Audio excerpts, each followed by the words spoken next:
Round 7 of the Sinquefield Cup in St. Louis, the capital of chess in the U.S. With the finish line in sight, the world's best chess players were intent on making a move up the leaderboard. Five-time world champion Viswanathan Anand tried to squeeze the life out of Aronian, but the Armenian star came up with a brilliant defensive idea to save the game and make a draw. Former tournament leader Vasily Topalov tried a new idea against Anish Giri, but the tournament's youngest player neutralized the entire concept, leaving Topalov stuck once again in a tie for second. That left Wesley So after his draw against Peter Svidler still sitting atop the leaderboard with a pack of hungry wolves giving chase. It's a countdown to the finish line. Round 8 starts right now.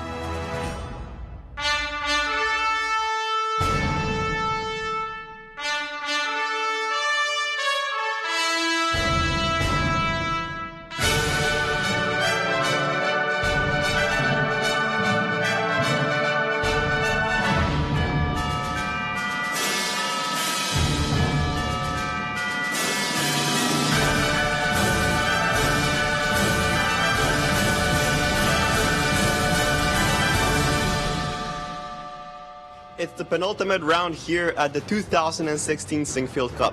Yesterday's 5 draws definitely benefited Wesley So, the current leader who not only kept his lead, but was able to get rid of one of his blocks. With only 2 rounds to go, it seems like Wesley's the clear favorite to win the tournament. But anything can happen as he has 2 rivals, only half a point behind, while a lot of people are only 1 point behind. Will we have another long day as we did yesterday with a titanic struggle between Fabiano Caruana and Ding Liren, or will we have some quick fight in chess? We'll have to see as the studio analyzes the games with Jen, Yas, and Maurice. Thank you, Alejandro. I'm Jennifer Shahade. I'm here with Yasser Seirawan, and we have arrived at the penultimate round of the Sinquefield Cup. Always a pleasure, Jennifer, and let's take a look at the standings. Well, our leader is Wesley So, the smiling superstar from the U.S. Great to see him at the top of the cross table, but 2 legends just half a point behind, Vishy Anand and Vasily Topalov, who play today. And then we've got a log jam of players who are within striking distance, but they got to make a move today and win their game, I think, in order to really challenge for first place. And these are the guys, the contenders, if you will. One of them's got to win today. Absolutely. They're all on 50% hungry for a victory. And including 2 past winners of this event, Fabiano Caruana and Aronian. And Maxime Vachier-Lagrave, the highest rated in the competition. What are the key matchups today, Maurice? Well, Wesley So certainly must feel good about his standing in the tournament right now. He's in clear first, a half a point ahead of 2 players. But that doesn't mean anything when you know that some of the best players in the world are breathing down your neck. And today's pairings will do much to decide who eventually becomes the champion of the tournament. Let's first of all start with this one. A matchup of 2 former world champions. Viswanathan Anand having won the world championship title 5 times. He hasn't lost a single game in this competition. He'll face off against an old rival, Vasily Topalov. They've played so many times. Look at the score between them. They know that anything could happen in this matchup, and one of them wants to win desperately so that they can join Wesley atop the leaderboard. But Wesley has something to say about that himself, as he has white right now in this critical round. He will look to defeat a past winner of this event. Fabulous Fabi hasn't looked so fabulous this tournament, having drawn all his games so far. If he's going to make a move on Wesley, he's going to have to somehow win with the black pieces. Not an easy thing to do on call. And the rest of the pairings are also critical ones. Aronian against Hikaru Nakamura, both those players needing a victory today if they're going to rise in the standings for sure. Ding Liren against Maxime Vachier-Lagrave, also another important pairing. Maybe the least important pairing in the tournament is Anish Giri against Peter Svidler. But they'll be trying to save face at least, so we'll see how that matchup goes. It's an exciting round 8 here at the Sinquefield Cup. Thank you, Maurice. And I notice in the matchup between Wesley So and Fabiano Caruana, they are 2-2 in classical victories with 7 draws. But this game that they're about to compete with one another will be their 15th meeting in 2016 alone. So it's clear they're great rivals, and we'll see if Wesley So can keep his unbeaten record intact. rivals today, and in a few weeks, best of friends in Olympic teammates, right? Absolutely, absolutely. And of course, those two guys got to be two of the most down to earth and cool, Easy positive going. energy from these elite players. Absolutely, no, they're really fine persons. And if the tournament was going to end today, here's how our Grand Chess Tour points would look. Wesley So would be absolutely dominant with 30 Grand Tour points, and Nakamura with 22 would be the only one with a real good chance of catching him, to be honest. Because remember, you got to drop the lowest score. So if you think about it, even if Wesley doesn't improve on Paris and London, he's going to stay with 30 points, whereas Nakamura would have to win London, and then he would emerge with 31. So he'd take the 13, the 13, and the 5. Levon would actually be out of it because he'd have to add 13 plus 13 plus 14, and that wouldn't be enough. Exactly. So it's only Nakamura who has a chance of catching Wesley in case the tournament were finished. Exactly. Of course, it's possible that Levon will, make a run at this tournament, and even if he comes in second, that would position him a lot differently. And there we have the past winners. Fabulous Fabiana Caruana with that 7-0 streak that still stands out in 2014. That was just extraordinary. You have to have been here to really appreciate what a fabulous performance that was. So many historic results here in the Sinquefield Cup, even though it's only been around for 3 years. Sometimes it feels like it's been around for a decade because of the stories and the history. If Wesley So wins this one, they'll be his first super tournament win, won't it? Really, really an elite victory. Yeah, that would be a breakthrough, and it would really cement his place with these top players as, wait a minute, now this guy is for real. And that would add to the lore. Yeah. Absolutely, and we should make this point as well as Anish Giri strolls into the room. We saw Magnus come in first and second and have that in Paris and Leuven. Second in Paris, then first in Leuven. And he had that great Grand Chess Tour standing. He had 10 points and 13 points. And we were thinking, wow, that's a pretty dominant number. Well, Wesley could put up that number right now because he came in second in Leuven. And if he gets 13 points here, then he will have matched that magnificent Magnus start. So he's making a statement that, hey, I'm one of the dominant players amongst this group as well. At least he wants to aspire to be so. And so he can make a big statement here. But of course, Nakamura is chasing him. We see him once again sporting that USA cap that he got from the speed skating crew. Pretty spiffy considering it's an Olympic year, and he's going to see whether or not he can catch his Olympic teammate.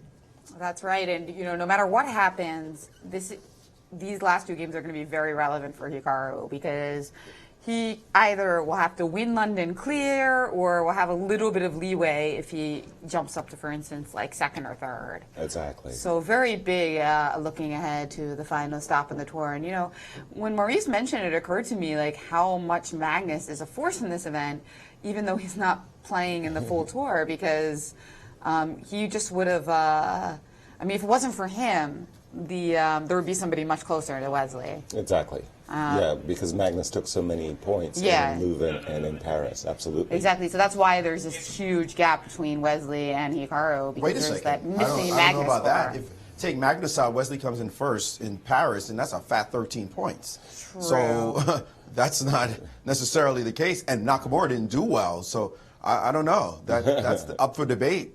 Yeah, I guess Wesley would have preferred true. not to see Magnus at all in that tournament. Maybe you're right. Yeah, if you look at it that way, I guess you're right. Because then Wesley would have like a dominant 26 points. Right. I was just thinking it's crazy how there's like such huge gaps there in the tour standings. Really surprising. It really just shows how well he's doing as well. I mean, to be solidly up, he has to drop a good number, does Wesley, the way he's going. If he has to drop the 7 points he got in Paris. I mean, that's amazing. Yeah, it is amazing. 7 points. That's his worst. And we actually have So at number 7 in the world currently on the 2700 chess rankings, and yeah, that doesn't include his great results in Leuven and Paris. So He's just really doing great and bodes very well for our U.S. Olympic team. Absolutely. And again, we were just seeing 5-time world champion Vishy Anand, and the two veterans in the tournament. It's really extraordinary. Of course, they played a world championship match against each other, did Vishy and Veselin, in 2010, and it was a very narrow 6.5, 5.5 victory for Vishy as he won the final game, the 12th and final game of that match, with the black pieces to upset Veselin Topalov in front of his home crowd in Bulgaria. But these two players, this will be their 116th meeting, and including all formats, blitz, rapid, and classical. So these two veterans are veterans for a reason. You could write, a 2-volume book, a two-volume series just on their matchups alone. They know each other very well. Well, this is also just a brilliant matchup. Nakamura and Aronian. Absolutely. Clash of Styles. Another player that is actually a problem opponent for Nakamura. It's not just Carlsen. Levon is also often very tough on him as well. And it's funny how Hikaru tends to have those lopsided scores against certain players. Like, of course, against Anand, he has a famously very strong score. Yes. So do you think it's just coincidence, or do you think there was something kind of in his head in those matchups? It's throughout history. We see player A beat player B beats player C beats player A. And in their classical game scores, Levon leads 12 victories to 6. And again, a very critical game for those two players, both at 50%, desperately needing to get to +1 to have something to say about who's going to be first in this edition of the Sinquefield Cup. The great thing about the tournament is that even if Wesley wins today, which would absolutely give him an incredible result, it doesn't give him a lock on the tournament. Why not? Because Anand, one of those players, Anand or Topalov, must be at +1 still. Yes. So they may not even win their game. They could draw their game and be a full point behind Wesley. He'll be at +3, they'll be at +1 in terms of number of wins relative to number of losses. But it's only a point difference. And Vasyl Agrov will be going after Wesley like gangbusters in the last round. So this decides nothing. I mean, of course, we know how it is. If he wins today, it's probably a win in the tournament. But it does not mathematically lock up the tournament for Wesley to win today. So it keeps the excitement going all the way into round 9. Great point indeed. Maxime Vasyl Agrov will try in the final round no matter what, because he's white and he'll want to make a mark and perhaps gift us with a 5-way playoff or something. Can you imagine? If it's only +1 to win the tournament, we'd have a very big playoff indeed. And we've got Ding Liren and Maxime trotting out their opening moves quickly. Ding Liren has been involved in the 3 longest games of the last 3 rounds. So he's just really been the endurance man here and emerged with a draw yesterday, which was obviously a good result considering the situation he was up against. Yeah, he was under pressure the entirety of the game, and as he's the newcomer to the tournament, all of the players in the field want to test Ding Liren, and he has passed the test, in my opinion, with flying colors, currently at 50%. With the white pieces today against MVL. And it would be extraordinary if Ding were to win the game, because that too would put him in a reasonable contention for first. And guess which dreaded B opening is back? The Benoni? No, the Berlin. On 2 boards. On 2 boards. On 2 boards today. Something's in the water. Vishy Anand and Veselin Topalov are in the dreaded Berlin ending. I was going to guess a Sicilian. If I had guessed it, it might have happened. The butterfly effect? Yes. It's all my fault, guys. Sorry. Oh, my goodness. This one, but we don't know. Wesley So versus Fabiano Caruana, rook E1. Exactly. Instead of the D4 and D4. Well, that's even more tepid. Yes. Well, that line leads to just about nowhere at all. It looks like Wesley's happy to play this very equalish ending, with not much bite. But this one doesn't end. It doesn't an end game. It's more of like a very a very symmetrical pawn structure in the middle game. So Yes. That's just as bad. yeah, It's just as bad. I know you're gonna paint it as maybe more exciting, but this is known to be very equal, very comfortable, and very boring. And I remember think Gary Wesley Kasparov is being practical. I remember Gary Kasparov was very critical because when Hikaru played this as white, I believe, against Magnus, and got nothing and eventually got less than nothing. But hasn't there been some recent game where white did well with this? Yeah, it was pressing a little bit, but against accurate play, it really should be an even game. Let's just take our look around the horn. Again, as you're doing that, Yasser, yes. I just make this point about Wesley that's a critical point. You know how Nakamura, when he started playing more solidly, he used to just have that swashbuckling, rambunctious style. But then he said, wait a second, it's not working against the best of the best. And he started playing more solidly. You saw his results increase. What you're noticing about Wesley is the ultimate pragmatist. He is, if this was Gary Kasparov, he might be all out for blood in this game. Well, he was out for blood in every game. But Wesley is very practical. He's no fool. He said, hey, you guys have to catch me. I'm not chasing you. So if I just stay solid, keep a decent position, you implode. The worst he could do here in this kind of position is make a draw. He should not lose this position with white. And Fabi, if he wants to do anything, he has to try to win this game. But how likely is it that he's going to get any kind of position right now? And I think that the challenge he's put in front of his opponents is, now that I've got this nice little cushion, I'm going to make you come after me. And if you do, then I can just refute whatever you're trying to do because I have a solid position. And if you don't, then I'm sitting pretty. And you guys are busy beating each other up. Go right ahead. There you go. Yeah. It's like, I just wanted to go back to this game for a second between Wesley and Fabi. You'll recall that in that matchup of Nakamura versus Magnus Carlsen that you were saying, Jen, that Gary Kasparov criticized the choice. We saw bishop c7 by Magnus, knight f5, d5 check. Hikaru grabbed the two bishops, but they proved to be insufficient, and that game was drawn.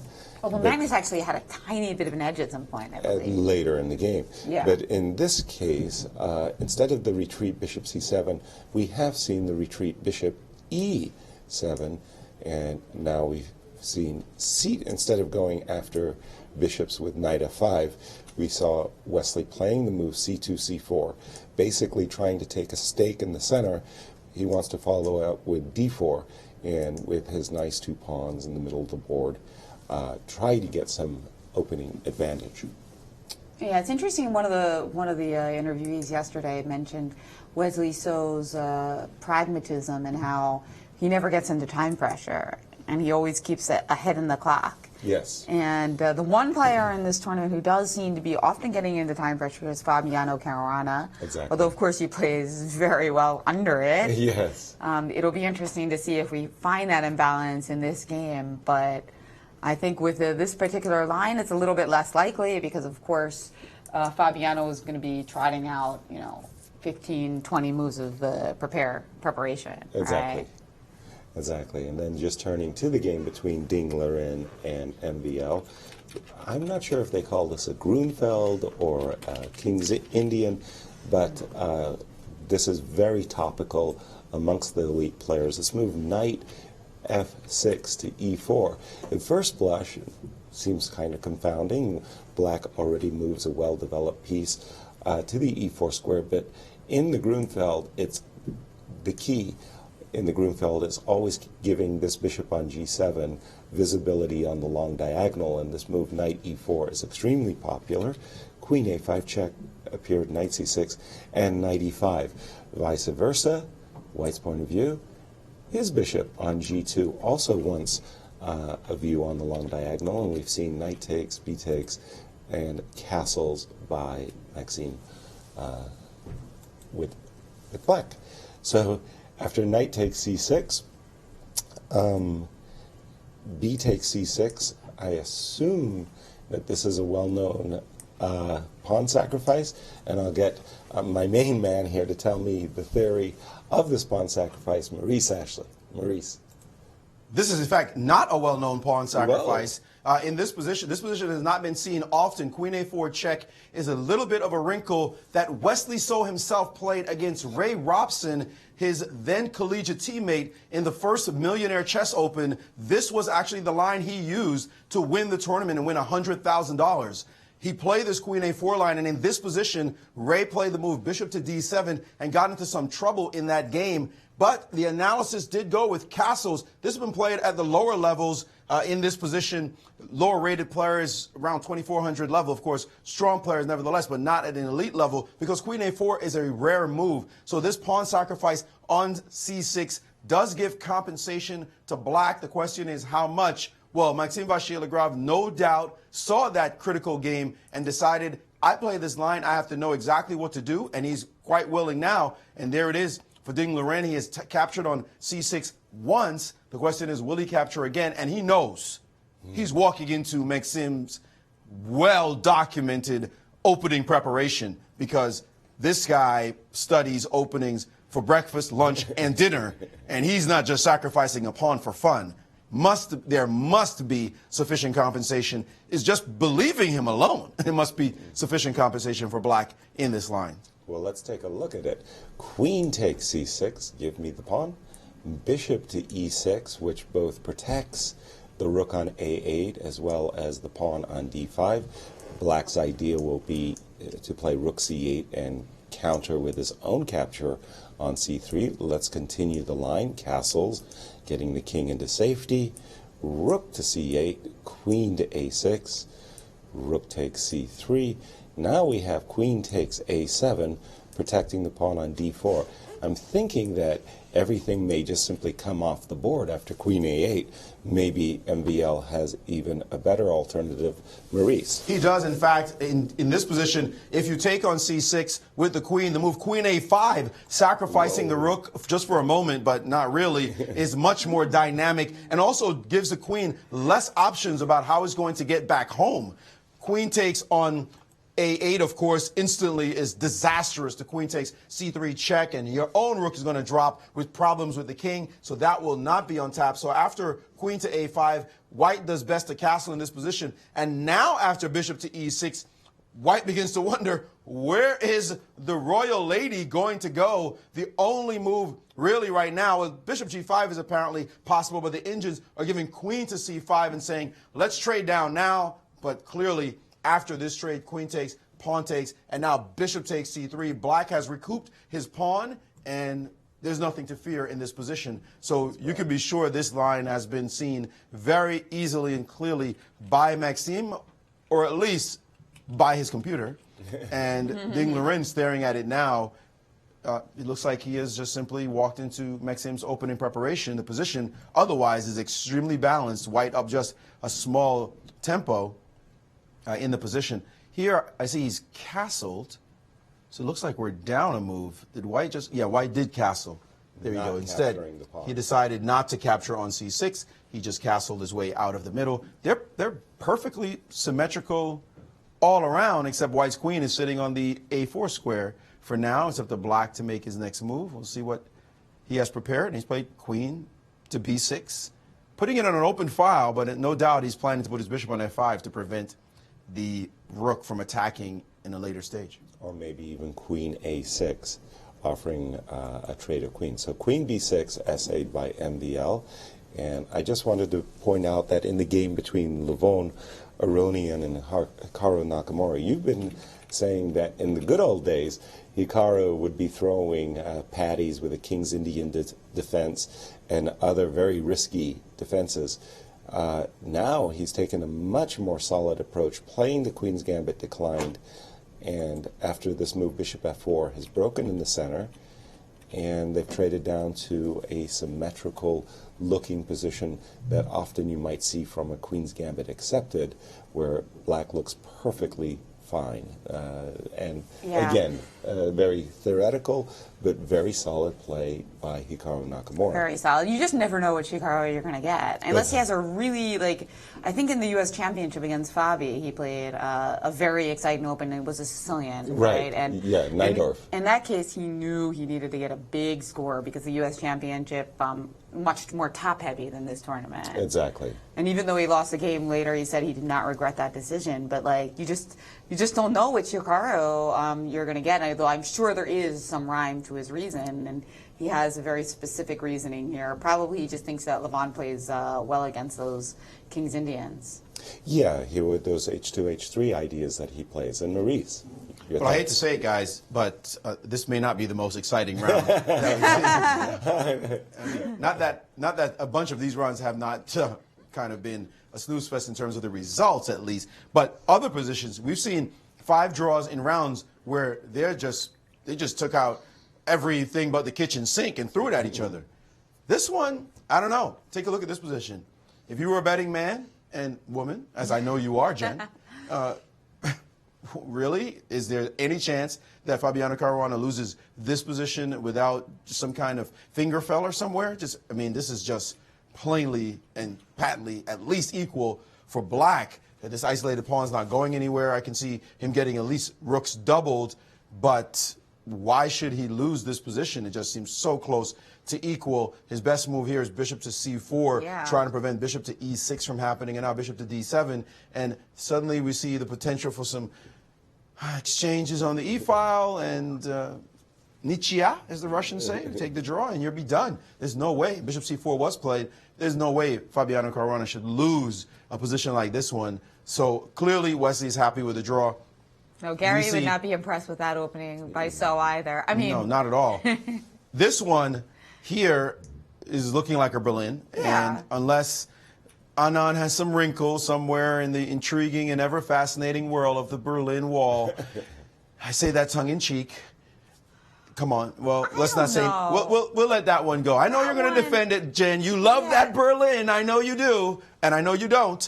But really, this one is just a game, and we'll see what Anand has prepared in what has been hard. I mean, he has not played. By the way, let's make this note. Anand has not allowed a Berlin in any of his games. He's played e4 and bishop c4 in all the games so far. So the fact that he's now in a Berlin, does he have a special wrinkle in this line? We'll see. Maybe he saved just his preparation for this moment, and let's hope that he has something hyper special in the line.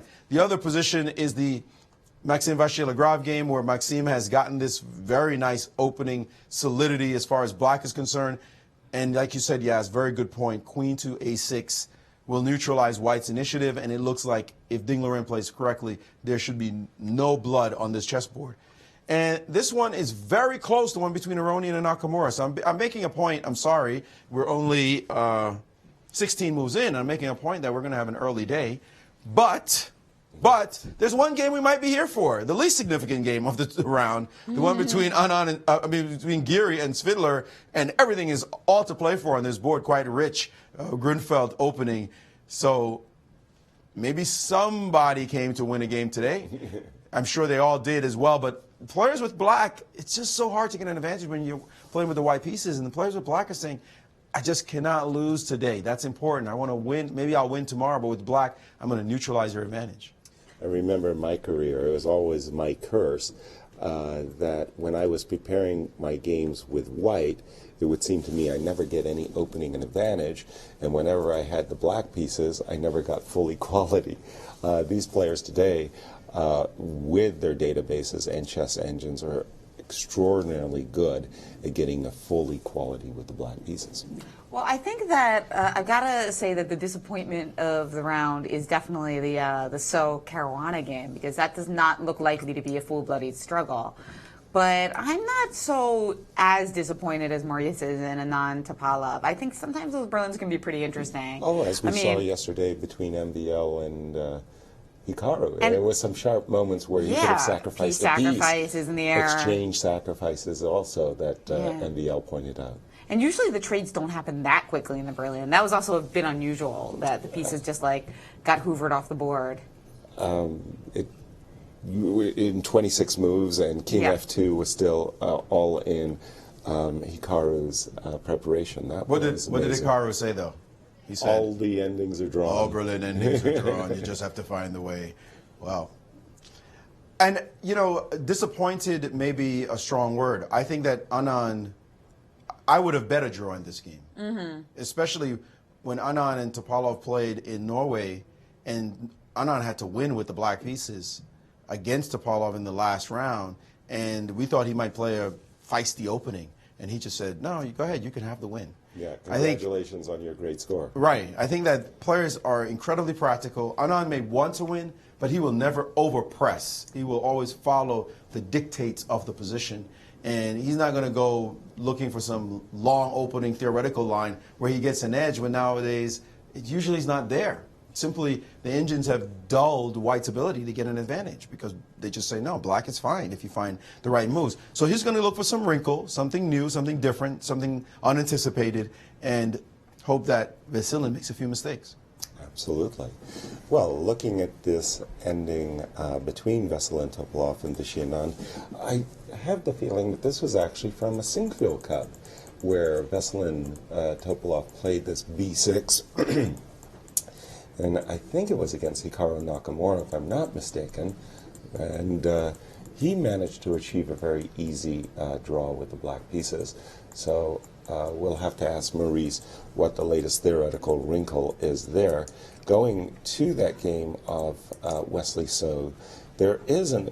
Okay, Wesley has accepted the slight disadvantage of this isolated queen pawn on d4, but he did so for a reason, which was to be able to dominate the e-file. There is a trick in the position, bishop e6, bishop d7, rook e1, and after rook ae8, this move queen f4 is setting up all kinds of tricks with a bishop takes f7 check type of capture that you've got to be careful of. You don't want to fall for those. Or a queen f7. Or a queen f7. Even better. Even better, right. So let's just put a bad move on the board just to show. I think you got to move your queen away, right? So that you don't have queen f8. Exactly. Like your bad move has to be like... Well, this is good enough. I mean, because it's a pawn. Yeah, it's true. It's a king and pawn ending like this, and white will win thanks to his extra f2 pawn that since black is missing his f7 pawn. Good enough. I wanted you to just play queen h6 so I could just like mate you. just be done with it. Right. And we have a phone call, Jennifer. That's right. Welcome to the show. Hello. Hello. I'm Nick from Greece. It's a great pleasure to be speaking to you, both of the three of you. Thank you. I am playing chess too. I'm a tournament player, and I have the pleasure to teach children too because I'm a developmental instructor of FIDE. I'm watching the show. It's a great show, I must say. A very good job. And I would like to ask a question both of three of you, if you would like to answer. Can you hear me? Yes, we can. Mm-hmm. Okay. Now I can see you too on television. I would like to say, because you are referring to many great grandmasters, and I'm watching the history of chess too, and I would like to ask you what's your opinion, because my opinion is that Mikhail Tal is, as about talent, the greatest player of all time, as about talent, but as about domination over the years and evolving chess, I would say Mr. Kasparov and Mr. Karpov.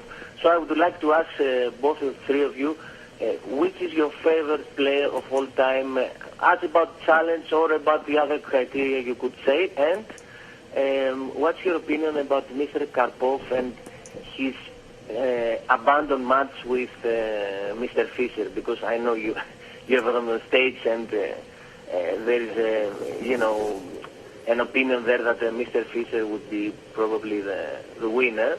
I have another opinion, but I would like to hear you say something about this. Thank you very much, and it was a pleasant meeting.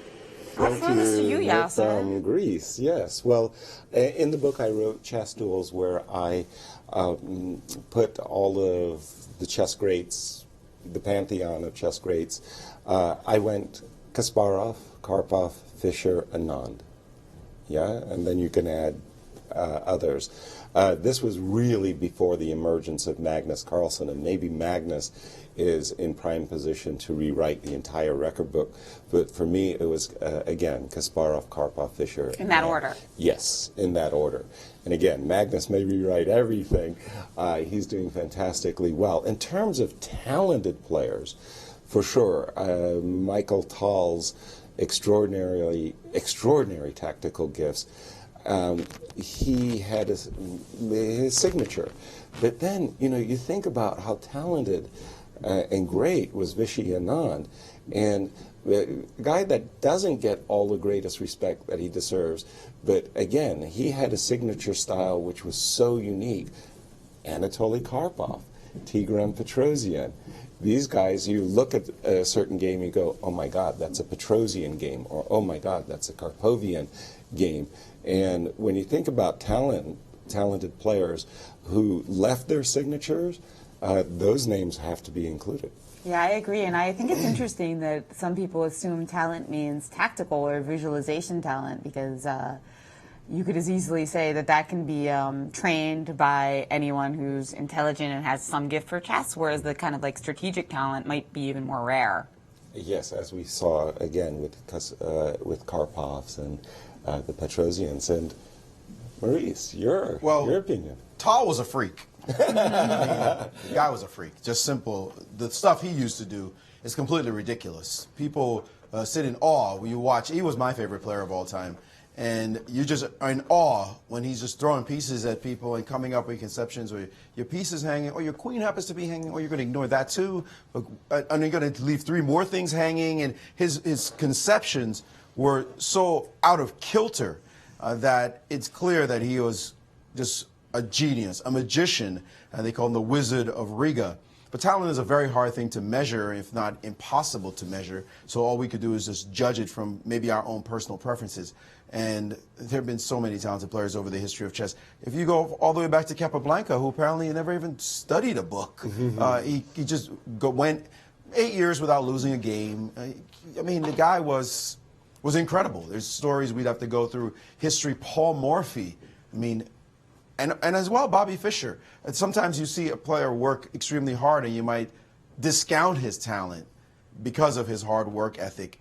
But I think it's impossible to measure this particular one. But in terms of accomplishments, Garry Kasparov. He stands head and shoulders above everyone else in terms of the longevity of domination. 20 years as #1 in the world when you had true gangsters all around emerging, the Kramniks, the Anands, the Topalovs, the Ivanchuks. He had to dismiss Karpov first, and he endured all the way into his 40th, past his 40s, into his 43 when he retired, 42 when he retired, excuse me. This guy was just a boss, standing above everybody else. And of course, Karpov had his 10 years. I think the issue with Anand, Yaz, when people think of Anand, he's within that period of Gary's domination, and Gary had to leave for him to start to rise. And even when Gary left, he still didn't dominate the periods. There was Kramnik at one point. There was Topalov when he became world champion, winning in San Luis, that people were just like, oh my God, what an amazing player. But he burned bright and then fizzled. And then Magnus showed up. So Anand didn't get a chance to sort of spread his wings over the entire chess country and say, I rule and you guys follow. Despite the fact that he has done so much in terms of his accomplishments, winning 5 world titles is a statement. But he sort of just did it at the periods when other players weren't dominating, or at least Kasparov receded, and then Magnus on the ascendancy. Thank you, Maurice. I also had lovely conversations with Don Miguel Najdorf, and I'll never forget one point that Miguel was making. He said, Yasser, when I look at a game and I see a player sacrificing first one piece, then a second piece, he's 2 pieces down, and he's making a quiet move, king b1, and I think to myself, what kind of gangster plays like this? And I go, of course, it's Michael Tal. And then I see another game where a player is moving left, right, forwards, backwards, moving his pieces, and then suddenly nothing has happened, and the opponent resigns because he's been completely tied up. And I say, who can do this but Tigran Petrosian? And then Miguel said, but when I see the games of Bobby Fischer, I see nothing. Nothing. Bobby played perfectly, and perfection has no style. Thought that, ooh, perfection has no style. Very intriguing thought by Miguel Najdorf. Indeed, yeah, that's a. Sorry, also the caller's question, Nick, again, thank you for the question, from Greece, had asked, had Bobby Fischer played against Anatoly Karpov, the match that didn't happen in 1975, who would have won? In my opinion, Bobby would have won for sure. And it wasn't just my opinion, it was the opinion of Viktor Korchnoi. Viktor Korchnoi in 1974 had played Anatoly Karpov for the right to challenge Bobby in the candidates final. Anatoly Karpov won that match 3-2 with all of the other games being a draw. It was a 24-game match. Viktor Korchnoi said to me that had the FIDE rules that Bobby wanted, the must-win 10, he would have lost the match 10-5, but with 32 draws as well, and would have to go to a mental hospital after such a contest.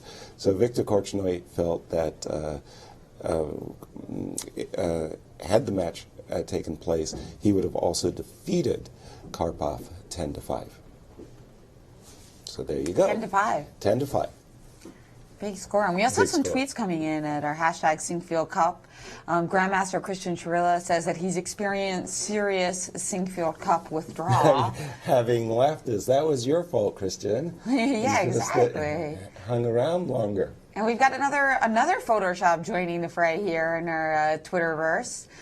Ted Summers, I think this is like a purple cookie monster. Exactly. With like a delicious tropical drink and sunglasses watching us on an iPad. Nice. So that I really hope that some of you are poolside with a pina colada watching the Sinquefield Cup and getting you swimming in between moves.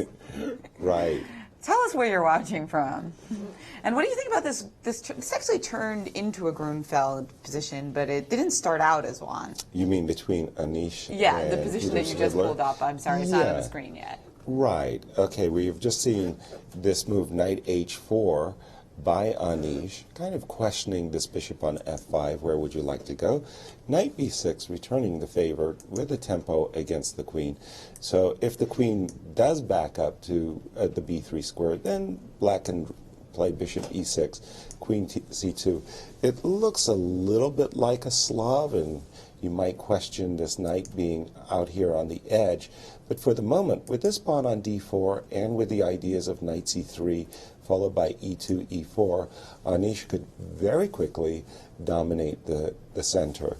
So I was thinking, actually, if we go back a move or two, I was thinking actually Peter was going to play bishop to e4, which after f2, f3, we get into some unusual tactical play after bishop d5. But knight b6 was, knight b6 was Peter's choice.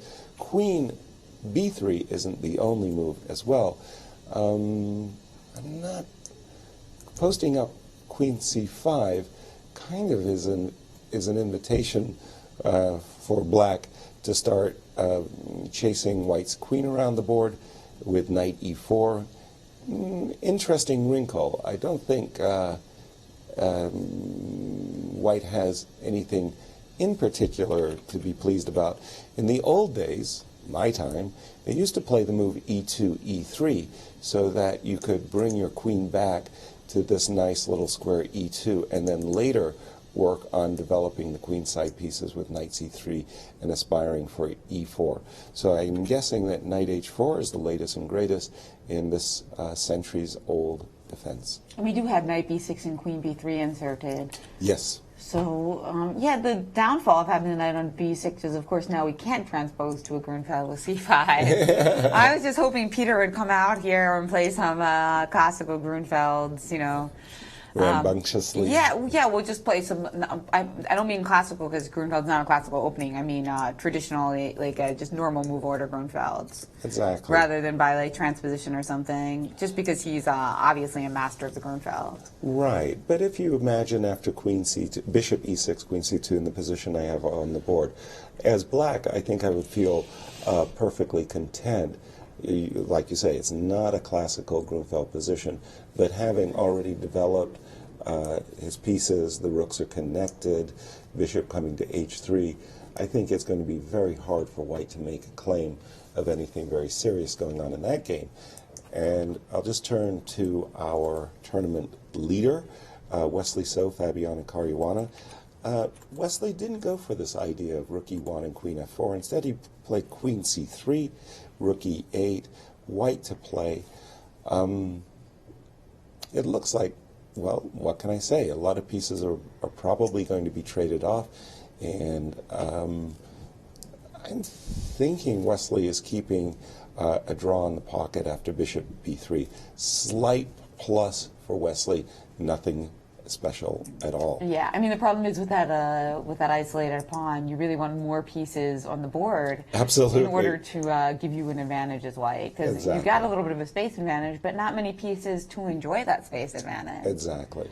So rook e1, bishop b3, h2, h3. Just see a lot of trades and a lot of the juice coming out of the position as these players go forward. Maurice, your thoughts? Talk about a position with a lot of the juice coming out of it. This one between Ding Liren and Maxime Vachier-Lagrave. It proceeded with, after castles queen b6, to move bishop to a3. And yes, as you said, he has queen to a6 did in fact happen. And now queen takes, a queen trade. And just look at the symmetry. I mean, you take a picture of it, it's the exact same position. This pawn's hanging, but of course rook to e8. Rook to e8 would pick off this one. So he played rook f b1. And now he could play the same thing. He can just repeat moves of his opponent. We've seen kids do this. I know a lot of times I'm playing in a simul or playing some young students, and they think, I'm just going to repeat your moves, and it should be okay. And most of the times, it's not. In this case, I would say absolutely it is. And black is perfectly fine here. He could also take after rook fb1 on e2, and that should be okay for him as well. But if anything, white just has the symbolic advantage of the first move, and that is all. Not a great result for either player in this case, as they wanted to rise in the tournament. But if Maxime can make a draw with black, I guess he'll be satisfied because he can control his destiny. Given that Wesley is not winning today, he could put his destiny in his own hands because he plays Wesley So tomorrow with the white pieces. And if he's able to really rile things up and defeat Wesley, and Anand and Topalov don't make any moves, the rest of the tournament stays static, then there'll be a massive log jam at +1 going into the last, going after the last, the tournament being over. Playoffs. What is the playoffs for a four-way tie? Because that could be seen in this tournament. That's well, right. the worst case, I think we could actually see as much as a 6-way tie. But we do have playoffs on tap in case there's not a clear winner. Yeah, I think a 5-way tie would be the weird one. The weird one. A 4-way tie is not going to be that complicated.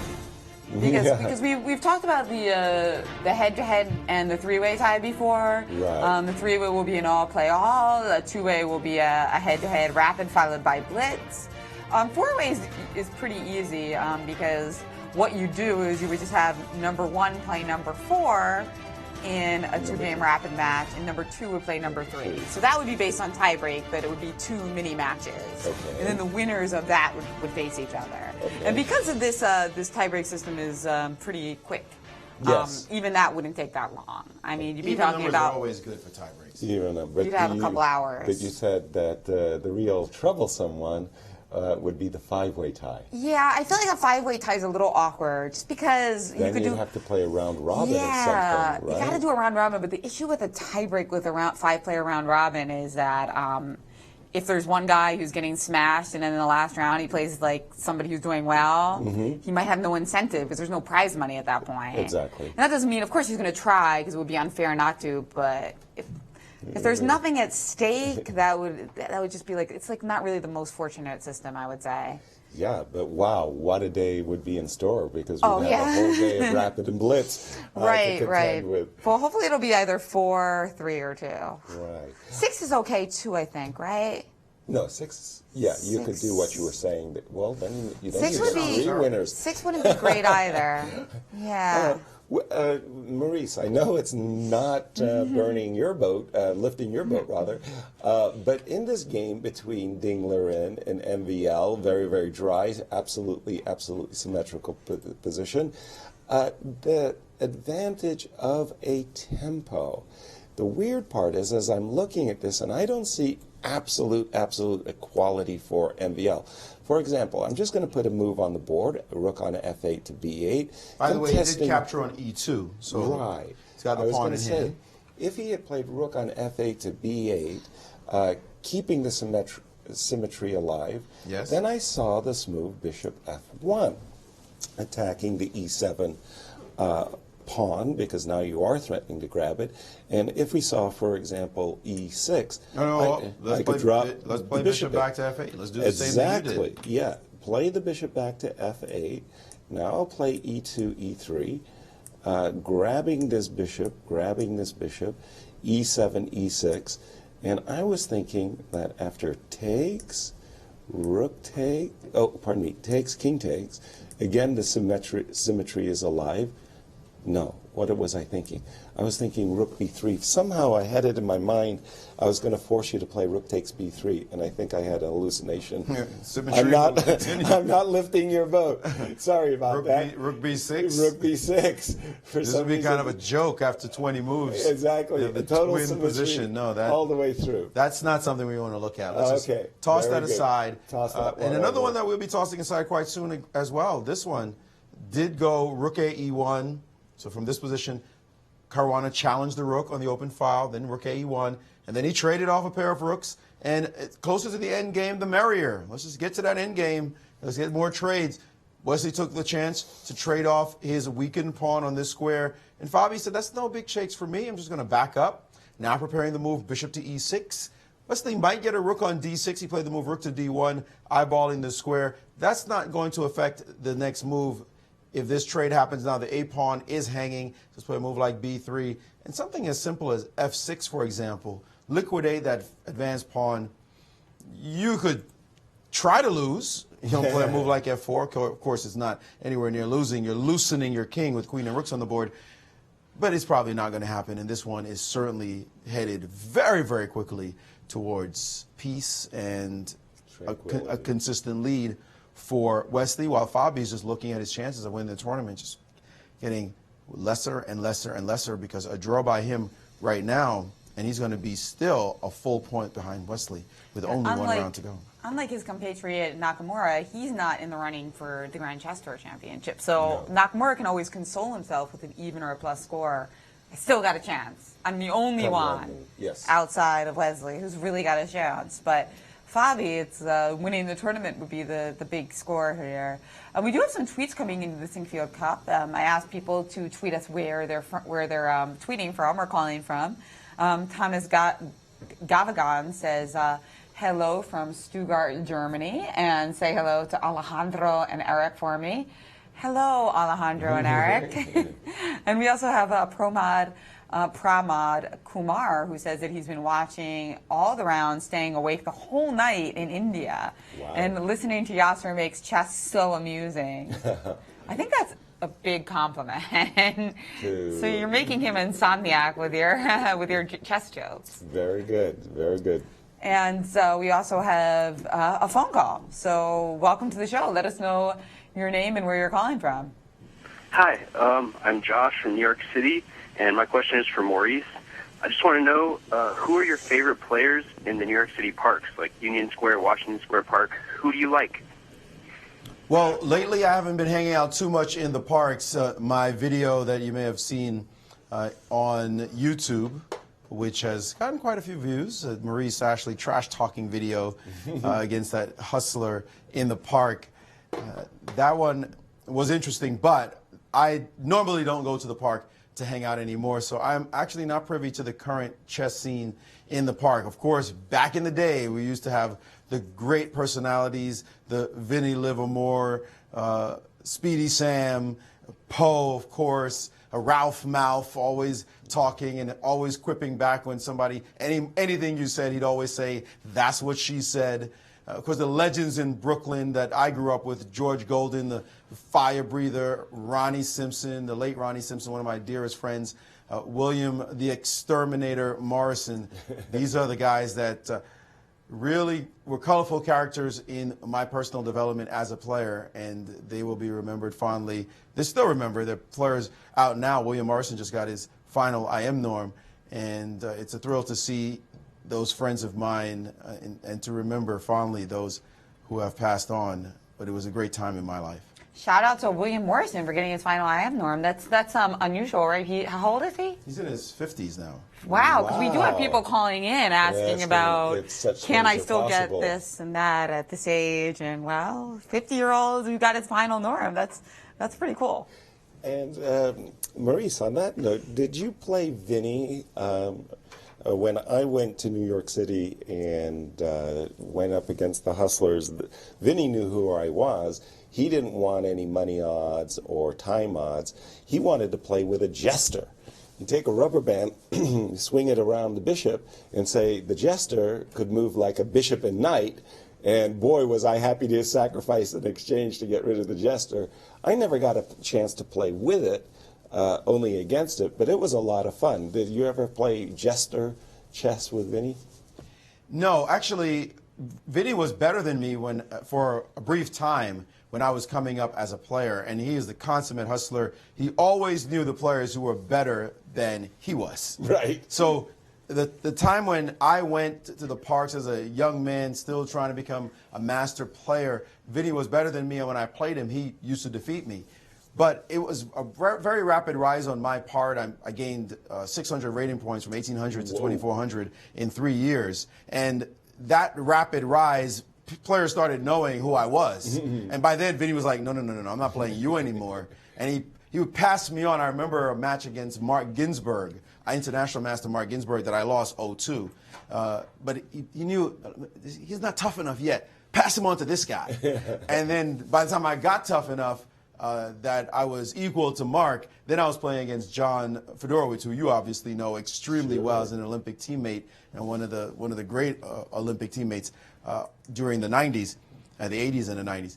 He used to kill me too. He was just spotting me time. But I always went to go. Well, for me, it was always about playing better players. So I'd go and I'd see. John would walk into the park and say, "Where's Maurice? Where's Maurice? I'm going to kick his ass. Where's Maurice?" and it was what it's all about. I wanted to go play just that player, and he would spot me time odds. And any game I won would always be some scintillating sacrifice. Every game he won was just like grind this fish down, take his pawns, win in the end game.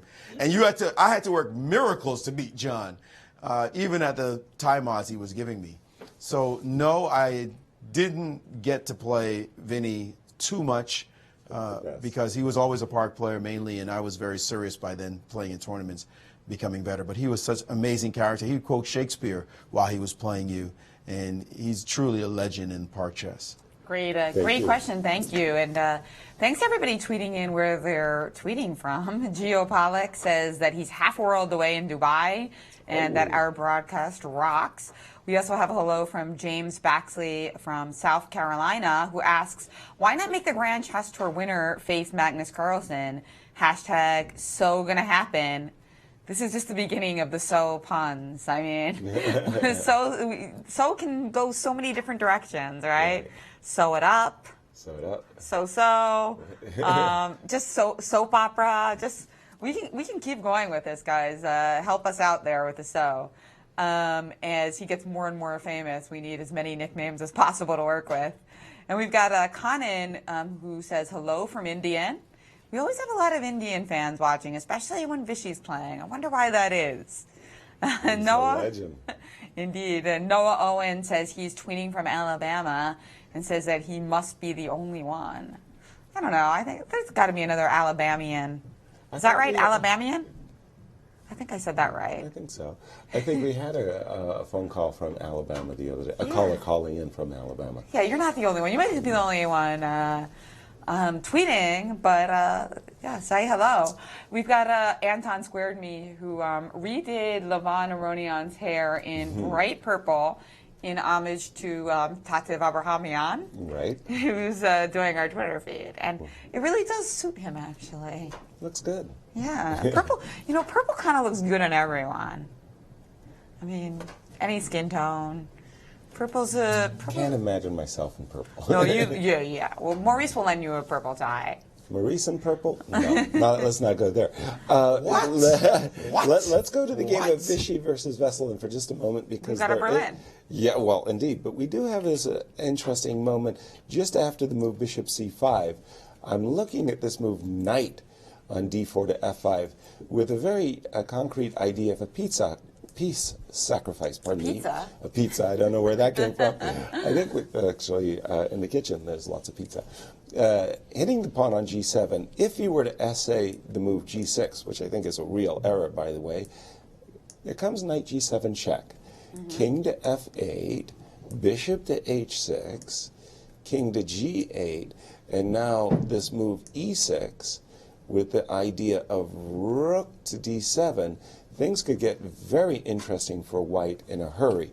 I think black absolutely has to avoid that line and instead play the move rook g8, preparing to meet the move bishop e3 with bishop c8, and I'm sorry to say, draw in the offing were that to happen. So don't try to castle again. I got myself all excited about the move knight f5 for just a quick second, till I noticed rook g8 and bishop c8 is a good resource. But that's interesting that you say that, because I think that there's a lot of situations like that in the Marshall, I mean not the Marshall, the Berlin, where it looks really attractive for white, and black's resources take a little bit longer to spot, but they're there. They're there. Yeah, so a moment, and Maurice. Yes, I'm wondering if the players are trying to finish in 1 hour.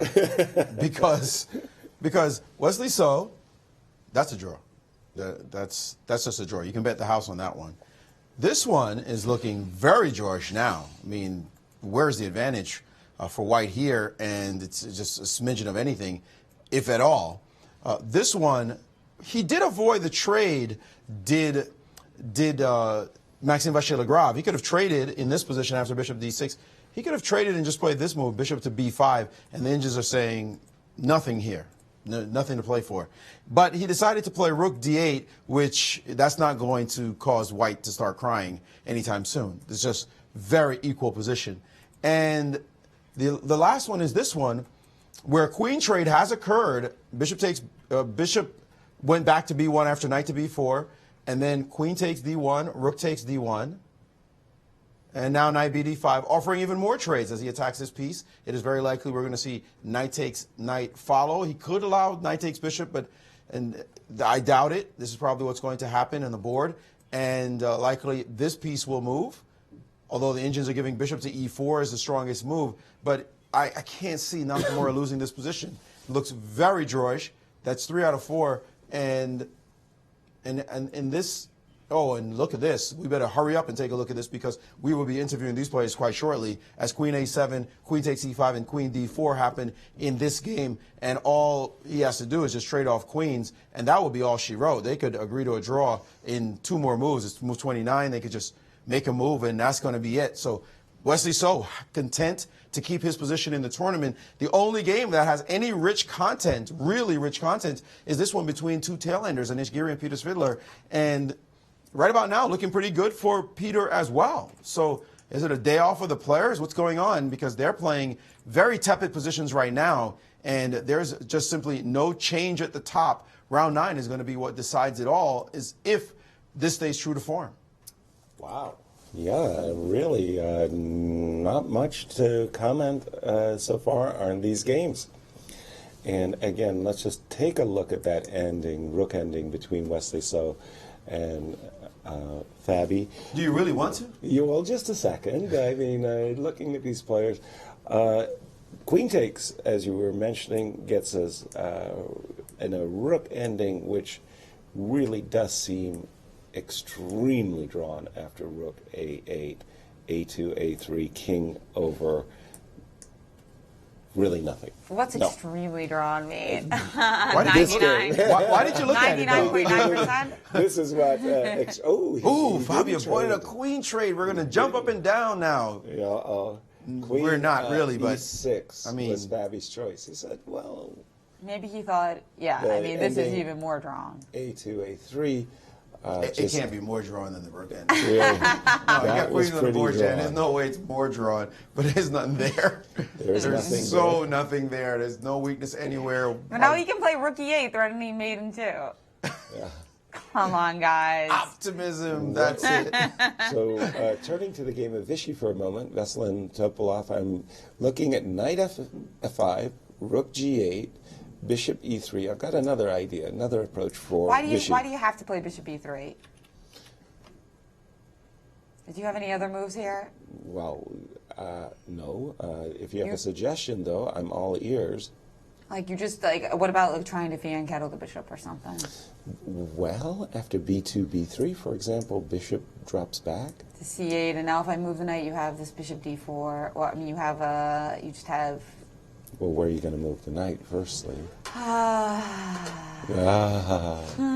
No, but hold on. Let me show you what I actually had in mind. Let's just keep our eye, Bishop please, on E3. Wesley and Fabi, Bishop because they're moving very fast, and it looks like a draw is imminent. He played a4 instead of a3, trading off pawns, and now c6 is about to drop off the board. He's going to allow rook takes b2, take on c6, then the queen trade, and then we're going to see a draw. We'll be interviewing these players in about 3 or 4 minutes. And there goes rook takes b2, as we expect now. Queen takes on c6, and there it is. And there should be no tricks. There's a queen trade, and they can sign the score sheets now. Exactly. And there we have it. A draw by Wesley So with the white pieces. Is he going to lock up the tournament based on this, or is he going to regret it tomorrow if he gets into trouble with MBL? Well, it's really hard to gamble on that one because it could go either way. He got what he wanted, which was a draw, and to keep his lead, only one player can tie with him going into the last round. And what a contrast this year versus last year. Wesley So came into the Sinquefield Cup, a little bit of a wild card, had some difficulties against these elite players, and here he looks so extremely comfortable. He's playing just regal chess, untouchable, with a +2 score as he leads the tournament. But it's going to be really interesting So to see tomorrow's game against MBL. What do you think happened to Wesley in the last 12 months that has brought him to this elite level where he really looks like he belongs? Well, he was more of a newbie last year, but Well, he's been in the top 10, and people are giving him invites now. Yes. You know, so it's like You just- now he has a lot more experience. I don't think he's intimidated. Not that he was necessarily intimidated in the beginning, but it was more A little of a new bit. I think experience. he was a little bit. Now I he's a think- vet. Yeah. No, I think he was intimidated until he just, through experience, said, hey, I can play with these players. I belong. And he's proved it brilliantly, I might add, so far. That's right. And do you think that he's going to be in pressure against MBL tomorrow, or do you think that he's going to find a way to neutralize it pretty quickly? Well, you'll have to tune in. I'm not going to give away my opinions that easy. The danger is like, yeah, +1 might be a massive tie for first, as we've been discussing. So Exactly. you want to stay at least on +2. And we do have Fabiano Caruana joining the broadcast with some really spiffy shoes, I might add. It's the shoes. It's all about the shoes. Well, after a massive marathon game, the longest of the tournament, he played yesterday. He kept us all up for 7 hours, missing dinner even. Okay, well, we did get the chance to eat afterwards. Fabi decided today you wanted to get a good position, but the guy just played pretty tepid chess. Is this what you were looking for, though? You played at Berlin instead of something sharper in a situation where you may have tried to press a little bit for more. Well, a lot of people complained yesterday to me personally. Tata was really angry for keeping everyone commentating for so long. That can't matter to you, really. I mean, you're trying to win a tournament. I mean, I tried really hard yesterday. I was very disappointed, and I just didn't have the energy to even think about trying to win. I mean, it's very difficult to win with black, and I just didn't have the energy to even consider it. I mean, I didn't even expect he would play e4, and I didn't feel like playing some Sicilian or something. I mean, I did that against Kremnik. I defended for like 7 hours in Dortmund, and I didn't want to do that again. That leaves you in an unenviable situation of needing to win tomorrow and also hoping that he loses. What do you think about your chances for this tournament right now? I still have some small hopes of drawing all my games. Hopefully I won't lose, though. I mean, yeah, in London I managed to draw 9 games, and if I draw 9 here, that would be pretty impressive. Not in the way that I'm hoping for, though. Impressive, I think. Yes, impressive. You can take over the mantle for Manish Giri as a No, drawmeister. never. Never? Huh? Never. Well, I guess your 7-0 start, and Right. it's going to steal, in the 2 years ago, it's going to steal you from any kind of criticism like Nothing that. can ever compare to 14 draws in a row at the candidates. I'll never reach that level of mastery. But still, this is a tough situation for you to win. Have you conceded the tournament and just going to play tomorrow and see what happens? I mean, first place is out of my hands, but I still have a chance, and I have a chance at least to play a good tournament. If I win tomorrow, +1 is a good result, but I'm not going to go crazy. Okay, well, I can't even say get your rest because you got all day. Maybe you need to go sweat. Sure. But thanks for joining us. Thank you, Maurice, and thank you, Fabi. Indeed, the bishop e4 has just been essayed by Levon Aronian against Hikaru Nakamura. Maybe a smidge for white, but that game sure is heading, in my view, towards a draw after all of those trades. And we saw, instead of my move bishop e3, by the way, g2, g4 was played by Vichy, and h7, h5 was Vesselin's answer. That's unexpected, isn't it? Yeah, a little bit. King g2, and maybe white can try to do something. But we have our tournament leader, Wesley So, in studio with Maurice Ashley. Well, maybe one game is all I can remember. One moment in one game against Ding Liren when Wesley So did not look as cool as the other side of the pillow, as the famous late, great Stuart Scott used to say. Right now, you look very relaxed, and you look like a man who knows he's got an advantage in the tournament and no need to play with any risks. Yeah, well, it's a long tournament. You know, players are running out of energy, especially Fabiano had a 7.5-hour game yesterday. So from time to time, you kind of need to take a break, and also I think this is good because I'll be able to rest up, and tomorrow I'll be able to prepare for the very crucial game against Maxime. You seem like your buzzword right now is pragmatism. Be practical, don't do anything crazy, just control everything that's going on, and you seem to just be in a mode where there's no need to be hyper aggressive and take any big chances to win the tournament. Yeah, well, there are different approaches. Of course, many people wouldn't like that I just try to make a quick draw today. But at the same time, you know, there are different approaches, and if you go all out, you could easily lose games like what happened to me last year. So there are many different approaches. My approach is not a perfect one, but I think it's the one that suits my style perfectly. And also with white, it's not easy to get a position where you can really willingly fight on. I mean, many players will say, oh, just keep fighting, you have to fight. But in the end, you can lose a long fight. So, of course, with white, like you have to get a position where you're able to fight and you're able to play. And it's hard to find ideas against the Berlin. So our game finished very quickly today, but at the same time, it's my strategy, so I'll go with it. We see you being so much more comfortable at this level now.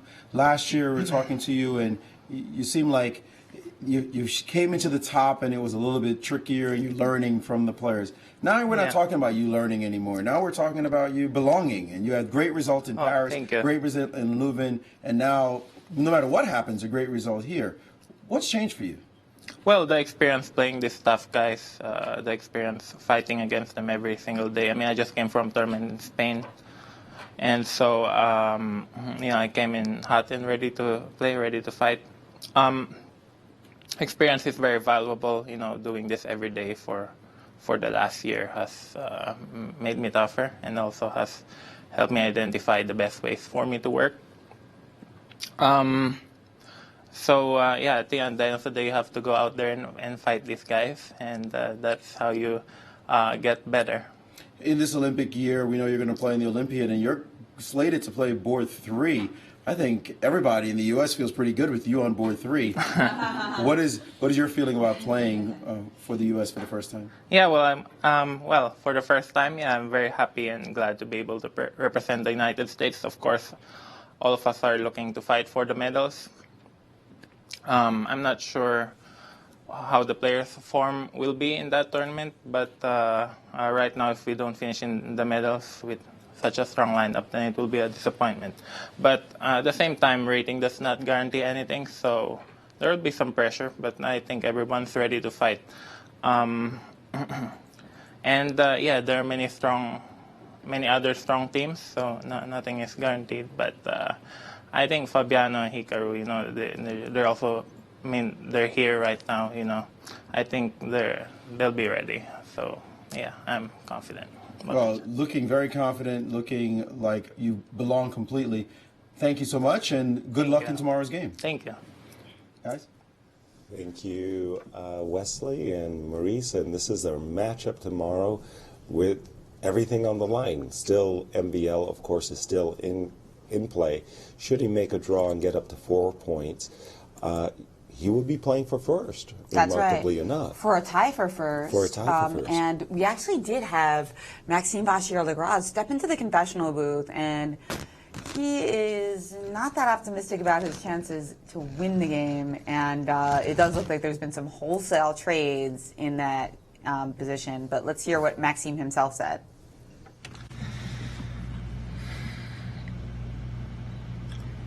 So my game is not the one with the least content today, although not by very much if things go according to plan now. Of course, it's a pity that my opponent didn't really consider this pawn sacrifice at all, because if it takes the pawn on c6, of course the positions would have been much more interesting for you guys. But if you don't check this at all, you probably don't want to go for it. So then it took the natural safety option, and there it's probably gonna end in a draw. Unless I screw up big time. Other than that, Maurice, I have a small request for you. If you could provide me with at least some results of the French Championship, because we started 3 hours after the guys, so hopefully some of the games are finished there by the time I finish my game. Worried about the French Championship during the Sinquefield Cup? What's up with that? Patriotic fella. Maxime, you don't pay my bills. I'm not your boy. No, I'm kidding, of course. We'll look up that for Maxime. Of course, he's always gracious going in the confessional now, more than anyone else has. Absolutely. In this event. But yeah, that was quite an interesting statement. He said, at least my game is not the one with the least content so far. But this one should be a draw. And a lot of them are looking that way. I'm sorry to tell you guys, an off-river queen trade has occurred in the Peters Fiddler game against Anish Giri. And this one looking also very, very close to a draw. It would be a record if these players were all out of here within 2 hours. We've never had that happen ever. But it could happen today. It all depends, I think, on this game. Well, maybe the Aronian game as well. There's a little something in this game for sure. And there's a little bit after bishop to e4. Aronian is showing that he's playing for the win after this move. He certainly wants to get something out of this position, and maybe he might get an isolated pawn. Knight takes f4, e takes f4. This bishop does have some power here. And importantly, this knight has dancing possibilities. You might see f6 happen. Remember we talk about a knight always wants stable squares. The knight could dance around the board and maybe create some danger to black. So maybe the end games will hold some content. We'll see where it proceeds. But right now, not looking good for a change in the leaderboard standings. But if everybody draws within 2 hours, there's a special provision in the contract What's that they that? come back and they have a dance contest and a bughouse match. Ooh, nice provision So for who do the you contract. think the best? Who do you think the best team is? In the salsa or in the bughouse? Both. Oh, well, Salsa. you got to go with Levon as the your salsa. first pick Okay, in the yeah. salsa. 'Cause In his- both. And in both. Levon In the will bughouse, have yeah. both. Wow. Levon's lovely, I believe he's her fiance now, Ariana? Ariane Kaoli. Correct me if I'm wrong, Ariane. Don't beat me up if he hasn't given you a ring yet. You got to put a ring on it. But they've been together for many years, and she is famously a fantastic salsa dancer. I saw her in Club Viva dancing with Levon, and Levon was doing his thing. He was in there, making his moves. Shaky. And of course, in Bughouse, he's fantastic. So whoever partners with him, it will be great. Salsa dancer and a boxer. That's a great combination. Grace Salsa and destruction. And skills, yeah. Ooh, I didn't know that. But as Levon said himself, there's about 1,000 rating points difference between his passions off the chessboard, and his skills. I met Ariane as a boxer. Oh, really? I didn't Yeah, know she's that. the boxer and the dancer. Ooh, What a okay, catch, right? Yeah, seriously, very good. And let's see, I just wanted to go to that game that you said, Maurice, has something.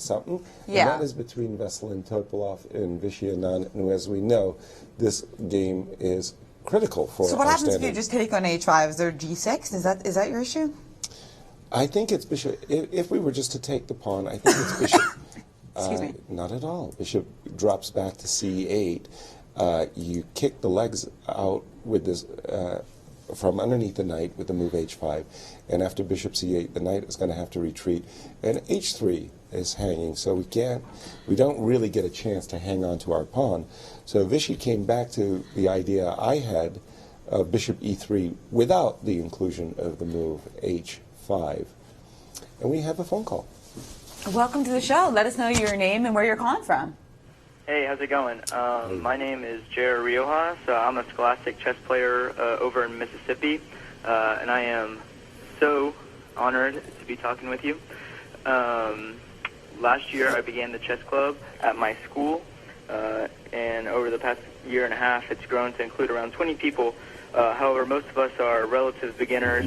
I have about a 1,200 rating on chess.com, so not too great. And I was just wondering if y'all had any advice on any programs or need-to-know strategies that could help my club grow in our chess knowledge.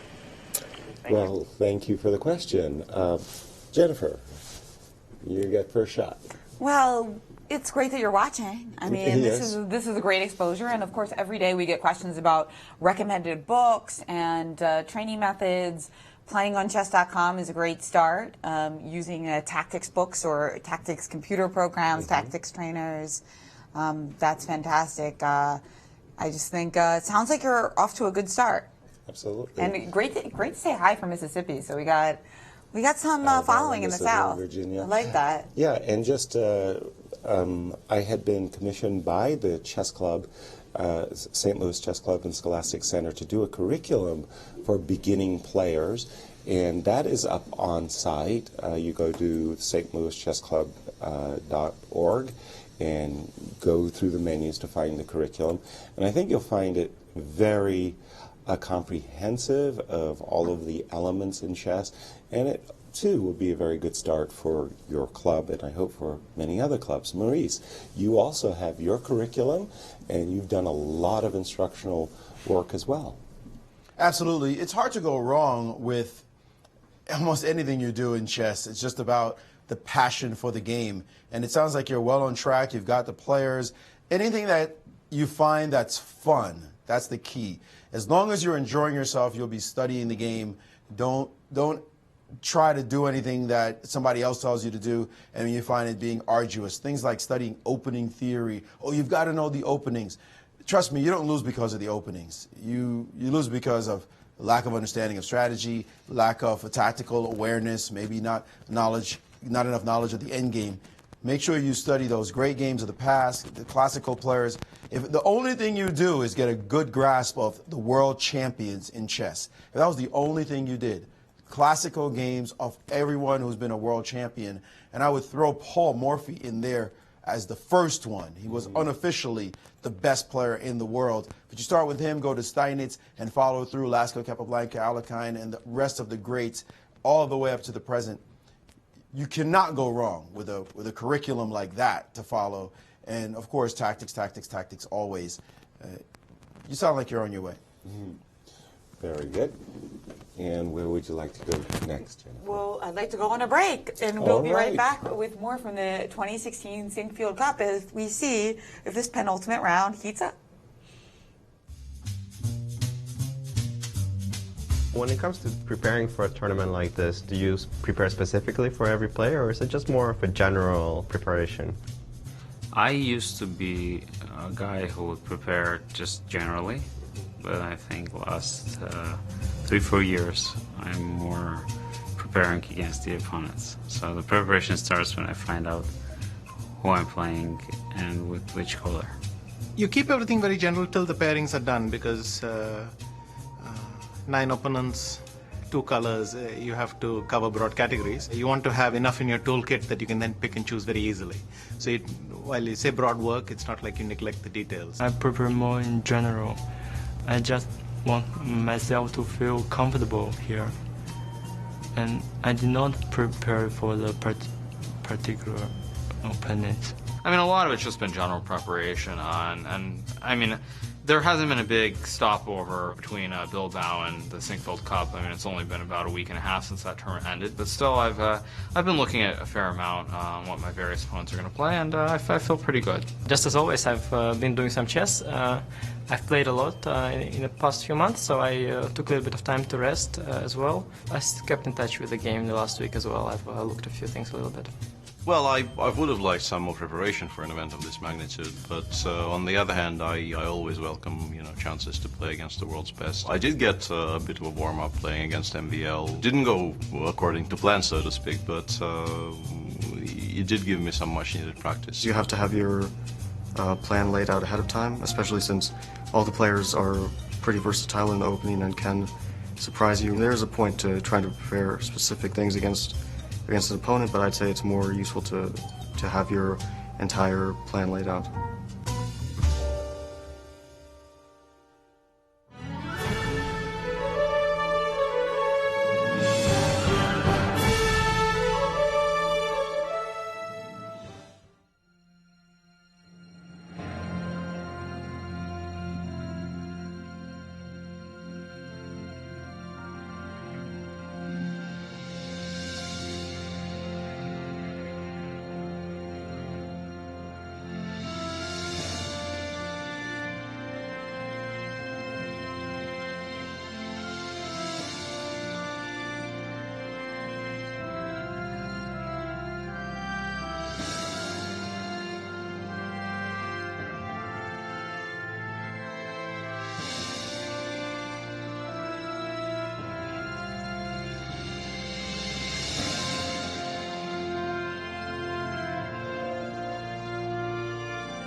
We are back at the 2016 Sinquefield Cup, and you see another empty board. Well, Maxime Vachier-Lagrade's confession turned out to be prescient, as we have a draw in that game between Ding Liren and MVL, and we have the Chinese superstar who held a draw after a 7-hour marathon yesterday. He's with Maurice. Well, after defending long and hard last night, certainly a lot of pressure on him to save that game, and he managed to do so. Today's game must come as a little bit of a break. Ding Liren, you had a draw today. I'm sure you wanted to win, but your opponent played a very nice opening and seemed to neutralize your advantage. Yes, I missed his move Bishop D3, prevent my rook to B1. It's a good move. After that, maybe I was slightly worse, I think. At the end of game, if he play rook B6 instead of rook C8, I think I'm slightly worse here already. So a draw doesn't really serve you too much. I mean, you're still at 50%. Yeah. What are your thoughts about your chances of potentially winning the tournament, or are you thinking about that at all? I didn't think about it at all. And today he prepared very well, and I didn't know this line, this move, castle. Maybe I saw this move, but I forgot to prepare it. And after that, maybe it's just equal. Because I thought rook b2 can give me some small advantage, but after bishop d3, I totally missed that. All right, nothing to play for. Well, 50% is not a bad score. Looking at how Wesley So is playing, what are your thoughts about him as he seems to now finally be very solidly in the top 10 and looking like a very confident chess player these days? Yes, I played against him in Shanghai in May. Although I win the match, it's very difficult because I have prepared for the game for for long times, and he came from America, just finished U.S. championship, so I have some advantage. And during that game, I prepared very well and surprised him in the opening, and my win in the third game was I had a huge advantage out of the opening. So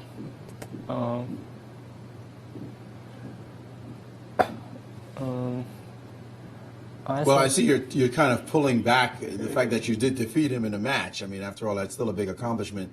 But he's been doing very well recently, yeah. And looks like he's improving with a lot of confidence. I think so. He is a strong player and a very solid player, and he can defend very well. And you're the only game he was in trouble in this tournament, by the way. It looks like you had a nice position against him that slipped up when you missed his tactical idea. Yeah. But since then, he's been very good. Let me ask you, you play whom tomorrow? Hikaru. Oh, Hikaru, wow. So yeah. Another American star, that will be an interesting game, but this time you should have the black pieces. Oh. What are your thoughts about playing in the last round? I thought he would play for a win, of course, and I will defend. So another American will be going after you for a long game. Or maybe not. We'll see how you do. Thanks so much for joining us. Still have a great result, and good luck in your last game. Thank you. Ding Liren, the Chinese star, he's only got one loss this entire tournament, so playing quite well, showing, of course, to the American audience why he belongs among the elite. Thank you, Maurice, and indeed a great wild card pick by our committee here at the Sinquefield Cup. Big development taking place between Vishy Anand and Veselin Topalov. We've been speaking about these two players and the need for one of them to go for a win, to try to catch up with Wesley So. And the big development I'm talking about came right here after this move, G7, G6.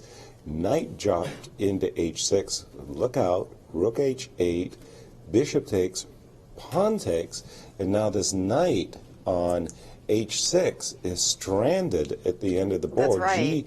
4 G5, Bishop C8. Hitting the H3 pawn, and this isn't even the weirdest night that Anand has had this tournament. Remember, he had that night on E7 as white against Higuera? Some very strange maneuvers by our 5-time world champion. But look, in my view, if black gets to play the move Bishop E6 and activate this rook vis-a-vis B8 and B4, Vishy could be in serious trouble. I don't like this knight on H6.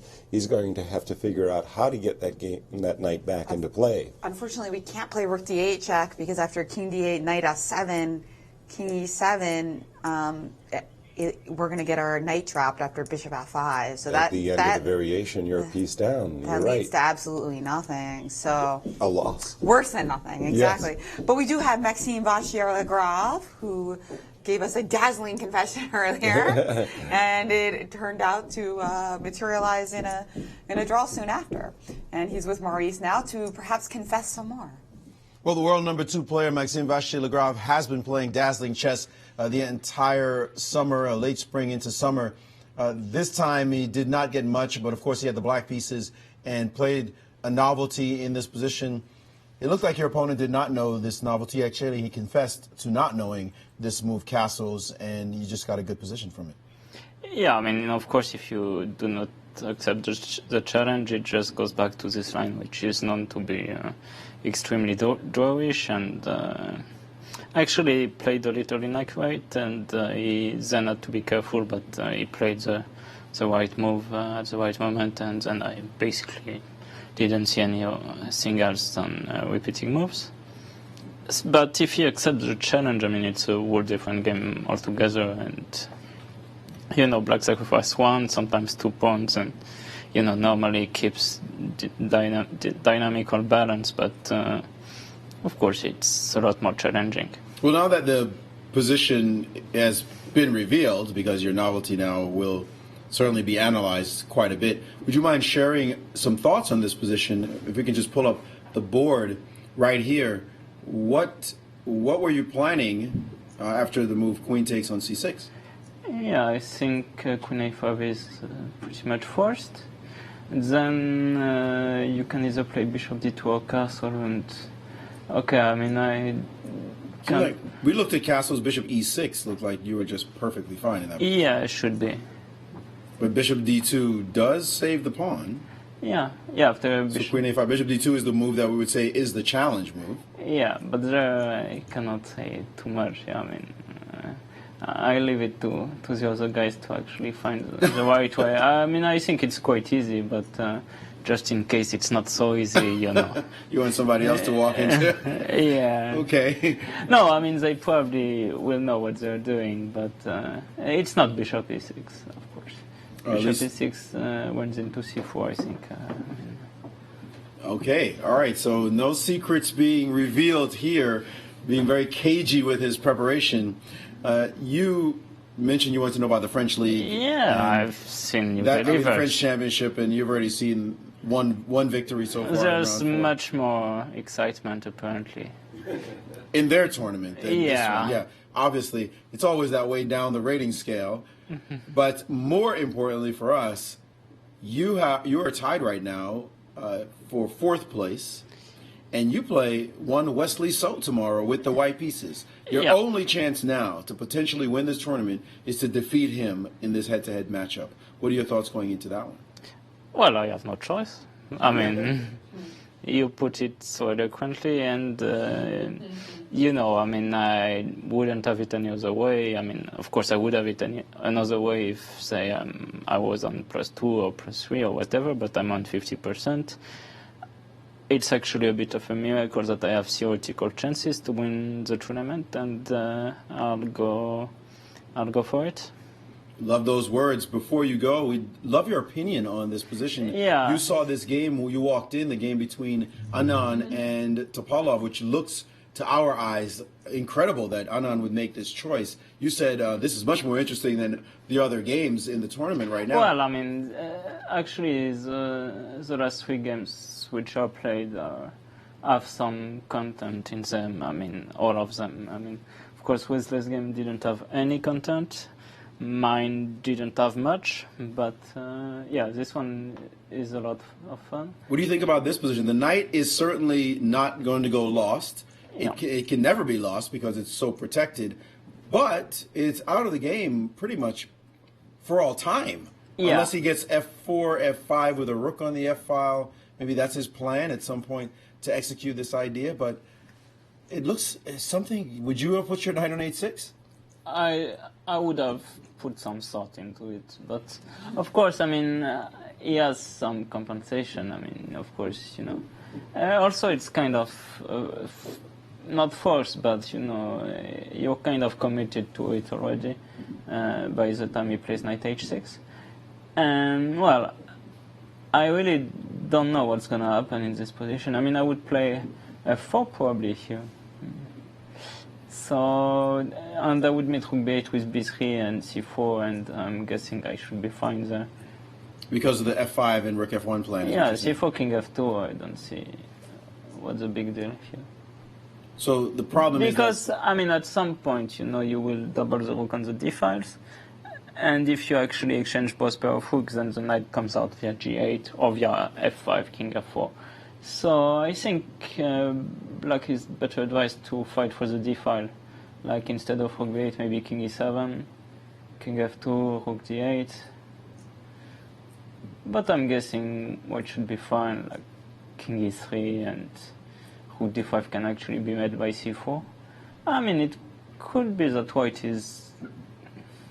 I mean, of course, it's very hard to say that white can ever be better with such a knight, but maybe he is, yeah, maybe it will be better, because after all, the pawn structure is completely shattered. And if he ever plays with this idea, king e4 and f5, then what will black do in that case? Just leave the... No, but he can't exactly leave it, can he? No. I mean, this would actually be quite bad. So, I mean, yeah, c4 makes sense. c4 makes sense. So if you had to bet on this game, who do you think will win it? Or what do you think the result will be? Well, you know what I think. What, that you won't bet? No, that it will be a draw. Oh. Wow, what a guess. What a way to go out on a limb. Yeah, considering how this tournament has gone, but okay. Well, you have a big game tomorrow, and you've already thrown down the gauntlet and said, yes, you're going for the win. We look forward to seeing some fighting chess tomorrow. Thanks. Right. Thank you, Maurice and Maxime. Berlin, just a draw. That's what the players, the elite players, are thinking. And I must say, I would, if I had a choice of which side to play, I would definitely want to play the black side of the position, and I'm really surprised that Vichy essayed such a risky decision in choosing the knight on h6. And let's see what else is going on in our tournament thus far. We've had 2 results, and Levon Aronian and Hikaru Nakamura still hard at work, but that game seems finely balanced. I think I actually prefer Levon's position at this exact moment. But we have another very special guest in our studio with Maurice. And we're just getting him set up. Meanwhile, we did ask, a tweet? We actually found out the leaders of the French championship. Well, the only game to finish so far is Christian Bauer, who won against Adrian Dermuth. So that's from the French championship, which Maxime was so intrigued by and is probably going to start looking at after this. Right. And we are ready with our next interview. Yes, we are with Graham Jurgensen, who I spent quite a bit of time with on my recent tour of Africa. He is the head of the Kasparov Chess Foundation Africa, doing great work. First of all, Graham, welcome to the show. Thanks for having me, Maurice. Yeah, we haven't seen enough of each other's faces, given that we spent so much time together in Kenya and, of course, in South Africa and on safari in South Africa, where you took me to that godforsaken cold winter in South Africa. But first, let's just talk about the trip itself. Let's first talk about your mission in Africa, working with the Kasparov Chess Foundation. I think we started it around about 2012. Foundation was the third out of the group of Kasparov Chess Foundations that have been founded around the world. We work at the moment in 6 countries. We are operational in Lesotho, in Kenya, in South Africa, in Rwanda, in Madagascar, and in Uganda. Got about 55,000 children in a chess in schools program across those different countries using the mini chess program. And then we also promote chess as a tournament. We did about 26 FIDE-rated tournaments last year across the continent, and occasionally do tours like the one that you did to promote the game, I think, in different countries. What's satisfying for you about doing this work? I know you were in the business world before this. You were, I believe, an accountant doing the number crunching, and you decided, hey, I want to get rid of the solid, secure, but potentially boring day job to do something that certainly is impacting real kids in real lives. Yeah, I think it's been a privilege for me because there's not a lot of people that get to do chess as a professional or get involved in chess as a profession. It's difficult, I think, to make a living if you're not in the top 10 players in the world like the guys that are playing here. But to have a chance to work with Gary, to have a chance to work with the kids across Africa, I feel we're doing work that can make a big difference in the future in terms of, from an educational perspective, having an impact on the kids in Africa, I think, is important.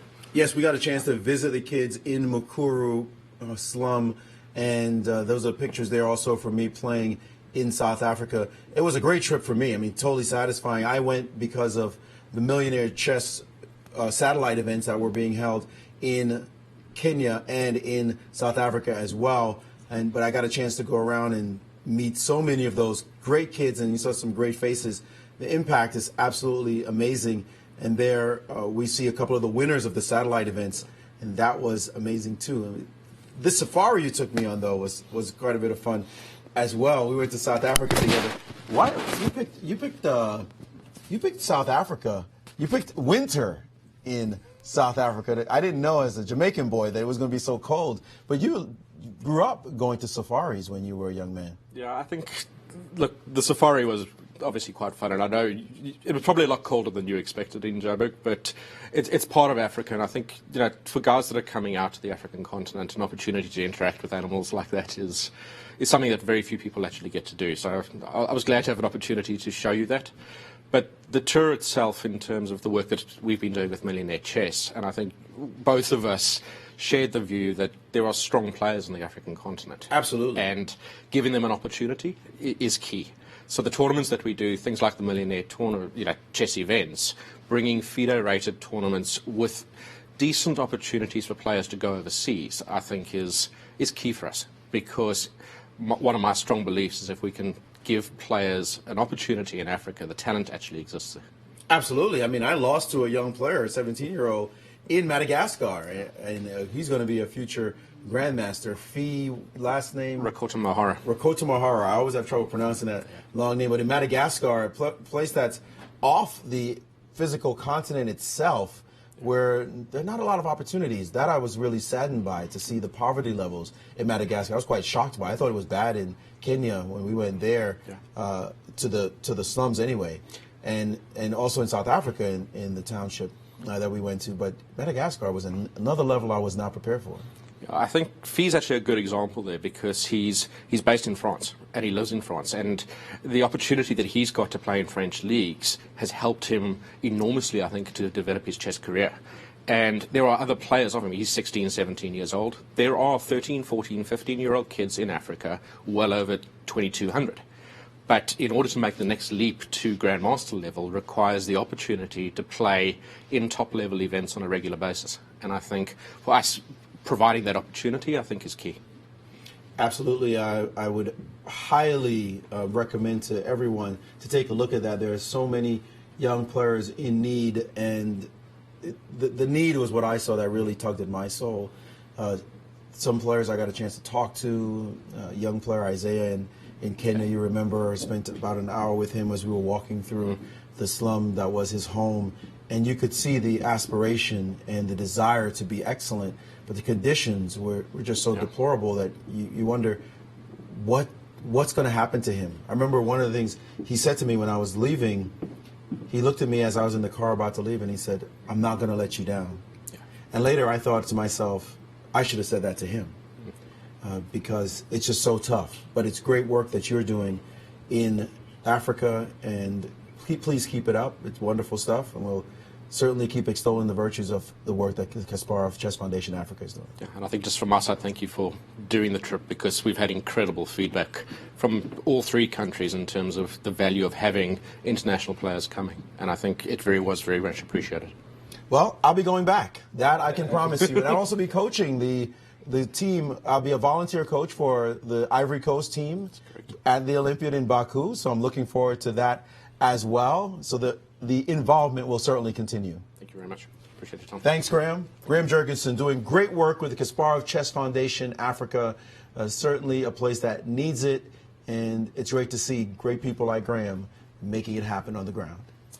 Thank you, Maurice and Graham. Welcome to St. Louis. That's right. What fabulous photos there of the kids and the trip. Just wildlife, yeah. Wonderful.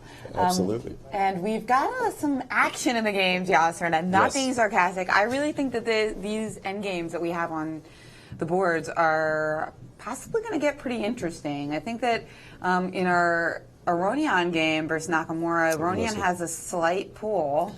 Well, it may be even more than slight. I really like what has transpired for White in this game. This move, knight c4, carries with it a pretty nasty double threat that Hikaru has to take into account. First of all, and most obviously, there's a pawn hanging on e5. If you make the move e5, e4, attacking the bishop, there's actually two choices. One is b4, but the other simply pulling the bishop back to the e2 square with the very big threat of b2, b4, and this pawn on b6 would be hanging. If you pause to stop that threat with the move a6, a5, then after knight d6 and bishop c4, White's getting a very promising initiative. Oh, yeah. And some things could really easily go very wrong for Hikaru in Absolutely. that game. I mean, this is the kind of position where I would actually say that White is going to win a lot if it was like a higher rated player versus a lower rated player. But the one theme of this tournament has been fantastic defense. But I think Nakamura is going to have to find some good moves here. No question about in order it. to equalize the situation. And, hey, the other games are getting interested as well, too. Maurice, what's your take on this game? This one, definitely the engines are liking as we are. But sometimes it's a slight edge, one of those third of a pawn, maybe a half a pawn. This has gone beyond that now. It's a 2/3 of a pawn advantage, which is quite significant. And even the argument is that if Nakamura doesn't play one or two of the options, he's going to be much worse. He's going to be dropping material. Bishop a4 is one move that is being suggested, the top move by the engine. And after rook d2, no problem. Everything is still stable. And now saying you could possibly trade off rooks. Notice not advancing the pawn because this bishop would just fly down the board with control of the d6 square as well. And in this position, after rook takes, then knight takes, and now bishop to g4 attacking the knight that's guarding the pawn. And that's going to cost black a pawn, but he'll have compensation. Will it be enough, though, to be a pawn down? It's going to be a 4-3 on this side of the board. I'm looking at a position like bishop to f8. And potentially bishop takes d7, bishop takes d7, and now we can grab this one. We can even grab this one. This is looking very pleasant for White, and this is where the engine's saying that black might have some compensation. But I know, Yaz, you're looking at this and saying, I guess I just took your pawn, and I'm going to figure something out because you're down a pawn. And it's still there's pressure that's coming back to this pawn potentially. Only hope he has is this bishop on this square. It looks like the other games are not so hot. In fact, this one between Giri and Spidler doesn't look like it's headed anywhere. And the Anand game. But there's a pawn sacrifice there, right? I mean, White's got compensation. Anish Giri sacrificed the pawn Yes, for the two yes. bishops. White does have full compensation though. So my bad. Yes, you're absolutely right. There is a pawn sacrifice. White is looking to get compensation with his bishop, with his pair of bishops. The Indians don't think that it's anything special after knight d7 with the top move being bishop to d4 and then something like rook a to d8 giving or threatening to take this pawn on e5. And the analysis goes on. This one is a rich position indeed. So you're right about that. This one does have some content in it. The other one, bishop to e6, has appeared on the board with Topalov. And Anand can play for Rook F1 if he's scared. Just play B3 if he feels very confident about what's happening with his knight. No problem. He'll get in F5 at some point. So this one is still got a little bit of content to it as well. And Gabriel Sosa asks that now that So has drawn, will we see Anand or top left fighting for a win so that they will join him in the lead going into the final round? And he also says, greetings from a swimming pool in Portugal. Well, we love to hear that. Don't drop your iPad in the pool. In the pool. And stay with us. And yeah, we'll take a phone call, perhaps from a swimming pool in Portugal. Hello, welcome to the show. Let us know your name and where you're calling from. Hi there, I'm Marcus Everett. I am from Toledo, Ohio. And before I ask my question, I just wanted to say, Maurice, you have a fantastic tie. I love it. Thank you. Oh, nice. Okay, so I am 23 years old and finally decided to get into chess and take it more seriously than I have my entire life. And I wanted to improve my my review of my post-game reviews. So other than just looking for misplays, are there certain questions I should always ask myself when I review my games? So that's essentially my question. I will hang up and let you guys answer it. Thanks so much. Thank you for the question. Jennifer. That's really a great question. So he's asking some tips on post-game analysis. Right. How to look for patterns and instead of just like obviously looking for big errors. Right. Uh-oh. We've got to hang up. Of course, like looking for big errors, looking for patterns in the types of errors that you make. Trying to go back and think about what you were thinking about during the game, because sometimes that can be hard to remember. But I think if you can use some verbalization and try to like jog that out of you to see what was missing from your thought process during the game, that's great. What about you, Yaz? When you reviewed your own games, what were you looking for? I wrote everything down. I wrote everything down, what I was thinking. And then now with the engines being such a fantastic tool, I would certainly say, okay, in this position, I was setting myself up, my opponent up for this trap.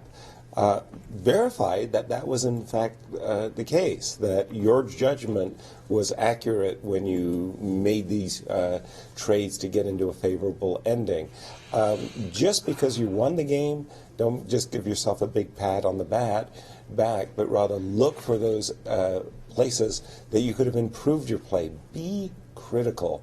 And again, just write everything down. Maurice. Absolutely. You must annotate your games deeply, and importantly, you can do it in a certain sequence. First thing is, what were you thinking? No engine, don't bring up any computer moves at all. This is what I was thinking during the game, and you get a clear sense of it. So that's process number one. Then you come back, if you already know what you were looking at and what you were analyzing, after you've thought about it, you analyze the game yourself. See how much you can see and write that down. This is where I think I could have played better. So where are the moments I could have played better, in my opinion? Then the next thing, if you can, is then work on it with a coach. Someone, if you can.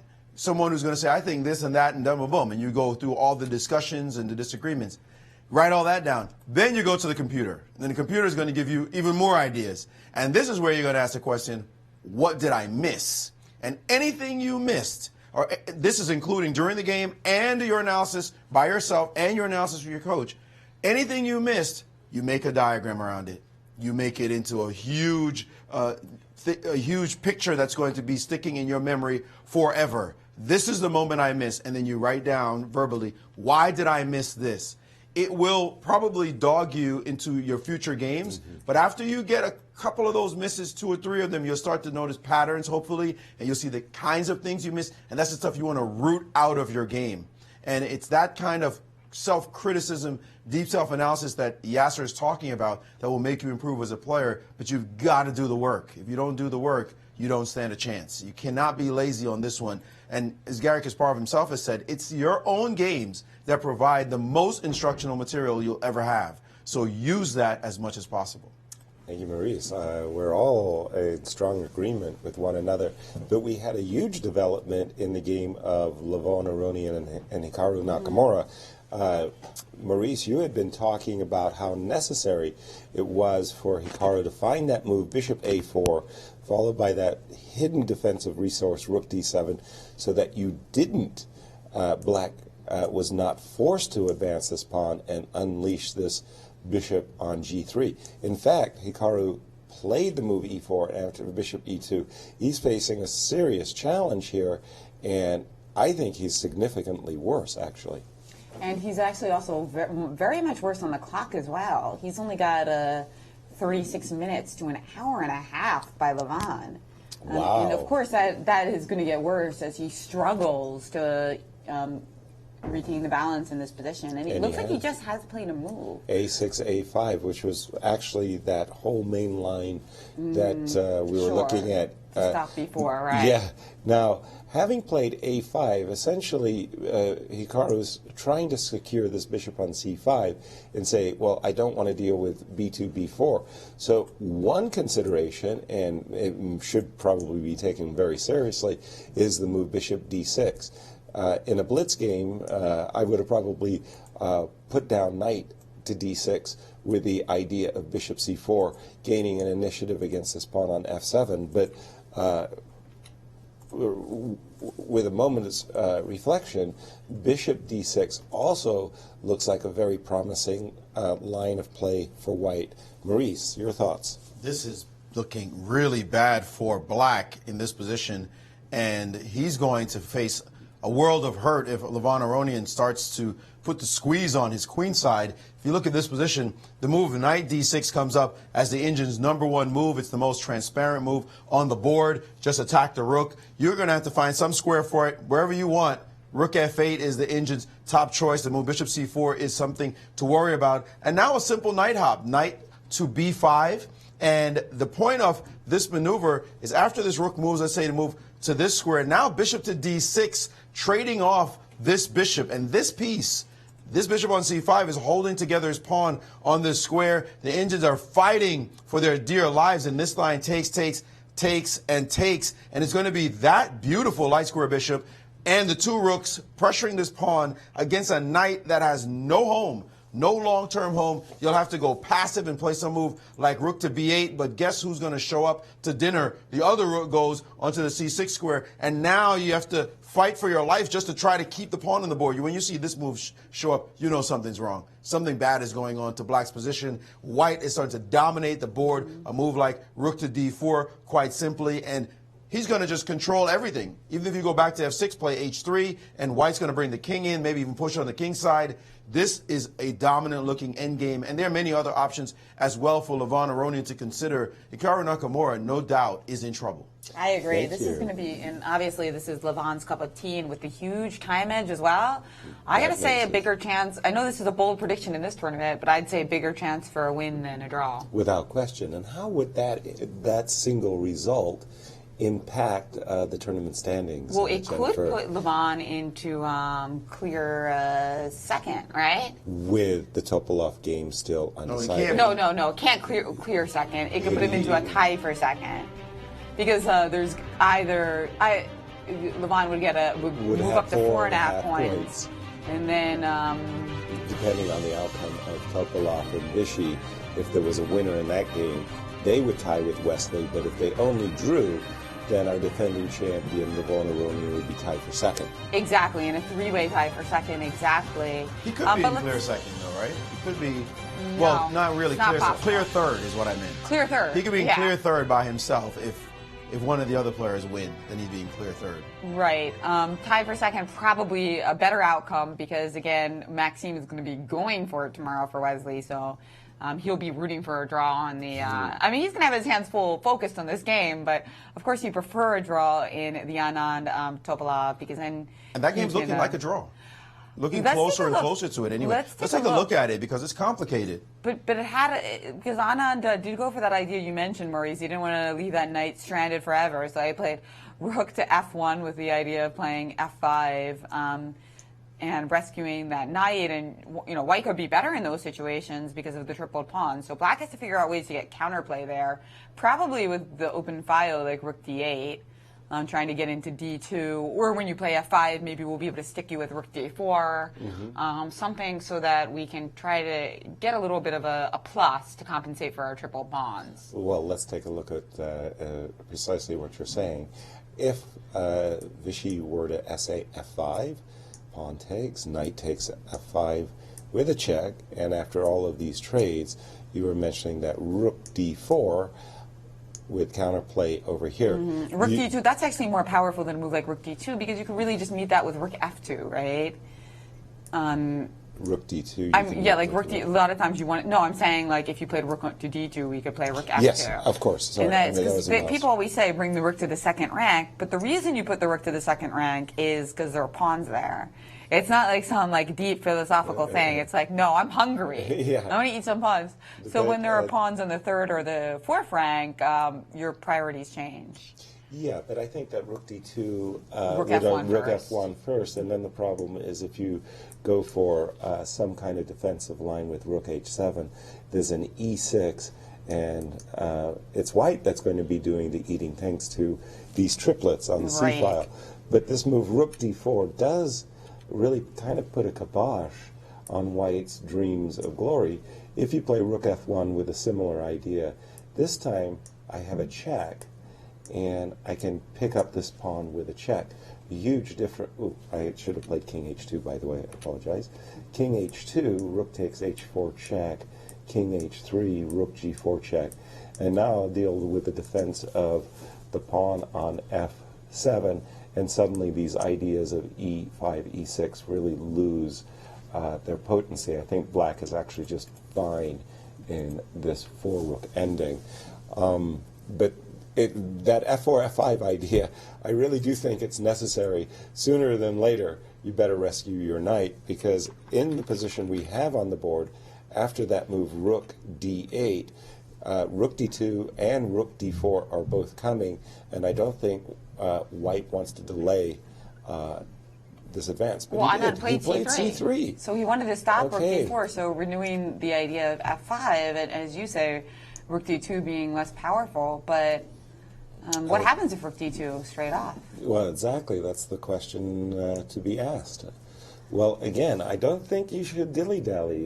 b2, b3 might seem okay, but after a move like b2, b3, by the way, with f4, f5, now I may not even be forced to capture, but I could even potentially post up my bishop on d5 with a very severe threat of rook g2 check in the position. Or I also have bishop h3 ideas. So this, bishop h3 I think idea? you need to. I think so. You think we need to play f5 and just go for the counterplay? Well, I'm still reeling a bit from the move c2, c3, because after the move f4, f5, I think it's still okay for white. Bishop d5 could be met by rook f2 in this case. And what if you take on f5 instead? Well, no, we would just continue the line. Sorry, Jen. Takes, takes, go ahead. takes. And with the idea that if you play knight takes f5, well, in the Berlin, as we've seen time and time again, black's king oftentimes gets very hungry itself and seeks to pick up a pawn for free, especially this e5 pawn. So I don't know. Maurice, was c2, c3 an over-ambitious, an overreach, if you will? Or is all the Berlin right? Endgames are drawn. All the games are drawn. 0, Actually, 0, 0. yeah, rook d2, the engines give f5 as immediate. No need to worry about this b pawn because this capture takes and takes on this square looks quite okay for white, because even if you win this pawn, he's going to put his rook on f1, and if you play rook h7 to guard this one, then he has this potential hit of e6 in the position, or even rook f6, and start to think about nibbling on the c6 pawn. I'm not sure about, did you mention the line f5, bishop d5? Yes. In this position. Now rook to f2. Yes. And this F2, king and this F2. position takes, and if you take, Yes. then knight f5 and king e6, and Yes. now just simply knight g3 according to the engines. If you win this pawn, then white's the one with the edge after this check, and suddenly the king has nowhere to go. The king has to be very careful where it puts itself. King d6 is pretty much forced, Right. and now knight f5 check, king d7, and moves like b3, and these triple pawns, even though you got the pawn, the engine is not impressed by, because it's Is it going zeros or? It's going actually an edge for white right now. Edge for white? Edge for white, yeah. Surprisingly, Big despite surprise. being down material, something like bishop e6 is still going to go back here. And these pawns, knights coming to f6 or c5, they just are terrible. In fact, have you ever seen a worse pawn structure? I mean, this is about as bad as a pawn structure gets in chess. I mean, you can't. It's hard to find a worse pawn structure than this one. Good to think of it. It's just this is about as bad as a pawn structure can be. So this one is not looking great for Topolov's chances to win, even if he actually won a pawn. Wow.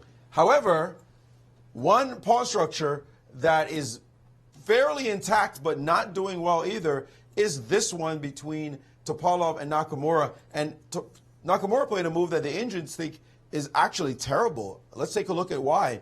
The move rook to e7, it looks like a natural move. Control the rank. Wouldn't it be nice to be able to put a knight on c8? That would be like in a nice imagination, bit of imagination. Unfortunately, knight c8, bishop takes, check, and he can just bring his piece back. So that doesn't work. More realistically, knight to b5, attacking this rook. And now, if you save the rook with some move like rook to b7, the Indians giving this very unusual knight move, knight to c7.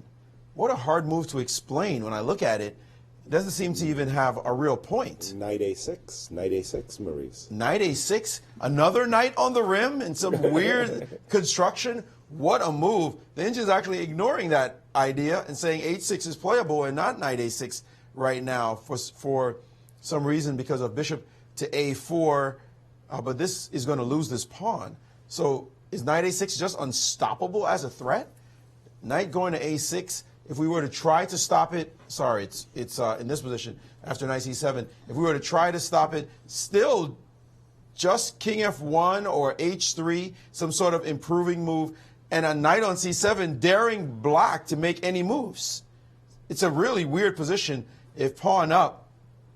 Even here, knight a6 is playable, and now that this piece is under attack, it's hard to, you're trapped. Maybe that's the problem. The rook on e7 has stopped the bishop from going anywhere, and he has played the move knight to b5. Hikaru is in deep trouble now.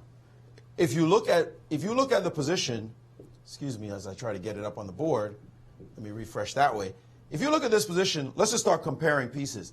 You might argue that this bishop is equal to this bishop. I would say no way. This bishop is actually having more influence on the board. This one is trapped at the moment. This one has nowhere to go. This knight doing 0. These rooks well harmonized and ready for some ideas. These rooks cumbersome. We have a position where the pawn structure seems to be intact, but it's the kind of position that grandmasters love because we love to prove that your pieces are just miscoordinated. And miscoordination alone will lose you the game. Sometimes you're looking for a concrete weakness, a weak pawn here, a weak king, maybe a completely sidelined piece, something very obvious. In this situation, it's all about miscoordination of pieces. Mine are better than yours, and we're all on good squares. Yours are just floating in air. And to spot that reality is something that is the mark of really strong players. And Nakamura realizes it. He's just putting his pieces on squares. They're not tied to a string in any way, shape, or form. Meantime, all of Levant's pieces are connected harmoniously, carrying out the concert together. And he's got a big edge. No question about it. Nakamura is going to have to give a pawn up. He's going to start thinking about how do I give a pawn up so that I can get to some kind of book draw position. He can't do it with with minor pieces on the board. If he does that, he's going to lose. So he's got to figure out, can he find some position where all the minors go off and he's in a rook and pawn ending and he's down a pawn, but it's a draw. But that seems light years away from this position. And time travel also a factor. We have a phone call, Jennifer. That's right. Welcome to the show. Let us know your name and where you're calling from.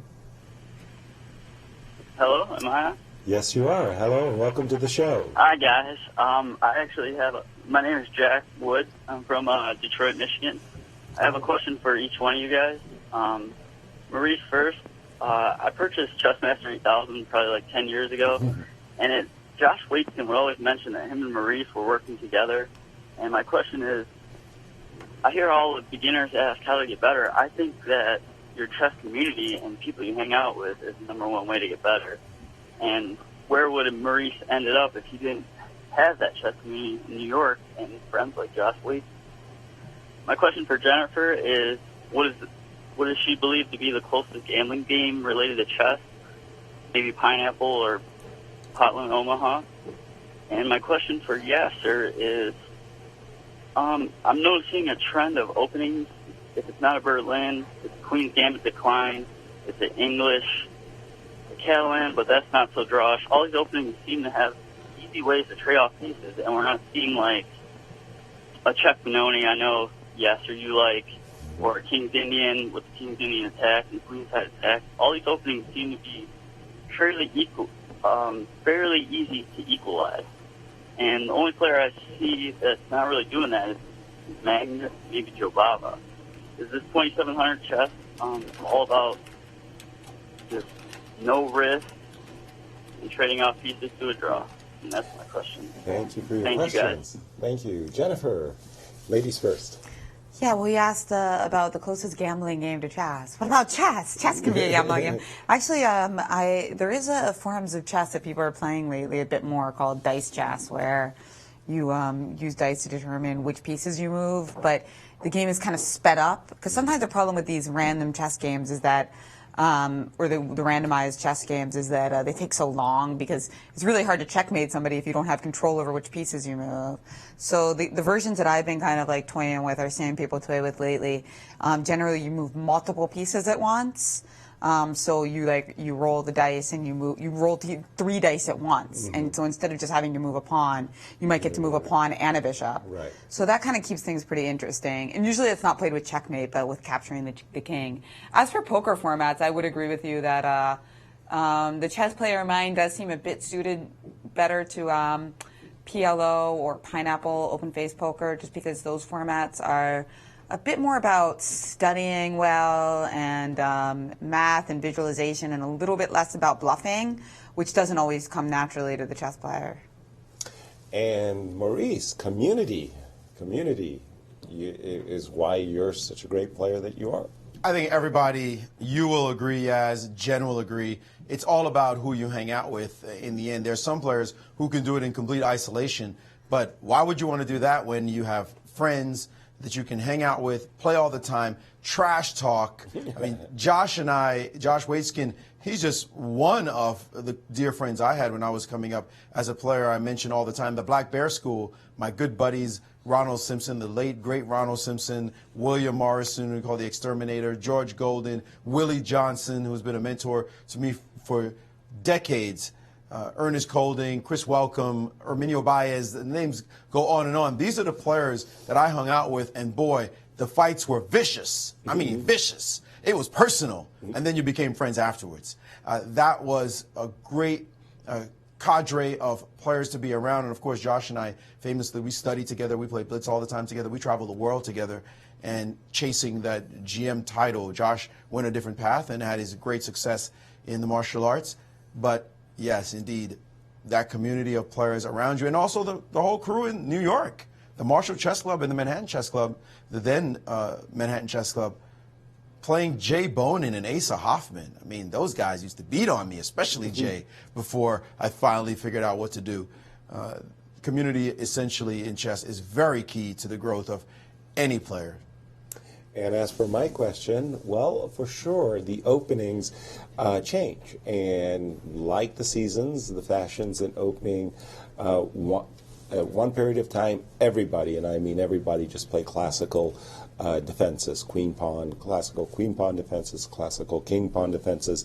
Then we had this incredible surge in Sicilians, as well as King's Indians and Queen's Indians. People weren't always playing d5 against d4. And today we're seeing a kind of a switch back to more classical defenses, like we're seeing in the game of Hikaru Nakamura today, and people essaying a lot of Queen's Gambit declines. Why does it happen? I don't know.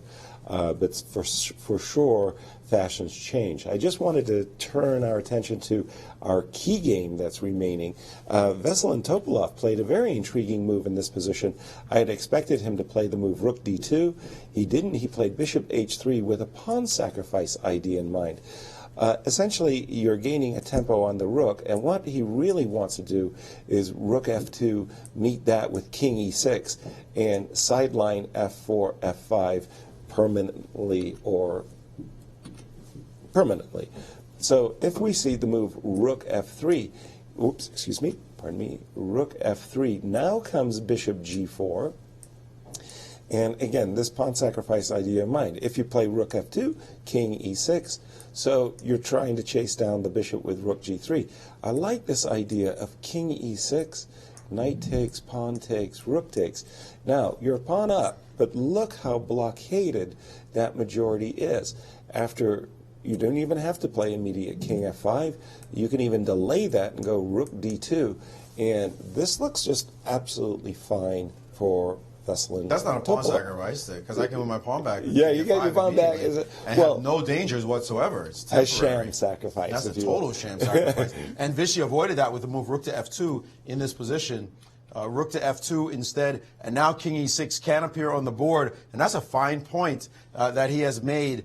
Of course, he could try to move a piece to attack this one, and now rook down to d3. I think that Veselin's played this wonderfully. Bishop h3 is a very nice move, really very nice. Cool idea, in fact, and that I think that neutralizes whatever Anand was trying to do. He better start hurrying up and thinking about that f5 break, but with a king on e6, how's he going to do it from this position? Bishop h3, rook to f2, when king e6 is actually unstoppable.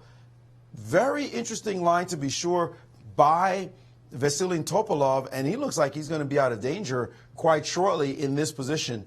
Nakamura made a very committal and important decision, and I think for practical chances, maybe the best one. After knight to b5, that knight is annoying, and it was thinking about going to the c7 square, as you pointed out, Yaz, off to a6. Knights have a way of eroding your position. They kind of rub it down until it falls apart, and this knight was going to dance and prance around the board. So what did Nakamura do? He said, I'm killing this thing. It can't last on the board anymore. He creates a certain linearity to White's advantage. Now, White is still up after rook to a8. The Indians still like White here, and the key move to find to accentuate that advantage was the move bishop to d6. Very direct way of playing, because now you only have linear pieces. So it's going to be about finding the points, just breaking the points down directly. A straight trade like bishop to d6, bishop takes, rook takes, attacking this pawn. And if you defend it, let's not defend that way, with the move rook to b8, then the other rook shows up on c6. And now you see, again, linearity in the attack as they aggress the weak points in Black's position. Surely Black would have liked to have this pawn here, but hey, reality is reality. It's now here. This position is very difficult for Black after another defensive move such as this one. Then bishop to a6 would happen on the board. So Black is in trouble. We can see it. Full activity of the white pieces. However, he did not play it. He played king f1, very calmly saying, what are you going to do? The most important piece to look at right now is this one. This knight has nowhere to go. We can't find a good square for this knight. Just start looking around. Where does it belong? I mean, it can't just sit on f6 the whole game. It's pointless. This pawn is going to be attacked quite shortly, and this knight has no future at all. Knight h5, bishop d6, knight go where, knight go where. You can't find a place for the knight. It doesn't have a home. That means White's pieces are going to be better than Black's pieces still, even though he is not well coordinated. White has the clear advantage, and Nakamura is very much aware of that and trying to figure out, is there some construction? Is there something to hold back the dam that's about to burst? And he will, and he's played the move rook to e6 to stop bishop to d6, which was the Indian's first choice. He's played the move rook to e6. That is a tenacious move. It's important that he stops that, but I don't think it's going to last in the long run. But still a nice move to try to maybe prove king f1 wasn't the most accurate move. Because cleanest, I should say the most clean move, because cleaner would have been bishop to d6. Now Levon has to look around to see how he's going to break down this position, again, with only linear pieces. Thank you, Maurice. And very nice position for defending champion Levon Aronian. Can he squeeze a win out of this game? Well, we're going to have to find out when we come back from a commercial break. Well, we actually have a very special interview going into break, so tune in for that, and we'll be back with more from the penultimate round of the Sinquefield Cup.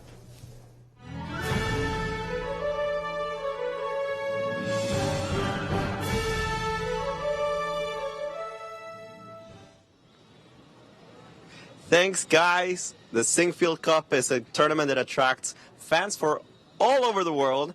And here I think we have the biggest fan of them all. And with Meg Manceta, and tell us a little bit about yourself. Where do you come from to watch these games? I'm based in Bombay, in India. And for the last 3 years, I've been here at the Sinquefield Cup. It's been wonderful.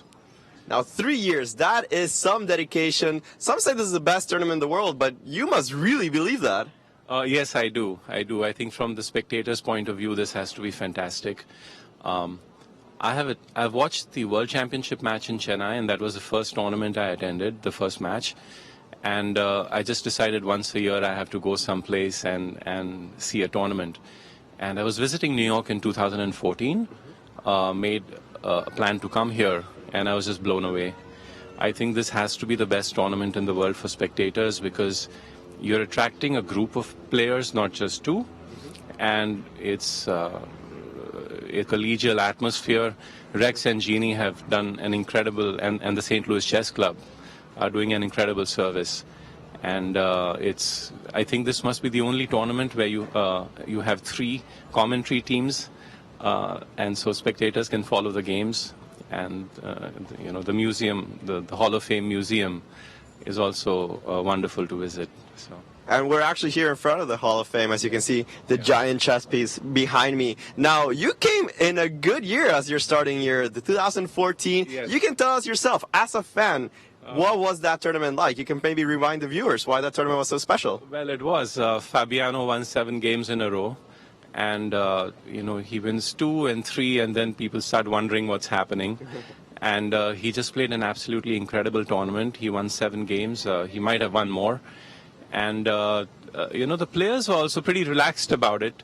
The press conference at the end was quite jovial. People realized that chess history has been made. And it was just an incredible experience being here at the time. I actually made friends with Vladimir Chuchilov there. And I've had the pleasure of working with him on and off. So, wow. Yeah. Now, Vladimir Chuchilov, for those unfamiliar, he was at that point Fabiano Caruana's coach. Yes. He has since switched to Rustam Kasimdzhanov. He just wanted a little bit of extra new style. But, oh, wow, working with the great Vladimir Chuchilov, that must be a great experience. Well, he recognized me as a chess lover. So I think I got picked on that score, not for my talent. But it's just great. You learn chess as you attend these tournaments and you really try and struggle and understand what's happening. And spend time with grandmaster commentators such as yourself. So it's really been incredible. Well, thank you very much. Of course, the ambiance here, I think, not only have you said it, I felt it the same way. It's just unbelievable. Compare this tournament that is 10 players, some of the best in the world, to the stress and, well, some of the differences between this and the World Championship match that you attended, Carlsen and Anand in Chennai. Yes, obviously a World Championship match, you said it exactly right. The chess is fantastic, but it's stressful. There are 2 camps, and there's just 1 game going on. And there's a lot at stake, so I guess the players and their teams are also a bit tense. People are very relaxed here, and you get to know the players. So this is from the spectator's point of view, I think a much better deal than just a World Championship match. This is my point of view. Yeah. Well, thank you very much. Definitely one of the biggest fans here of the Sinquefield Cup, donor for the St. Louis Chess Club. Meg, thanks for joining us. Yeah, just a special word for Rex and Jeannie and the club. I think it's incredible what they're doing here for the community. And the Kaisa Club, the activity for introducing and promoting chess in schools. I just think it's a superb initiative. Kids growing up, they're close to their parents, but I think when you have another mentor in life and you learn a game like chess, I think that there are incredible life lessons to be had.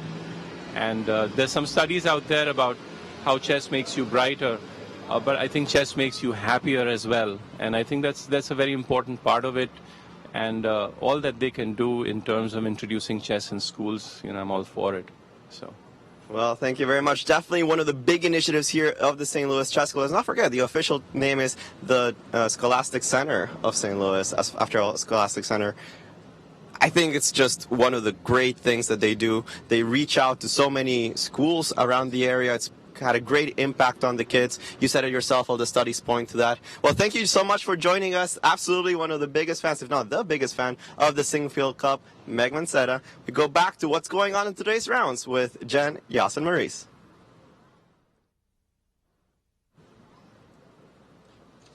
Very good. Nice. Yeah.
Hello and welcome back to the 2016 Sinquefield Cup. And it looks like Nakamura's position against Levon Aronian, that is the game with the most chances for thunderstorms so far in the Sinquefield Cup today. And unfortunately for American fans, it's not going in Nakamura's direction. Aronian has a big advantage on the clock and on the board.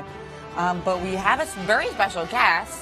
Yesterday I pointed out that you can't spell grandmaster without grandma, and one grandma who knows how to crush her grandchildren. Exactly. And also the co-founder of the St. Louis Chess Club is with Maurice Ashley. Well, chess has certainly benefited here in the United States from having great patrons and great friends, and Jeannie Sinquefield is one of those. Thanks so much for joining us. Oh, it was fun. Well, look, the partner of Rex Sinquefield, you've been married to Rex for a couple of years now. 43. 43. Wow. Sounds serious. A couple of 43. Yeah. I guess you're. He's still alive. You're hanging around with the guy. There you go. You were surprised when Rex brought up chess as a hobby, and then it turned into something slightly more than a hobby. Well, all of this. Yeah, it was sort of, it was something he could do. It was how expensive could it be? A few tournaments, go off, and then when we retired out here, he decided he wanted to do a chess club. And again, you don't think much about it. He's going to start a chess club, and you know what you're thinking about, right? A couple of chairs in the back room someplace, play once a week. Yeah, right. Turned into a lot more than that. Yeah, and then after we built out this one, and we were approached about the World Chess Hall of Fame? Yeah, and so we bought the building across the street and outfitted that. And then it seems like each year the demand for chess is increasing. How are you feeling about the Scholastic program, especially? It seems, I know your heart is very much with young people, and to see the Scholastic program was really. We're in more than 100 schools in the St. Louis area. Last year or the year before, we started teaching teachers from rural schools in Missouri, which has been sort of fun. I actually got two teachers from where we live on the farm, which is the total county, which is as big as St. Louis City, is 13,000 people. And we have three chess clubs. Amazing. The two high schools and the technical college. And two of the teachers have come and been trained here. And, the kids are starting to go to tournaments in the big cities, Columbia. Yeah, creating definitely growing the program in those areas must be very rewarding. But you also work with the Boy Scouts, and you've done something amazing with the Boy Scouts. Yeah, it was about 6 years ago that we were talking about why the Boy Scouts don't have a chess merit badge. And somebody said that they'd been trying for 40 years to get a chess merit badge. And I said, well, I could probably do it. And Rex said, no, you can't do that. I'm sorry, you don't tell a carriage can't do anything. So it worked out one of my best friends on the national committee to approve new merit badges. And we see the requirements there on the screen to learn about the history of chess and, of course, studying the role of critical thinking and of learning the basics. I know you've even had a chessboard, a special chessboard as well. This small paper board. And also, I remember seeing a Boy Scouts book, also a manual for chess. Yeah, there's a chess merit badge book, and then we did a portable chess set, me and my scouts, called Chess 2, the letter 2 Go, that we use for backpacking. And then because it was too expensive, we came up with a paper version so that anybody who teaches chess could hand out a paper version for the kids to take home. And you pop out the pieces and glue them onto bottle caps. And I've actually seen it being done in Africa, that same thing, where people actually learn how to play chess with pieces of paper. And they mark out the spaces, and they write out the pieces, and they get little bottle caps and glue them on, and they play chess. A great way to make the most out of a difficult circumstance. I know Jen mentioned you're a grandma. I think I heard you trash talking about beating one of your grandkids. Yeah, I beat my 9-year-old. He still hasn't beaten me. I was very proud of myself that I can still beat him. He's getting sort of better. But I did have a challenge for anybody who's a Boy Scout out there who's either has earned the chess merit badge or is thinking about it. I found an error in the chess merit badge related to the rules. You have to read it carefully. Think about the difference between and or. And so I'd like to challenge any Boy Scout out there who can find the error. We'll give them what do you think, a year membership to the club? Does that sound okay?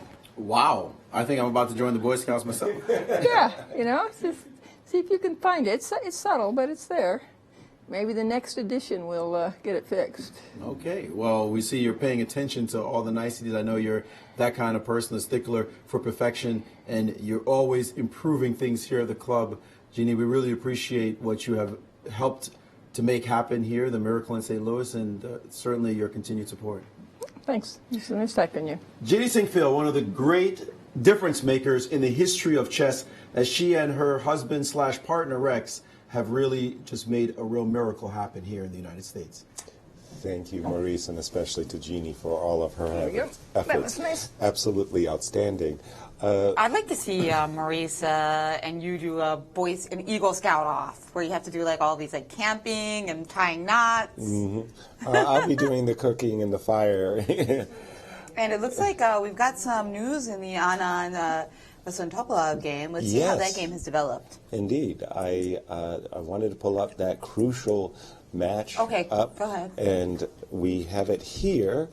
We've seen, after this idea of Wesley Topolov's bishop h3, rook f2, king e6, really taking the punch out of this f4, f5 idea, Vichy found a way of activating his rook over here with rook a4. All of these pawn weaknesses on the queen side make obvious targets for the rook. Rook check. Okay, that wasn't the move I was looking at. I was looking at something completely different, which involved rook coming over here to g3 check. But rook d1 check, king h2, rook d3, and we're up to date with the play. And why is this so good? Let's take a look. Rook takes a7. Well, now the bishop is in the way, so you get the bishop out of the way. Bishop h3 check, menacing ideas of bishop e4. That's going to provoke knight takes. There's no question about that. Then after king takes, rook takes c7, gobbling a pawn, but look at this. Active pieces. We always talk about how important is it to activate your pieces. Now the king, pardon me, now the king on g4 is really working up a mating net. And if you take, I've got at least a perpetual. Right, a draw with rook h3 and rook g3. Indeed. That's at least a perpetual. But I don't see how you're going to get more there. Because well, let me show you. Let's try. Rook d1 to h1, and hello, there's a checkmate threat on the board, and black's king is beautifully placed on g4 to win the game. So instead of taking f7, I've got to find a better move there. I would very much hope so, because or maybe that maybe I should even not start with rook takes c7 here. So after you play, so after knight king takes f5, takes. Maybe something different in this position. Like something like quiet. Maybe like a rook a4 as well. Just rook a4. That yes, stop because king that g4 because I have f5 check now. Exactly. Well, so f5 is actually a pretty nasty check indeed. Yes. Turning the tables on you because you would actually have to sacrifice in order to stop the check. But with this really active king blockading all the pawns, I think it's very easy for me to now play a move like rook d2 and go into a drawn rook and pawn ending. So nice, well-played game there by both players, but most especially Veselin. I think that his idea, bishop h3, king e6, a rather hidden idea, is going to be enough to hold the game. But the big game still ongoing is between Levon Aronian and Hikaru Nakamura. Levon has just played this move, bishop d6. We expected it some time ago. Maurice, we really thought that Levon is in the driver's seat. Is that still the case? Well, let's continue taking a look at it ourselves here. All right. And Maurice is just getting himself ready. When we left it around this spot.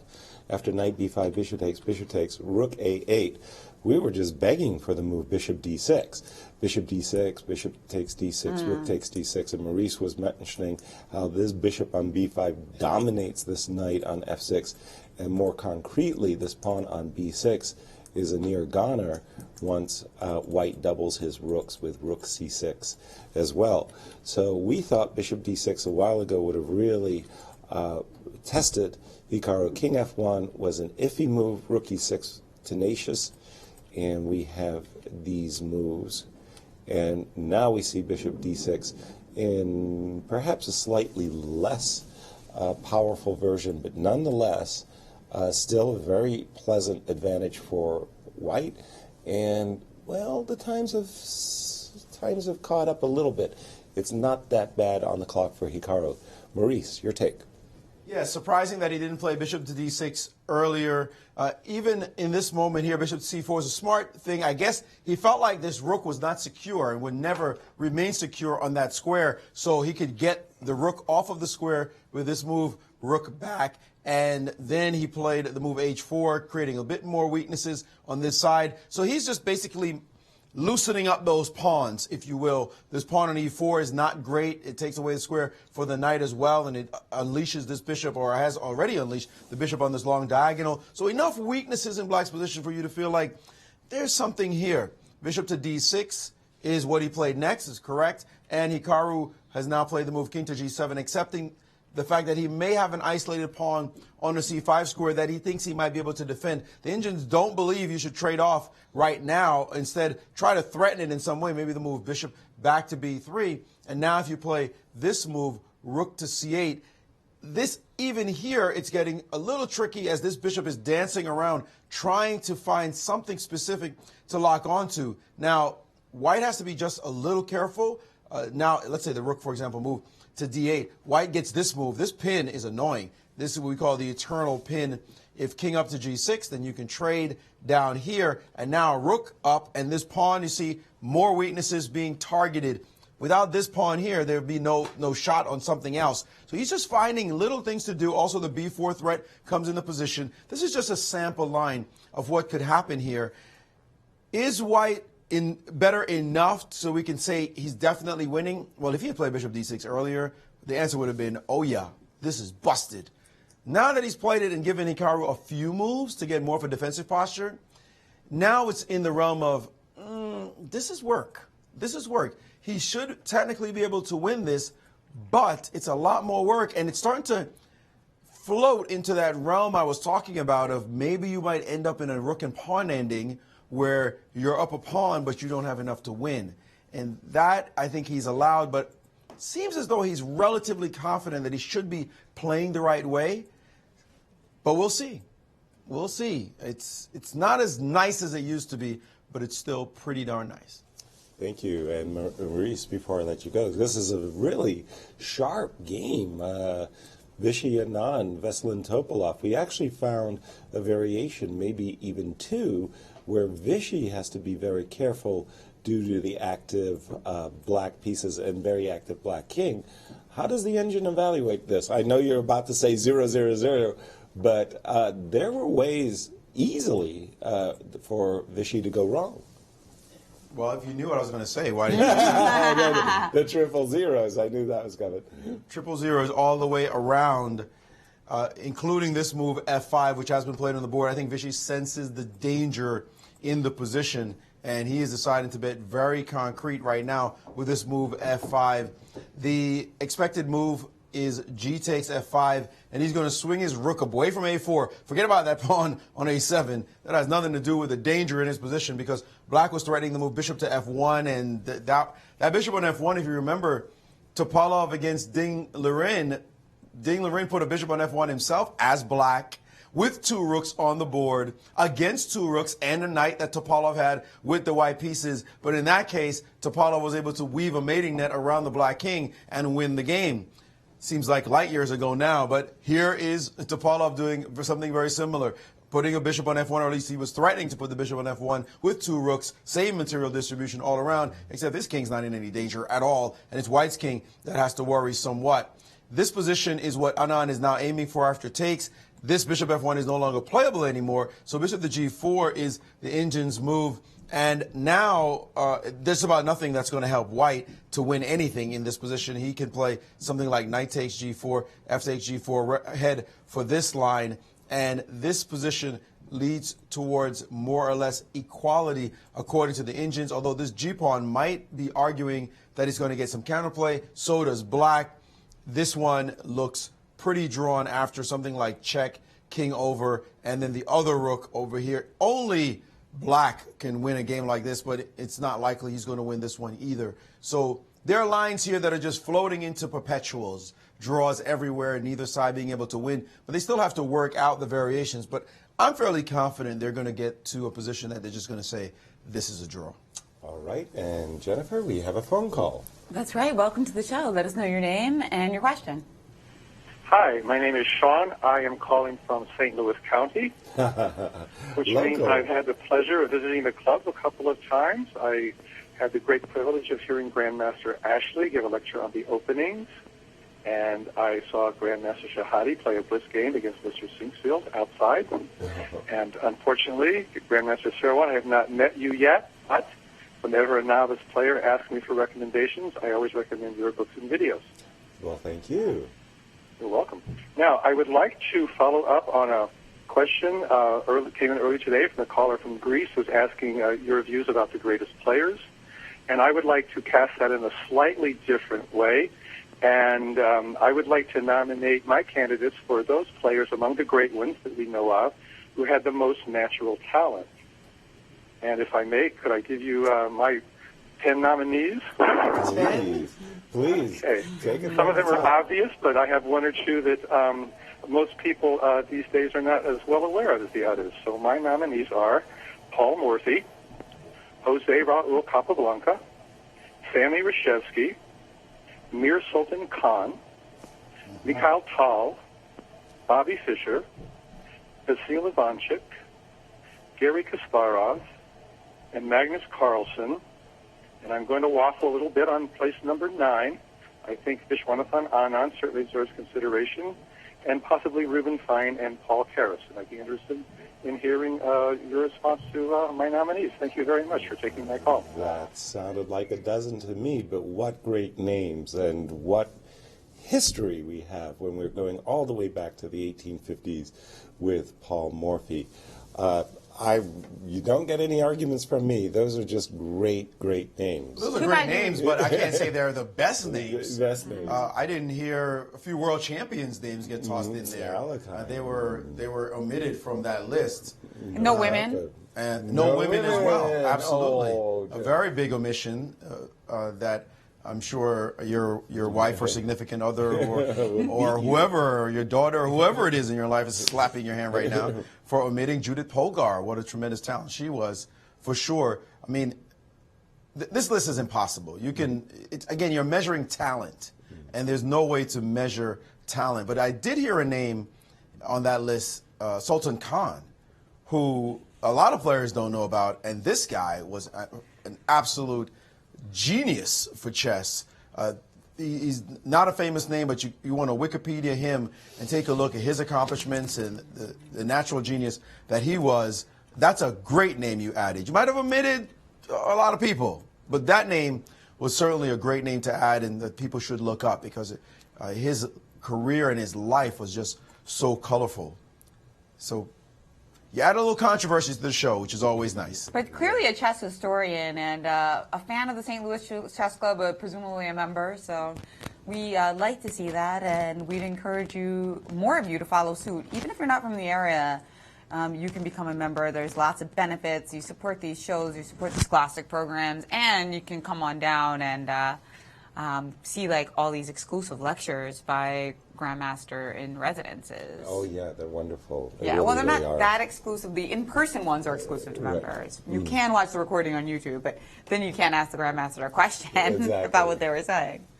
So have we seen that position on the board? It looks like we've gotten rook d3 on the board. I was just looking at the game between Anish Giri and Peter Svidler. Anish has gaining full compensation for the pawn that he sacrificed. His two bishops are definitely boss in the position.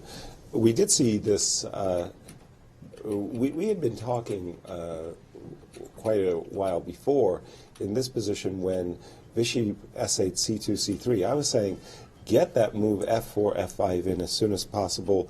Vichy slow played it, and then, kind of reminiscent of the game of Hikaru Nakamura versus MVL, it seemed like he wasted a few tempi with the move rook e4 to a4, and right about these parts said, nah, I'm not going to take that pawn on a7, but got back to the main idea of playing f4, f5, and I think we're up to date right here at this moment. We've just seen g takes f5, rook on a4 to f4. And this is, I think, where Maurice was talking about the move bishop g4. Mm-hmm. Threatening rook h3, right? Right. I think this is where we were. Maurice, your thoughts? Yes, this position is very close to equals already. This one, something's happening that I talked about could happen in the game, was the potential trade of pieces that could lead to equality for black. Well, not equality, but at least defensive chances. Here, of course, bishop takes e8 is a mistake because knight takes guards the bishop. So after just going back a move to here, after takes, you have to take on d6. And now a critical move, not to go hyper passive, with this move, which is just awful because now you allow white to get everything, and then your position is miserable as he has total control and domination with the bishop, the two rooks. That's terrible. This is the position that is forced, that Hikaru is playing for. After rook takes d6, which bishop to b5 is on the board, bishop takes d6, rook takes. Now rook to c8, attacking the rook in a way that, of course, your pawn's hanging, so white has a choice here. He could play rook takes, and now after rook takes on b2 doesn't make any, b6, excuse me, I was seeing b2 coming. Rook c2 check would happen, and then b2 is gone, and black is out of hot water. So in this position, after rook takes d6, rook to c8, white has options. One of them is just to do this thing again, attacking along the rank, and now after takes, we're very close. Matter of fact, I'm going to back up just a second to this move and take with the bishop, just so I can illustrate this point. Here, black is ready to play a move like knight e8, and after bishop takes b7 could happen in this position. This is the kind of endgame, let's say white made just a random move. This is the kind of endgame that black would hope that he's still in. Now, in this version, it's bad. The king is very close to the pawns on this side, and he's about to pick up this pawn or trade it off with the b pawn, in which case black will have a hard time defending this rook and pawn ending. But this is what I meant when I said the pieces might just get traded off and you get to a rook and pawn ending. Which version Hikaru gets will be one that decides whether or not he saves this game. Make no bones about it. There's only a two-result game right now. It's either white wins or the game ends in a draw. There is no black wins in this line at all, and Hikaru knows it. He's suffering, and Levon knows if he doesn't win this, he just should slap himself with the right hand, then slap himself with the left, and then if he can, take a shoe off and hit himself over the head, because he had a wonderful position, and to squander an opportunity like this to go to +1 and be right there to compete as potential champion, a potential repeat champion, you couldn't ask for more than what he got out of the opening. Absolutely.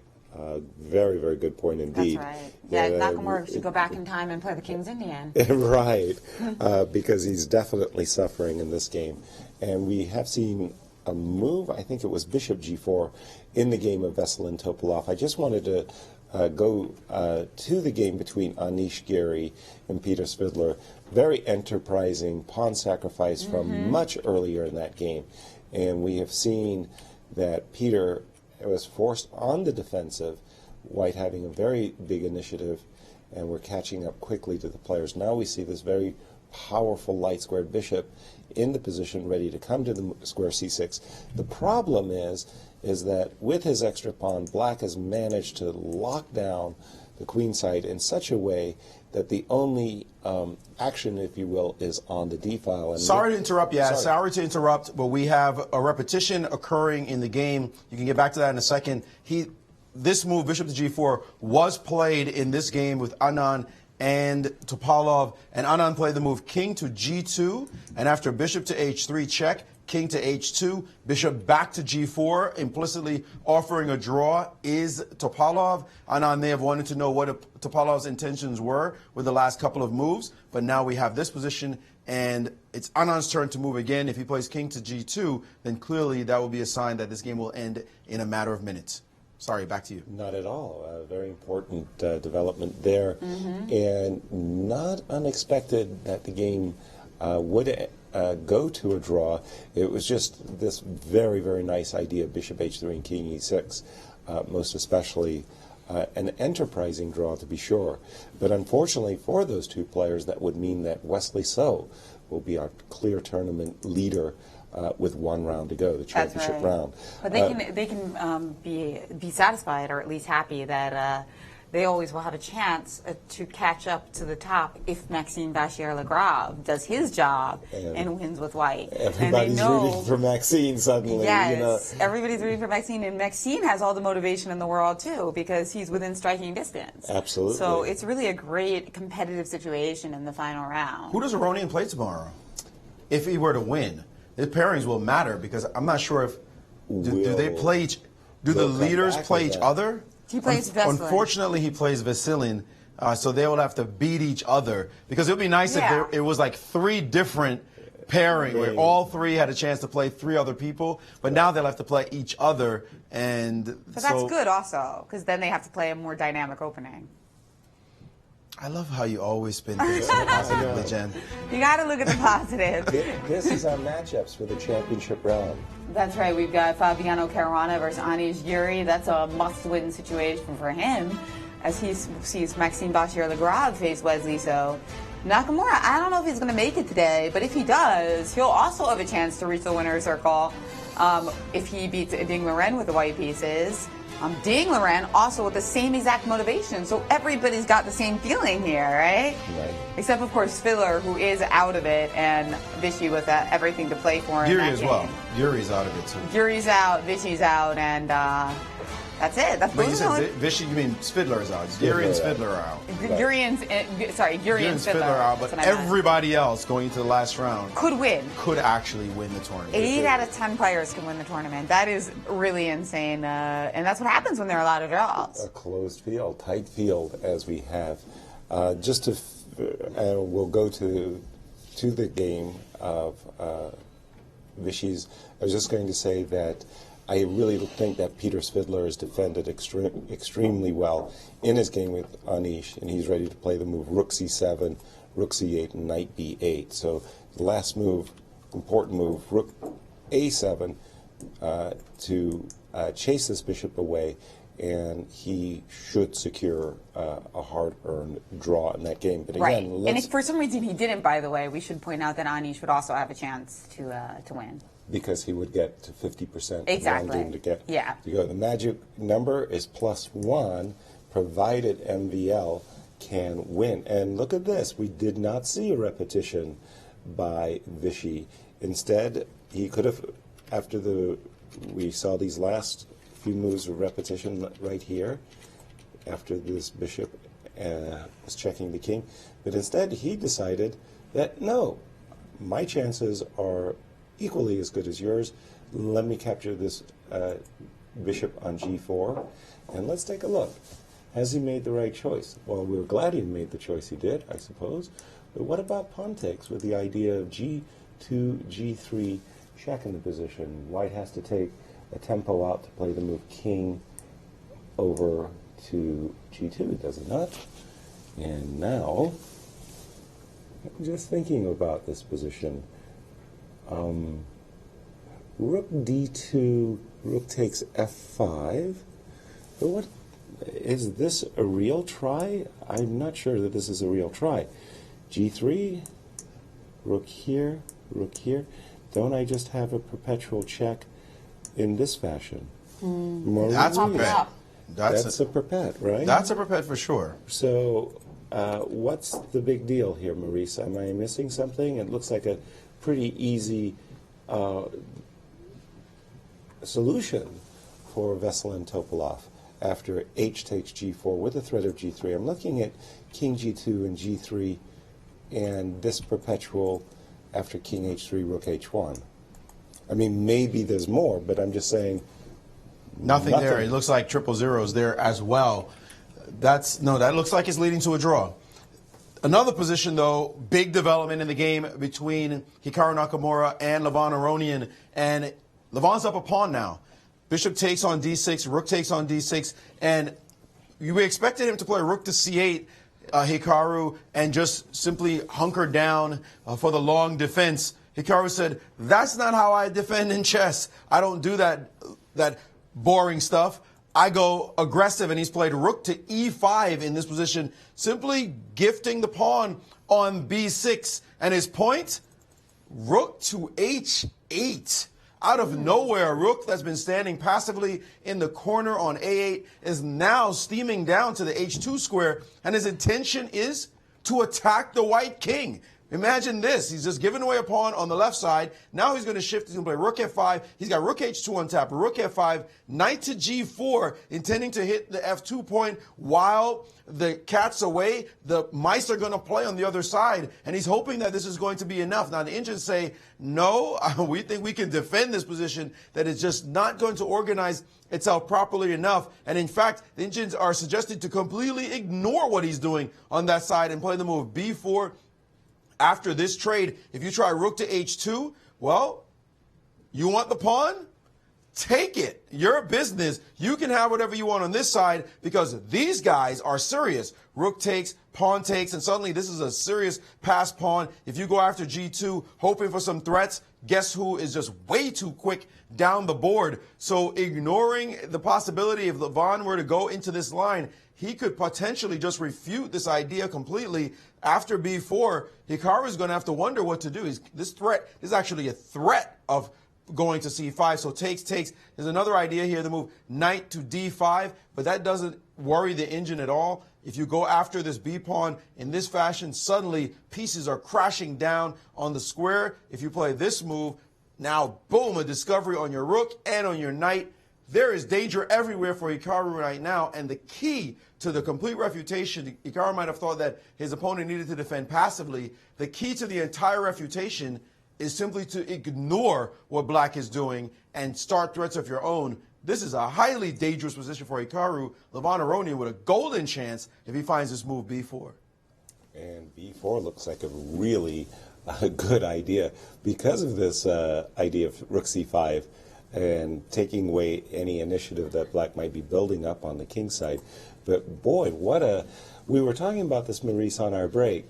One of the most difficult things in Grandmaster chess, and what they hate the most, is to defend patiently, just to try and keep the position. A lot of the Grandmasters today just simply hate playing such a role, and they love to lash out and go over on the counterattack. They think the best form of defense is a good attack, and we're witnessing that with Hikaru Nakamura, that as he gone too far. He is especially one who is wont to going aggressive when he should be passive.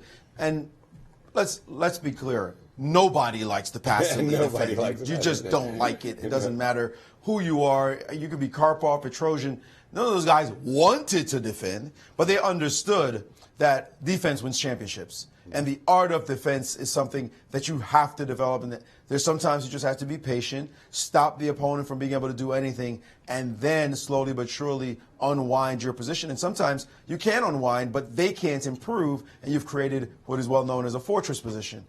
Those are things you have to do in chess in order to be successful. Hikaru is not one to care about that too much unless he sees that it's very clear, but he's been doing it more and more lately. I've seen him lean in that direction. This game, though, he said, forget that. Maybe he felt he was worse, too much worse in the position after Bishop D6, and he has a good point. But now with the move Rook to H8, you look at Levon. Levon's eyes are completely trained on the right side of the board. You saw him doing it there. He's looking, he's calculating around G2, F2. Can I defend? You know he doesn't want to defend that side. No. Actually, the B4 move is a pretty easy move to start with. If Hikaru had done nothing, B4 would have shown up on the board. Right. But because Hikaru did something, now he might have just get distracted away from the main plan. So the question for Levon will be, will he see the main plan, B4? He does. Will he decide that it's worth it and that Black's counterplay is simply not enough? Black could win the king side, but if a pawn queens, that will end the game. And that is what he's working on right now. And he's not totally comfortable because he hasn't worked out all the variations yet, but that's where he's headed. Right. I was also going to say a human move, B4, is certainly would be my first choice. But another human move is bishop C4, rook to H2, and just say, what is your rook doing on H2? After rook G1, just simply defending the pawn. If you go ultra aggressive with rook F5, now rook B5 with the same idea, to take away the punch from knight G4 and to force this trade of rooks. At the end of the day, this rook on H2 is doing nothing, and in the meanwhile, that pawn majority passer on the queen side is coming very quickly, as you point out. So two very tempting ways of dealing with this hyper-aggressive rook H8. Both bishop C4 intending rook B5, and the really nice idea of B4 takes with rook C5 on tap to get a passer. Looks good to me, Jen. I think Levon Aronian is in great shape at this exact moment. That's right, and he would be in decent contention with some destiny in his own hands. With a +1 score. Exactly. He's still got to win the game. Of course, Wesley would also just clinch it if he won his game. Clear. The black pieces, the way he's playing, forget about the way he's playing, the way he's thinking. Yes. Wesley's thinking, draw. You guys win. I'm not risking anything. He's going to have black against MVL. You know what he's going to say. Hey, it's hard to beat MVL. It's hard to win with black. MVL's not going to give him an easy draw, though, that's for sure. Well, for sure. But sometimes, plans go awry. The other point to make about the Levon Aronian game is that the Indians like a lot of moves. B4 is the most incisive in their minds, but in the calculation. But rook B7 is a move. Yasser, as you mentioned, bishop to C4 is a move. Even bishop A4. There's a lot of moves here that say that the white pieces, just better to have them right now. Much better. Number of moves. Levon really can't go wrong just yet. So he's not at a critical stage where he has to prove his advantage because he already has it. The pawn's in his pocket, and Hikaru's in time pressure. Levon just needs to come up with some solid play that keeps the aggression moving in the direction of the white pieces. Don't go ultra passive. You don't need to. Just keep adding that pressure and getting black very afraid. Matter of fact, there's one line with bishop to C4 worth noting. The move knight to G4, anticipating any rook B7 attack with the move rook to F5. And in this position, white can even play rook to B5 and say, we're going to cut this off. We just want to trade off some pieces. The more we can get rid of pieces, the easier it might become. This is not the perfect line, but there's just so many variations that white can look at that blunt black's initiative. And I think that's where Levon's going to be looking. But if he just thinks, aggression, kill him now, B4 should be the move he plays.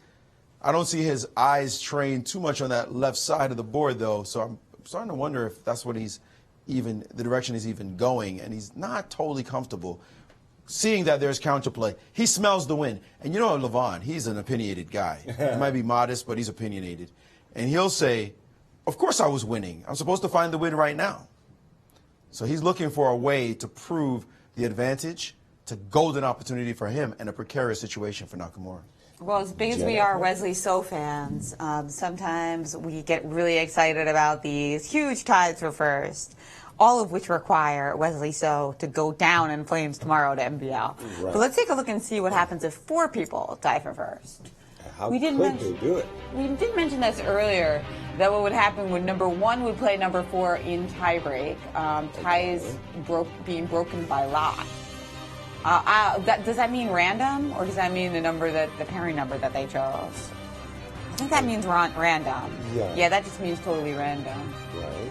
Oh, in order of the number of wins first, and then ties broken by lot. Okay. So number 1 would play number 4, and number 2 would play number 3. And then the 2 winners from those mini matches would then go into Yeah. the two-way final. And since it's game 10, that would all be done in a couple hours anyway. So that would be so fun. And who won the most? Who had the most topsy-turvy result? Who would be the winner on tiebreak there? Probably Levon? Well, you got to tell me who the 4 players are. Well, I don't know. that? Good question. How would I they guess get- it would probably be like Veslin and Anand and Aronian and Wesley, something like that. An MVL. And MVL. But then we have 5. Then we have 5. I don't know. But I definitely Veslin's lost a game. So his tiebreaks would be better because of that. Because if you lose a game, then in order to get +1, you need to have 2 wins. And yet Wesley would also... Well, that would be the same with Wesley, too. Exactly. Yeah, so... All But right. very interesting. Of course, we'll go over this more tomorrow when we start to see some results. All the possibilities. And we see all the possibilities. But it's also a question whether you might be in a situation where you don't want the better tie breaks because you might rather play 2 and then 1. So it's just going to be kind of random in that sense. We do have a move by Veselin Topalov, and he did play the move G4, G3, attacking White's rook on F2, and there's no doubts about it. You have to play the move rook F2, F3. You cannot afford to leave this pawn, F5 pawn on the board, I believe, is the point there.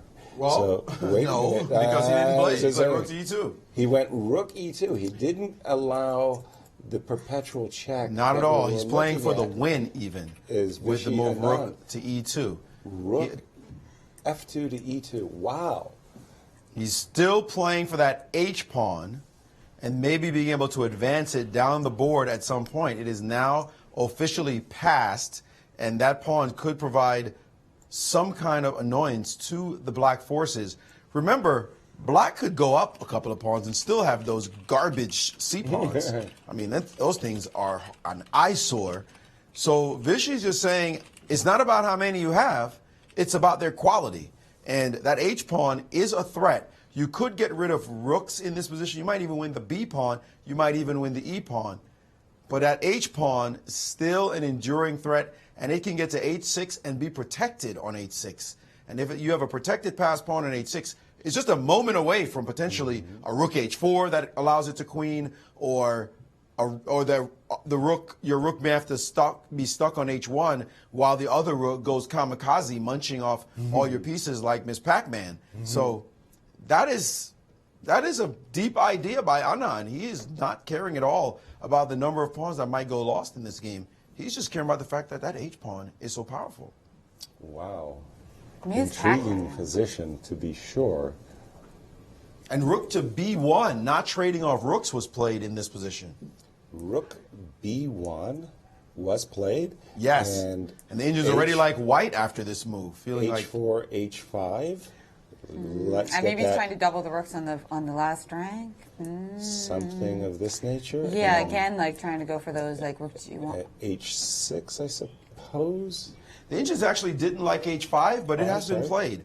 The Indians like the move rook to C4, attacking the C pawn and just keeping the pawn within range. That is that pawn on H4. But H5, according to the Indians now, just went triple zeros. Again. Rook D, D1. Right. And I'm not really sure why triple zeros are on the board, but rook GG1, H6. And then you've got to swing your rook behind, I would suppose, with rook H1, Maurice? Yes, you could also check and keep it complicated, but rook H1, king takes G3, and then rook to H5. Yes, that was the point I was about to make. Is the G5 pawn now vulnerable with rook H5? And now rook H2, continuing the variation. Wow. Okay. I'll take a pawn and king F2? King F2. No, king F2, rook B2. Oh, my apologies. King F3? King F3, yes. Now I have to go passive with rook back to H8. Maybe I shouldn't go passive. No, just a second. I have a lot of checks in the position too that I could investigate. A lot of checks? Well, maybe not a lot of checks, but I have checks. Yeah. I have checks to consider, definitely. Well, Vishy Anand, to be applauded, didn't just simply acquiesce to an easy day at the office and is making Veselin, work for the draw. Yeah, giving it a shot, Vishy, knowing that this is a crucial moment in the tournament, the penultimate round. He can actually catch up to Wesley So if he wins this game. Exactly. And we do have Grandmaster Alejandro Ramirez with the breakdown as we come for the end of the time control in this game. Will we have a break? Okay.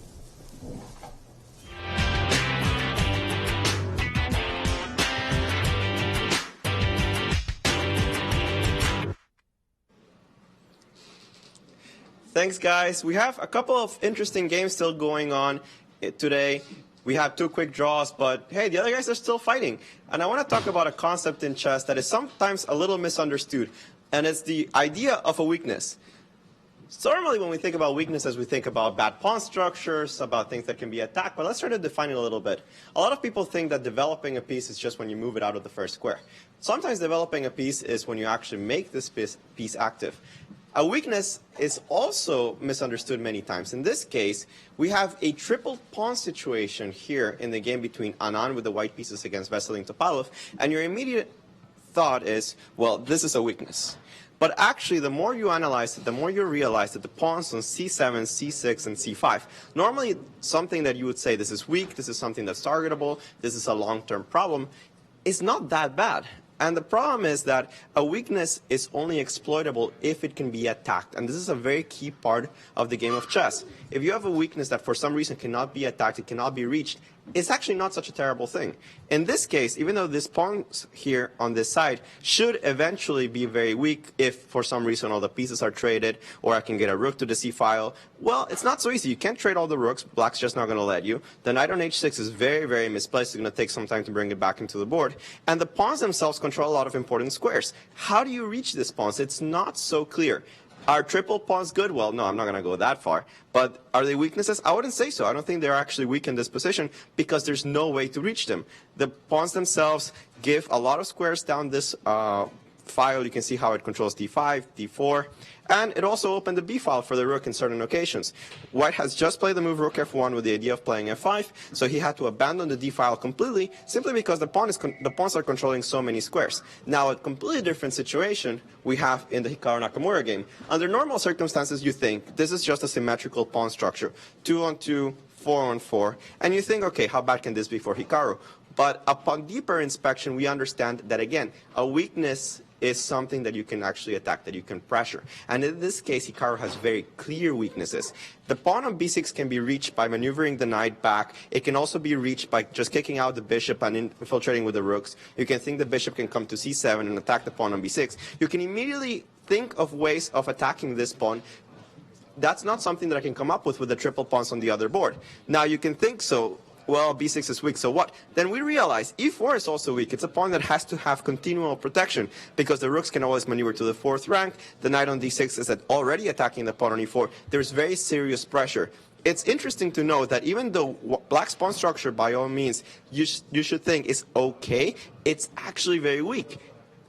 You think there's no structural problems, but the deeper inspection says the piece placement right here means that there is a weakness on b6, a weakness on e4, and Aronian is seriously exploiting that right now. I think this is a clear advantage for the white pieces, whereas the weakness of the triple pawns is actually not a problem for Topalov, and I think he's very close to equality against Vishy Anand. So that concept of what constitutes a weakness is something that's very interesting in chess. Triple pawns, I think, are not weak in this case, and the symmetrical pawn structure is actually very bad for Hikaru. It's just funny how the piece placement and the specific things about the position can change the evaluation and can change whether a pawn is weak or isn't weak. Right now, I like Aronian's position. I think Anand is going to try to exploit this pawn somehow by bringing the knight back, but I expect Topalov will be able to hold the draw. We'll see what happens and more analysis in the studio with Jen, Yas, and Maurice.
We're back at the 2016 Sinquefield Cup with a few very important games for our standings as we go into the final round here in St. Louis. We've got Vishy Anand trying to squeeze a little bit something against Veselin Topalov and turning down opportunities to draw. Exactly. What do you think of Vishy's chances? Not good. The last few moves, as we've been on break, were Rook DD1. It's funny, the computers actually didn't like this early advance of the H pawn. We're about to see why. After king takes G3, Rook came over to H1, and there's always this issue that this pawn on G5 is perpetually weak. For example, H5, hold on, Rook check, Rook over to G2, Rook takes, King takes, Rook to G5, Rook to H5, threatening this pawn on G5. So what Vishy did instead is he decided to jettison the H pawn with the move Rook C4, and I'm just thinking, well, what's up with that? Let's take that pawn off the board happily. The most important passer in the position. Vishy could capture this pawn on C5, but he's also losing the G5 pawn as well, and I just simply don't see him making any headway out of this endgame at all. However, in the game between Levon Aronian and Hikaru Nakamura, Levon is making serious progress. And I'll turn it over to Maurice to explain just why the position so favors Levon. Maurice.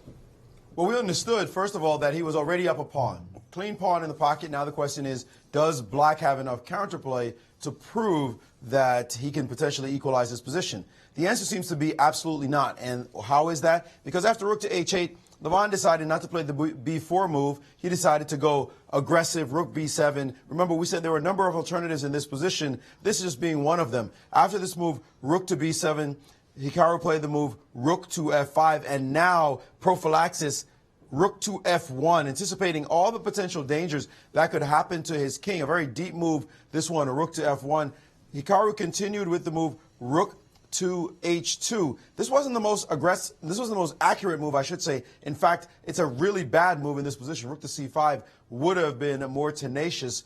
This one allows this huge move, bishop to c4, and now the f-pawn is under attack. It's not so easy to just move the knight and keep aggression going. For example, the move knight to g4 simply runs into the nice bishop to e6. Thank you very much. Oops, your rook's hanging, and the pin along the 7th rank, so that would cost him a piece. So no counterplay for you. Hikaru had to go passive with the move knight to e8, guarding his pawn with his rook and preparing a fork with knight to d6. However, very specifically, right now, the Indians are giving a great move, g4, and that shows the depth of the move rook to f1, because g4 guards the pawn, attacks the rook, but the pawn is guarded already in advance with this move rook to f1, and this move creates crisis in black's position. Why? Well, if we start with knight to d6, you say, well, why if he just goes with the fork? G takes f5, knight takes b7. The entire counterplay concept on this side has suddenly been eliminated, and guess what's happening now after rook to d1? It's white who's steaming down the board to the d7 square. He's the one creating all the counterplay. Black has to scramble, but it doesn't look good, as you can tell from this position where white's pieces are aggressively placed. Don't forget he's up a pawn. Don't forget the a-pawn is horrible, and he has the bishop versus the knight. So that just speaks for him. Instead of this line there after g4, he could just move his rook. Let's play the move rook f6, keeping everything under wraps. Very solid position. Well, now he just gets out of the pin however he wants, but let's do it aggressively with the move rook to a7, attacking this pawn. The knight can attack the bishop, but problem with knights attacking bishops, the bishop can move and not only do the same thing it was doing before, keeping pressure on this long diagonal, it can add duties to itself, and that's the strength of a bishop. If a bishop attacks a knight, the knight cannot maintain the duties that it was doing before if it moves. It has to do completely new things. If a knight attacks a bishop, the bishop can move and, like I said, not only do what it was doing before, but add more roles, and easily so with its broad shoulders, this bishop just controlling the entire board. So this position is just fantastic for white. It looks like another pawn's going to drop. Even if you got this one, you're going to contend with two passed pawns on the other side. That means nothing at all to lose this g-pawn for white. Deadly position right now for Hikaru. It looks like he's completely busted. And the question is, will g4 be played? And it wasn't. After all that, 98, he went much more passive with the move rook to b5. Now, he is within the realm of the win still, is Levon, but he can't just keep playing passive moves. At some point, he's going to have to find an incisive response. This one allows this take followed by knight to d6, bishop to c6, rook takes on g2. But fortunately for him, this allows straight activity by white, and the knight has to move. The e4 pawn will go, and again, the pawns are going down the board. So Levon has a method to everything he's doing. He's just not finding the most incisive move, the one that would just deliver the knockout punch much quicker. But hey, chess is about winning, not necessarily winning quickly. Exactly. I was just looking at that move g4, and I just couldn't understand how Levon could pass up an opportunity as g4, rook f6. You mentioned the move rook a7, but also, Maurice, is simply rook b5 with the double attack against the pawn on g5 as well as the pawn on a5, and that will get you a second pawn. The Levon's method, rook b5, may in fact give him a winning position, but winning a second pawn, I think, would have made it much easier and Is he giving Hikaru just a window of opportunity to crawl out of near certain defeat? Well, I don't we think will so. See. I don't think so. I think that there's just many roads to Rome, and he's choosing the scenic route. And we do have a move in the game between Veselin and Topalov after rook c4. Veselin didn't immediately capture the pawn on h5, but he first took along the nice little move king d5, both defending the pawn on c5 as well as attacking the rook on c4. Rook on h5 is still on top, and we had rook back to f4, and now again, will we see a repetition after the move king e6? Yes or no? We also have seen Anand make move 40. So okay, time control has within been an hour, made. yeah. Very important, of course. Now the players, that is to say, Vichy has gotten an extra hour on his clock, and as soon as Veselin makes his 40th move, he too will be rewarded with an extra hour. We've been talking a little bit about the time control, Jennifer, and the idea that maybe this time control at this event is a little bit too long and maybe it should be sped up. Your thoughts on that question? Yeah, I mean, it's kind of interesting because I think it's just like a very endgame heavy time control. The first time control, actually, where there's, 40, 2 hours, yeah. 40 whole moves is actually shorter than normal.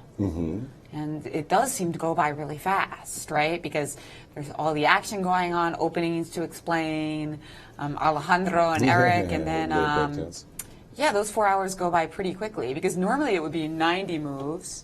I mean, 90 minutes for the first 40 moves plus the 30-second increment, and that actually ends up being 10 minutes shorter per side or something? 10 minutes longer. Well, why? You start with, our current time control is you get 120 minutes for 2 hours, right? And if you went with the 90 and 40, it's 10 minutes longer.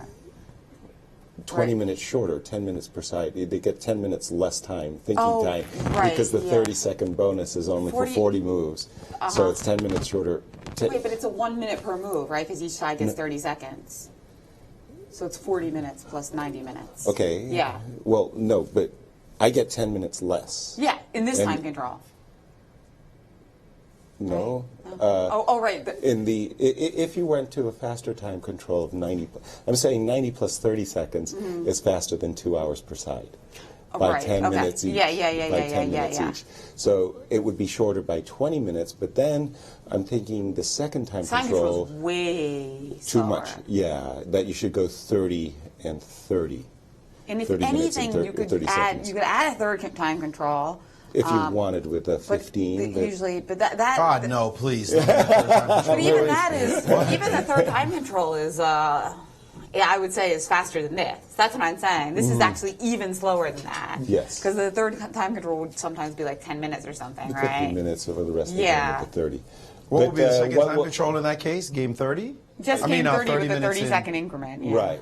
Or just get rid of the increment because that is fun. Or lessen the increment. Rex yesterday suggested maybe a 15, 20-second increment. Why are we fixated on a 30-second increment? Yeah, 30 seconds seems absurd. A lot. In terms of an increment. And I think, remember, one of the things about increments, the argument is that the players need the opportunity to write down the move, and if you're ahead in material in particular, that it doesn't just devolve into ridiculous blitz where you're banging the clock quickly. 30 seconds? I mean, that's a light year for these players. An additional 30? Why can't you write down a move and make a quick move in case you're way ahead within 15 seconds, 20 seconds? 30 just sounds like just a ridiculous amount, just way too much time. I would argue with these guys, you could bring it down to 10 seconds and they could manage themselves that way. So maximum 15 seconds on that increment, I think, is all you need. By the way, you just raised a very interesting point. The score sheets, of course, were used from the time of the 1850s when you needed a record. Today, the DGT boards print out perfectly the scores. And why do the players necessarily need to take a score? They need to sign something to recognize the result, and they should just be able to ask the arbiter, Is this a 3-move That's a FIDE repetition, rule, or is this a 50-move thing? Yeah, well, I'm just saying. It should be changed. I think it should be. I think it'd be cool if it was changed. Why do you require the players to write down their moves when the DGT does such a good job at capturing the score? Why do we have adjournments? Some tournaments. What will you change? I mean, why? The thing is, for professional chess that's not on this level, then score sheets, you don't always have a DGT board. Right. Right, When so- those cases that you don't, definitely you have to. But I mean, at the elite level, where Yeah. the DGTs are the rigor, why do you need the players to be writing down the I think score force sheet? of habit lives in the chess world as much as it lives anywhere else. Oh, without writing question. down the moves, even the time control is another one. It's just plain force of habit. It's not necessarily what's great for the sport. It's just what we've done for so long. There was a player who wanted that to change a long time ago. Well, certainly certain Orthodox Jews. Yes, But absolutely. there's also another player. I thought it was Korchnoi who said that he thought that it was really annoying to have to write down the moves. That it was just like kind of a pain in the butt. Like it kind of got him out of.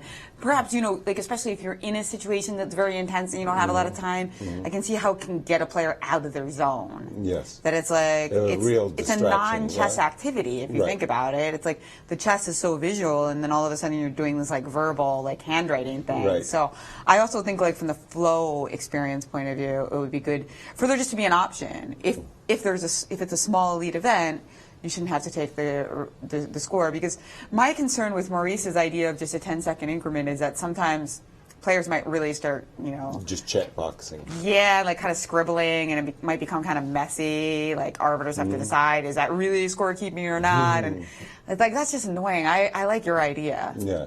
Well, I'm sure David Bronstein, who's just Maybe let's take suggested Bronstein. every original idea in the world, actually just comes from David Bronstein. He is remarkable. Let me turn it back to you, Maurice. What has happened in Hikaru's game? How has that position developed? Well, on move 40, after the trade of rooks knight to d6, on move 40, Levon played a slight inaccuracy. Remember we were talking about this pawn being an additional weakness in the position, certainly the A pawn, certainly this B pawn. He played the move bishop to d7, which doesn't take advantage of any of that. Maybe he was thinking he'd somehow get his bishop to h3. I don't know. Or maybe he's thinking about g4 so that this could be defended. And king to f6. And the Indians say, this is a little bit closer than you would like after g4, king to e7. In this position, king to e7 could be played. I don't know why the engine's saying rook to g1 is winning, so just a glitch for the moment. But in this position here, now you have to bring your bishop back to a4, and now rook to g2, and it's not what you wanted. There was no reason to play this plan. But on move 40, he played this move bishop to d7 as opposed to the far more dynamic bishop to c6. Notice what the difference is. Bishop to c6, now king over. Now I just move my rook over, attacking the knight. And after the king moves, now g4. And whatever happens over here, we're just going to play rook d5 and take. There's no tempo on the bishop. Everything is great. We're just going to go after pawns now. And if you get the g-pawn, congratulations. I get your a-pawn supported by rook and bishop. This is clean. This is just clean, big edge, big trouble for black. But bishop to d7, now the engine's not so happy with his position. He's still winning, but he's kind of just fudging this one a little bit, and he can't be happy with where he is right now, although I'm sure he feels quite content with the position. And now looking at it very intensely, saying, where's the win? Where is the flow? That's more what I would say. Where's the flow? Because it's just not just dropping this move followed by this move followed by this move, easy victory. Levon not impressing right now. And I tell you, Levon is one of those players that can be very hard on himself. When he played the candidates, he had so many chances to do much better. He blew positions that he was doing well. And his words were, I'm ashamed of myself. Those were the words he used. I'm ashamed of myself. There's a golden opportunity. He's been so close to potentially fighting for the world title. And when he doesn't do well, he takes it hard and personal. Just not a good thing if he doesn't win this game. That even now, he has winning chances for sure. He's up a pawn. So many weaknesses in Black's position, but he's starting to allow Black to get counterplay and even cover those weaknesses. And this game has ended in a draw. They have agreed to not fight anymore. Critical game for our standings. Wesley So still on top. Absolutely. Right. And they did fight longer than we expected, actually. We saw a lot of various perpetuals that could have been gone for, and I'm not trying to make something, but it turned out to be nothing. Still, it's like one of those things where you say, okay, the Berlin is a great defense and even a fighting defense, but this game had a lot of content. I was very pleased that the players didn't play a boring draw, but really a fighting draw. And kudos to Vichy for trying his very, very best, but I think Veselon defended very well today. And we've got a couple of tweets coming in as we wait for those players to calm down. Don Britt said, great interview with Dr. Jeannie Sinquefield. He loves her support of the royal game and music. Taimanov must be very proud. Absolutely. A lot of chess players, Vasily Smysov, Lajos Portish, Mark Taimanov, were grandmasters who really enjoyed classical music and were very, very good at it, too. How are you at music? Do you play an instrument? Not at all, no. I enjoy music, but I've never been a musician. And we also got the Grand Chess Tour tweeting a photo that I really like, showing that Peter Svidler is wearing light pink and Anish is wearing bright pink. So it's a battle of the pinks in that game. And Anand has a pink shirt, too. So apparently it was a memo. Yeah, the two players. And let's just check in on the game between Peter Svidler and Anish Giri. Yeah, we haven't seen that one for a while. This was a game in which Anish had sacrificed a pawn, and we thought that his compensation was sufficient, if not dazzling. And indeed, he does have sufficient compensation, but does he have enough to claim an edge? We're catching up with the players of the move bishop a4. Peter, he's saying, well, look, I'm a pawn up. Let me explore my chances. My knight on c6 isn't the great shakes. The knight on c6 isn't great shakes. Let me reroute my knight either to the f7 and d6 square, or maybe even through via b7 to d6. Once he closes up the d file, he'll be neutralizing white's rook and will stand simply very well indeed. So I think Peter Svidler is doing well in this game. And again, let's go to that a puzzling game of Levon Aronian. He's been playing so extremely well throughout the game, and then at just key moments, he didn't play the bishop d6 quite in the order that we expected him to do. He didn't play the move g4, and now, after his last move, with his bishop under attack, I think everybody would have been very pleased to play bishop c6, as Maurice was saying, with the idea of rook to d1 and rook to d5, and you've got everything. He played the slightly confounding move, bishop d7. Was he laying some really gross trap, like rook takes g2, double question mark, rook h1, trapping the bishop thanks to bishop h3. That's what I was thinking. King f1. And also there's like just the ideas of dominating the knight on d6, as you see like that bishop cutting off all of its squares except for d7. You cannot give these top elite grandmasters even any kind of a window of opportunity to hold the game, because they will take it. King f6 and Levon, whatever had compelled him to make the move bishop d7, he's now having doubts about having played that move. Perhaps, I mean, as silly as it sounds, he overlooked something as simple as rook to d1, expecting king e7, and he probably and he probably and he's just thinking, okay, this is over. I've got rook d5, and but wait a minute, you've self-trapped your own bishop, and after f5, oops. And you're one tempo g4. too short. I mean, you'd love to play king f1 and king g1, but that can always be met by rook h1. Exactly. So something just misfiring at the moment for Levon.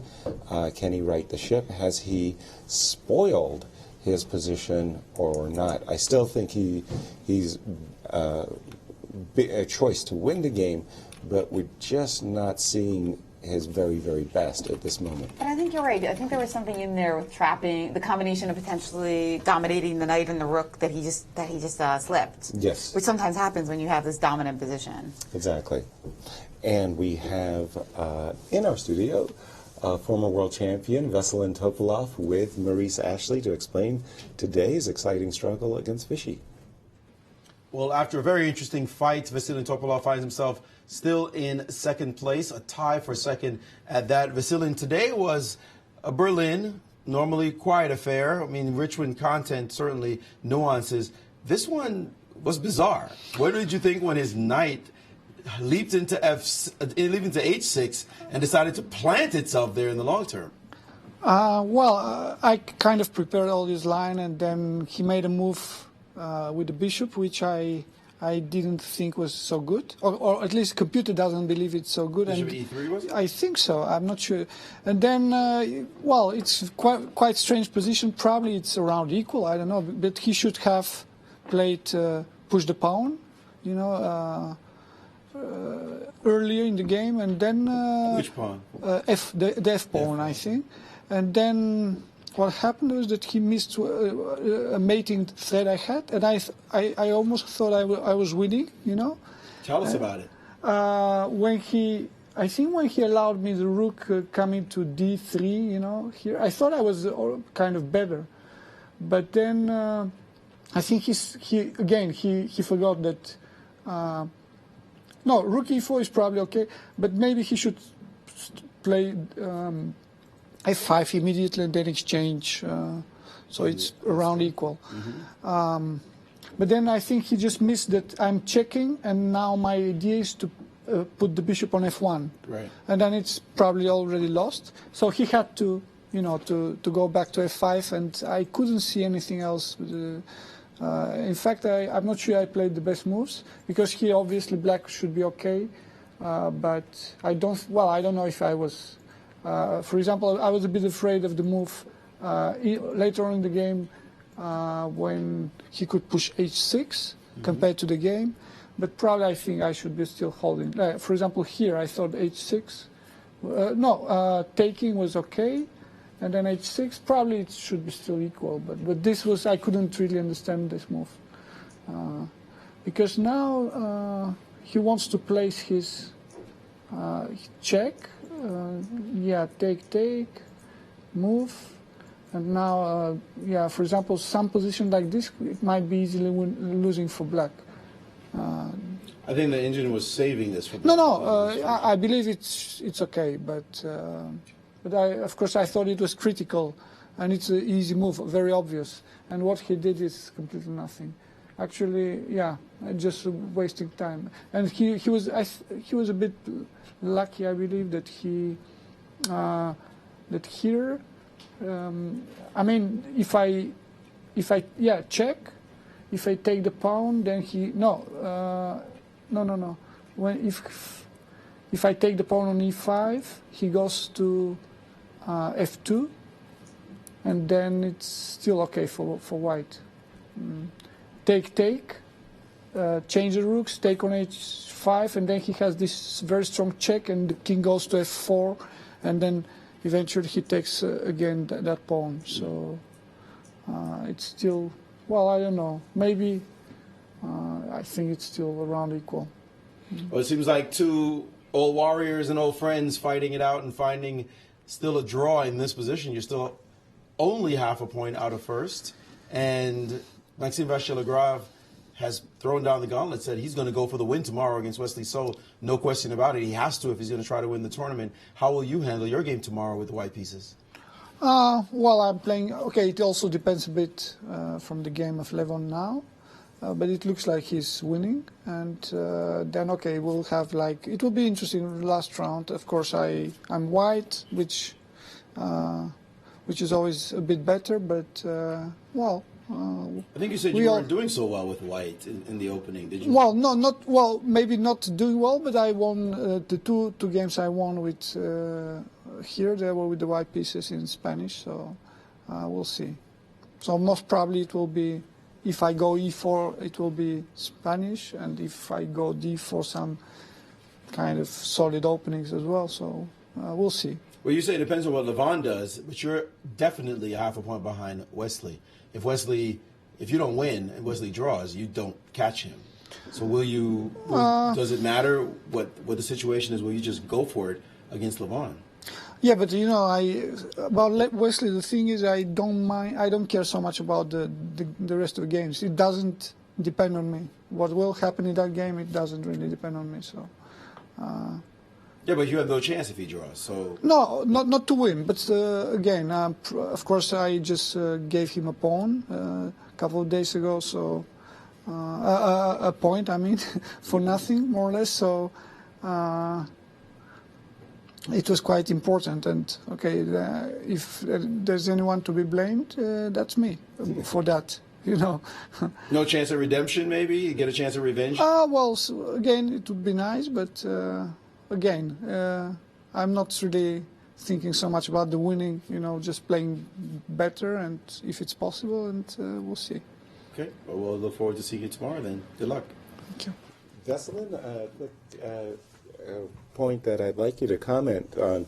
I think it's extraordinary. Perhaps you yourself didn't realize it, but today was the 116th game in all formats, rapid, blitz, and classical chess that you've played against Vishy Anand. Talk about that, 116 games that you played. Well, wow, what a rivalry. The thing is that, of course, for many, many years, every March or April, we played for at least 2 games in Monaco. So for more than 10 years already, we have many rapid and blitz. And of course, we played many rapid matches in Leon, I think, also in Bulgaria, and of course in Sofia. So, but honestly, I didn't know the number was so big, because when I was listening about Kasparov and Karpov playing over 100 games, I thought it was crazy, but that's true that we were talking about slow games, but you know, and combined, of course, they probably played like 300. I don't know. So I'm not a record holder. So still, that's a lot of games. I didn't even know. I knew there was a big number, but didn't think it was over 100. How do you feel about this long tradition and rivalry that you've had with this fantastic player? I guess in chess it's good. In chess, this is what people like. I believe that all long rivals. I think people always like Karpov Korchnoi, for example. Or of course Kasparov Karpov. Absolutely, we do like it, especially when they're great fighters such as yourselves. Thanks so much, and enjoy the evening. Thank you. And Jennifer, we're going to bring up the game that's currently going on between Hikaru Nakamura and Hikaru Nakamura and Levon Aronian. We just saw this move B2, B3. I really like this move a lot. That just prepares to shut down any play along the B file with the move Bishop A4, and Rook is coming to the 5th rank. Does this move B3 mean Levon has righted the ship and it's clear sailing? I think this was kind of his concept, right? That's why he didn't go for that other line. He thought that he could dominate. He thought that he could dominate the knight and that this would be like enough for the win. Yeah, it looks really good when you look at it now. I mean, I really like this move B2, B3, fortifying the queen side. And we have in studio Viswanathan Anand. Always an honor to interview the 5-time world champion Viswanathan Anand. And Vishy, today was an interesting game, to be sure. You put a knight on H6 and firmly secured it on that square. Not a usual occurrence in Grandmaster chess. What prompted you to do it, and what did you think about the game itself? Well, it flows from Bishop E3. I mean, if I play Bishop E3, I don't want to let my pawns get doubled, so I kind of have to do it. But there was an interesting moment. If you go there, I can show it to you. Or maybe Veselin already showed it to you. Is it in the endgame? No, after knight at 6, rook h8, I could go bishop g5. Yes, let's go back to this moment in the game. Right here, we have it on the screen. Yeah, so no, I could go bishop g5. And if he goes bishop f8, I go bishop f6. Rook takes h6, g5, rook h7, rook d2, and I think it's basically, well, his problem is after bishop e7, rook d1, he needs to be able to play bishop c6, and he's not in time for that. He can't go bishop c8 either because of rook d8 mate. So what will happen now is, I think the only tactic is he can go bishop a6, rook d7, bishop d6. Whoa. And then rook 1 takes d6, ed6, rook e7 check, king f8, and I would guess this is just very nice for me. Spectacular line to be sure, with the threat of potentially... I mean, if he goes bishop c4, I go rook c7. Bishop e6 looks quite strong. Bishop d7. And yeah, it doesn't look great for him. And now he can certainly take the pawn, which I think a lot of players might be Maybe wondering. he can even take on h3 here. This is no, but then I can play rook takes a7, so that's I will get something back for that. Okay, anyway, the point is bishop d7, rook d7. Essentially, my bishop and his rook cancel out, and I have by far the more active pieces. So, but unfortunately, he goes bishop e7 after bishop g5. I think is maybe the only interesting moment here. Bishop e7. Because if I go bishop f6, I mean to be consequent, he goes rook h6, g5, rook h7, rook d2, and he can swap rooks and slowly get his rook out. I mean, he can put the bishop on c6 or c8, play the king to f8, play rook h7, g7, rook g8, come back. Let's show this whole line. Okay, so takes. Take on d8, king d8, rook d1 check, king e8, h4, bishop c8. Okay, and then just keep making some random moves for white. Rook d2, bishop e6. I don't even need bishop e6. I'll get to the point. King f8. So rook d2 now. Yeah, rook d2, king f8. And next, yeah, you don't need it, so you can get faster. King f8. And then rescue the rook. It goes to g7, then it goes to g8. Then he goes back to e8.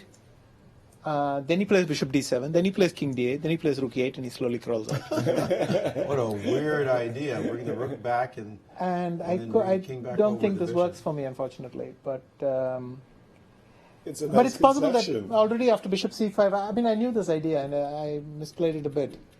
Maybe I could play something else as well, but okay, this will take us a bit far afield. And I think Wesleyan gave you the rest. I briefly thought rook e4, a4 was a very strong plan because I'm only one move from landing a big check on c6 or c7, and all his pawns collapse. But his counterplay is just one move faster. I missed this idea that after rook d1, king h2, I mean, normally bishop f5 should be a draw because black's pieces are so active. But I was willing to play a few moves there. But here suddenly I'm not the one choosing because he can go bishop f1 and there's a mating net coming along. But luckily I have this move f5 and rook a f4, which has the added bonus I take the f1 square away from him. Mm-hmm. And then there was a needless tempting of fate with my knight takes g4. I could play king g2 and repeat, of course. But I missed this idea of rook d1. I thought... I mean, you can ask me what the hell I saw, but that's another story. This doesn't quite work out for me. Anyway, h5, there are some interesting things. So rook b1, h5. Sorry, Vishy. Funnily enough, the engine didn't like the move h5, which is incredibly human. h5, h6, get the guy going. They liked... Rook at rook c4 or what? Rook c4, yeah. But I couldn't see a threat because I'm not really threatening rook c5. But maybe the engine's idea is to play h5 and the move after that. Yeah. Yes, of course. I was playing quite badly, and I think it's a miracle that the position is still drawn. So king g3, rook h1. What I missed after h6 was rook h5. And all the tactics don't work out for him. So if I go rook h4, he goes rook g1 check. And let's say king f2. And he goes rook g5, and he is winning the h7 pawn. And then I'm in serious trouble. So instead of rook h4, I calculated rook h2. Sorry, go back if you go. Or h6? Sorry, h6 and then rook h6, h2. Rook h5, rook h2. Oops, sorry. h6, yeah. Rook h5. Rook h5. Rook h2. Rook h2, rook g5 check. And then again I'm running out of squares. So if king, now I can go king f3, rook f1 check, king e3, rook g3 check, king e2, rook takes f4, and I still have h7, but he has rook g2 check and rook h4. No, I can draw this with rook g7. No, then maybe I could have tried this, but... But you're drawing only. I'm only drawing. The things were scary, so I thought rook c4, let's vacuum his pawns on... So a tough game, a lot of analysis, a lot of work, day at the office, and you're currently at +1, half a point behind Wesley So. I'll tell you what I told Vasily, and Maxim Vachier-Lagrave has made it very clear that he has no choice. He must go for the win tomorrow. What would be your attitude in your last game as you play against the tail ender, Peter Svidler? Well, I will... obviously, I have to fight for my chances tomorrow, but also Levon is joining us. So it's going to be a very complicated... the probabilities will go crazy, of course. Will you analyze based on what Levon does, how that impacts the entire tournament? No, I think only Wesley can do this. For all the others, the only way to stay in contention is to win. So for the rest of us, there's not much calculation to do. It's only Wesley. It's only Wesley who can sit and calculate what happens and all that. Well, I guess from his perspective, you got the black pieces, and he can't lose if he draws. He will tie no matter what. Yeah, that's my point. He actually has a choice as to what to go for, and look at others and what tie breaks are favorable and what have you. But for the rest, there's not really much to speak about. Meaning you just have to go for the win. Yeah, you play a game and that's it. So. Okay. Well, thanks very much for joining us and elucidating those points. Good luck tomorrow. Thanks. Thank you, gentlemen. And a very impressive result by Vichy. He's playing all of these young whippersnappers, and nobody has beaten him. He's undefeated. Pretty impressive play by Vichy. And let's just take a look at our current standings with... One round to go. With 1 round to go, but 2 games pending. 2 games pending, that's right. Well, Wesley So at the top of the hill with 5 points. We've got Veselin Topalov and Vishy Anand, who we both just interviewed. They have 4.5 points each. And a big pack after that with Maxime Vachier-Lagrave, Ding Nguyen, and Fabiana Caruana, all with 4. And it looks like... well, it's all about Levon Aronian. Can he win his game currently in progress against Hikaru Nakamura with the USA Olympic cap and get himself into a tie for second? And we're going to keep an eye on that game as it is crucial for our final standings. And we'll be back shortly. Alrighty.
welcome back to the 2016 Sinquefield Cup.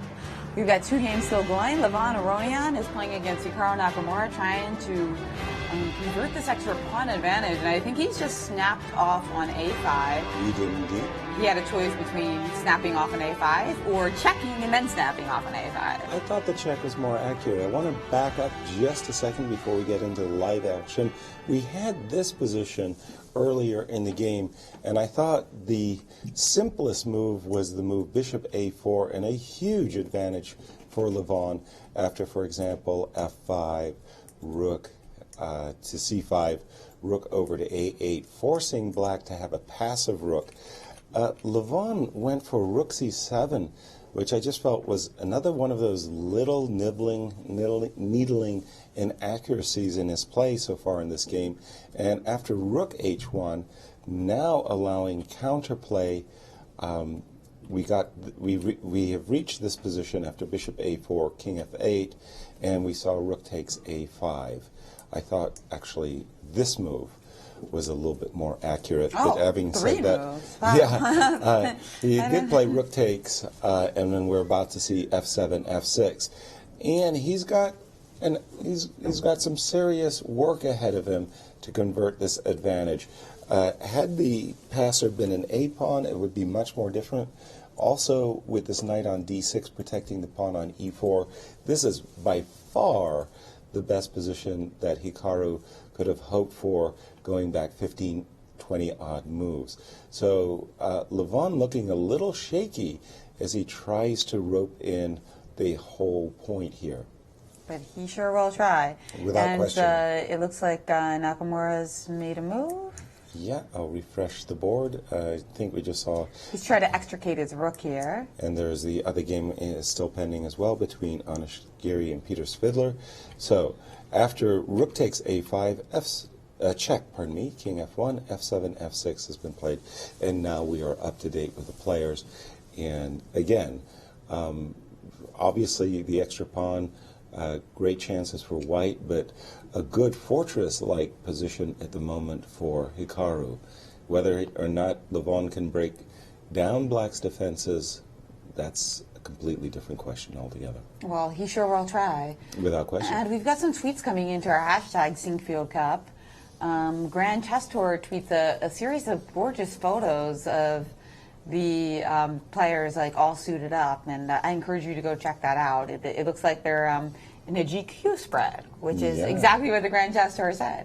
And wow, Ding Loren, very photogenic, huh? Definitely. From that photo, really a gorgeous photo of him.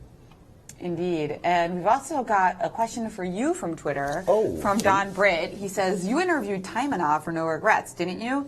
In his book, I Was Fischer's Victim, is his book, I Was Fischer's Victim, available in English? I don't know if it was translated from the Russian, and I didn't do the interview myself personally. Unfortunately, of some of the great grandmasters, elderly grandmasters, I've never met Mark Taimanov myself. I was very pleased for the opportunity to meet Lilienthal, easy for me to say, but Mark Taimanov was one of those who got away. I was very pleased also to have lengthy conversations with Michael Botvinnik, the patriarch of Soviet chess, who always has got this reputation as a very severe personality. In truth, my conversations with Botvinnik were simply delightful, and I enjoyed them immensely.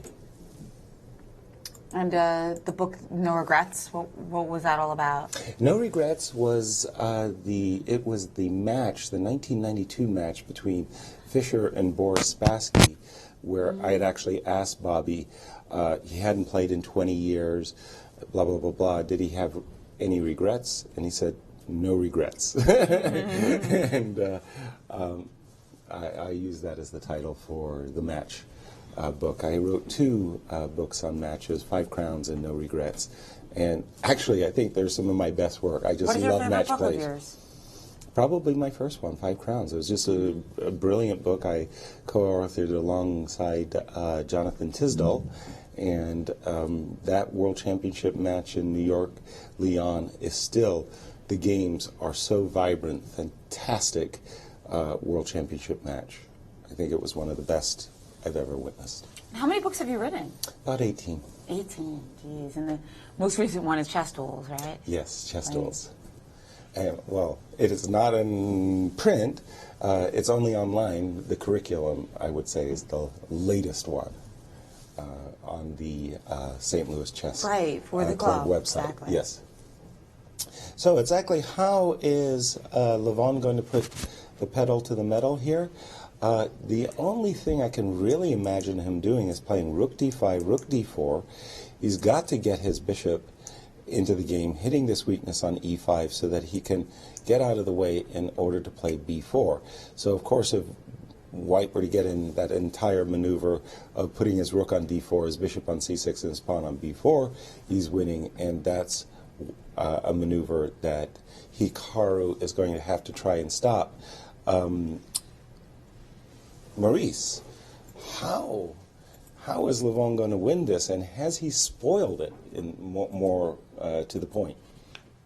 Well, he has by no means spoiled the position. He does have some chances still. He's, after all, up a pawn. This is a passed pawn on the board. He has a rook and a bishop, which oftentimes is superior to a rook and a knight.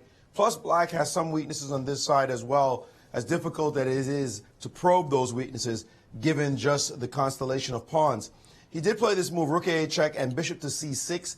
He's forcing this rook off of the a file, and then he's going to try to bring his bishop to a better square, the square d5. So if you play a move, well, first of all, if you trade rooks, you go into a position that may not be too pleasant, well, is not too pleasant. The king will start to march in, and then the bishop and knight, the bishop versus the knight will be big advantage, plus his pawn as well. So impossible to play that way.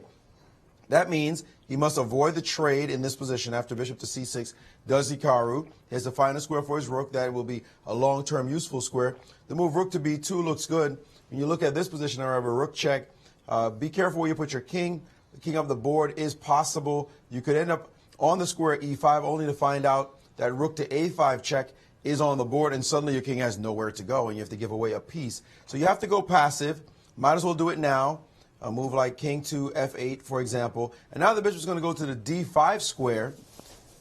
That bishop is guarding the pawn. It can ensconce itself on the e6 square quite shortly. And then he's going to have to think about how he's going to get this pawn moving down the board. Still not an easy task. This king, if it ever leaves, will drop the f-pawn. And this knight is doing yeoman's work, guarding b5, making it not so easy to advance. The Indians still like Levon's chances here, and with good reason. After all, this move bishop to e6, I should say it is White's move, this is Black's move, but the move bishop to e6 eventually will threaten rook to d7, threatening the knight, and then he can maybe go after these pawns, just giving away his b pawn. But I'll tell you, it's turned into a very technical task right now, not an easy position for Levon to win anymore. Before we saw it was smooth sailing, basically. But lately, it's been rough seas for the white pieces. How is he going to really make it happen? Good news, he's up the pawn. So he will pressure his opponent for as much as possible. And you know how it is. When you're defending, you can't slip up. And especially Hikaru doesn't like to be on the defensive. So he will look for active plans. But in positions like this, sometimes you just got to sit tight. And so we'll see if Hikaru is up to the task. He's got a lot of work ahead. Definitely going to have to suffer for quite some time. Thank you, Maurice. Indeed, suffering is on tap here with that extra pawn, and that I really like what Maurice has shown in this variation. The bishop on d5 looking very dominant, and the rook ready in the position I have on my board, ready to go to the d7 square, booting that knight away from the f7 square so I can pick up a pawn with check. That looks really good. I just don't see how you get a fortress. I hadn't realized that Black was going to have to go passively backwards with his king after rook a7 check. This is a kind of walking into an uppercut, a pretty remarkable mating net when you look at it. The pawn on b3. Pawn on b3 is perfect, pawn on e4, and pawn on e3. We're winning a knight, man. We're winning a knight.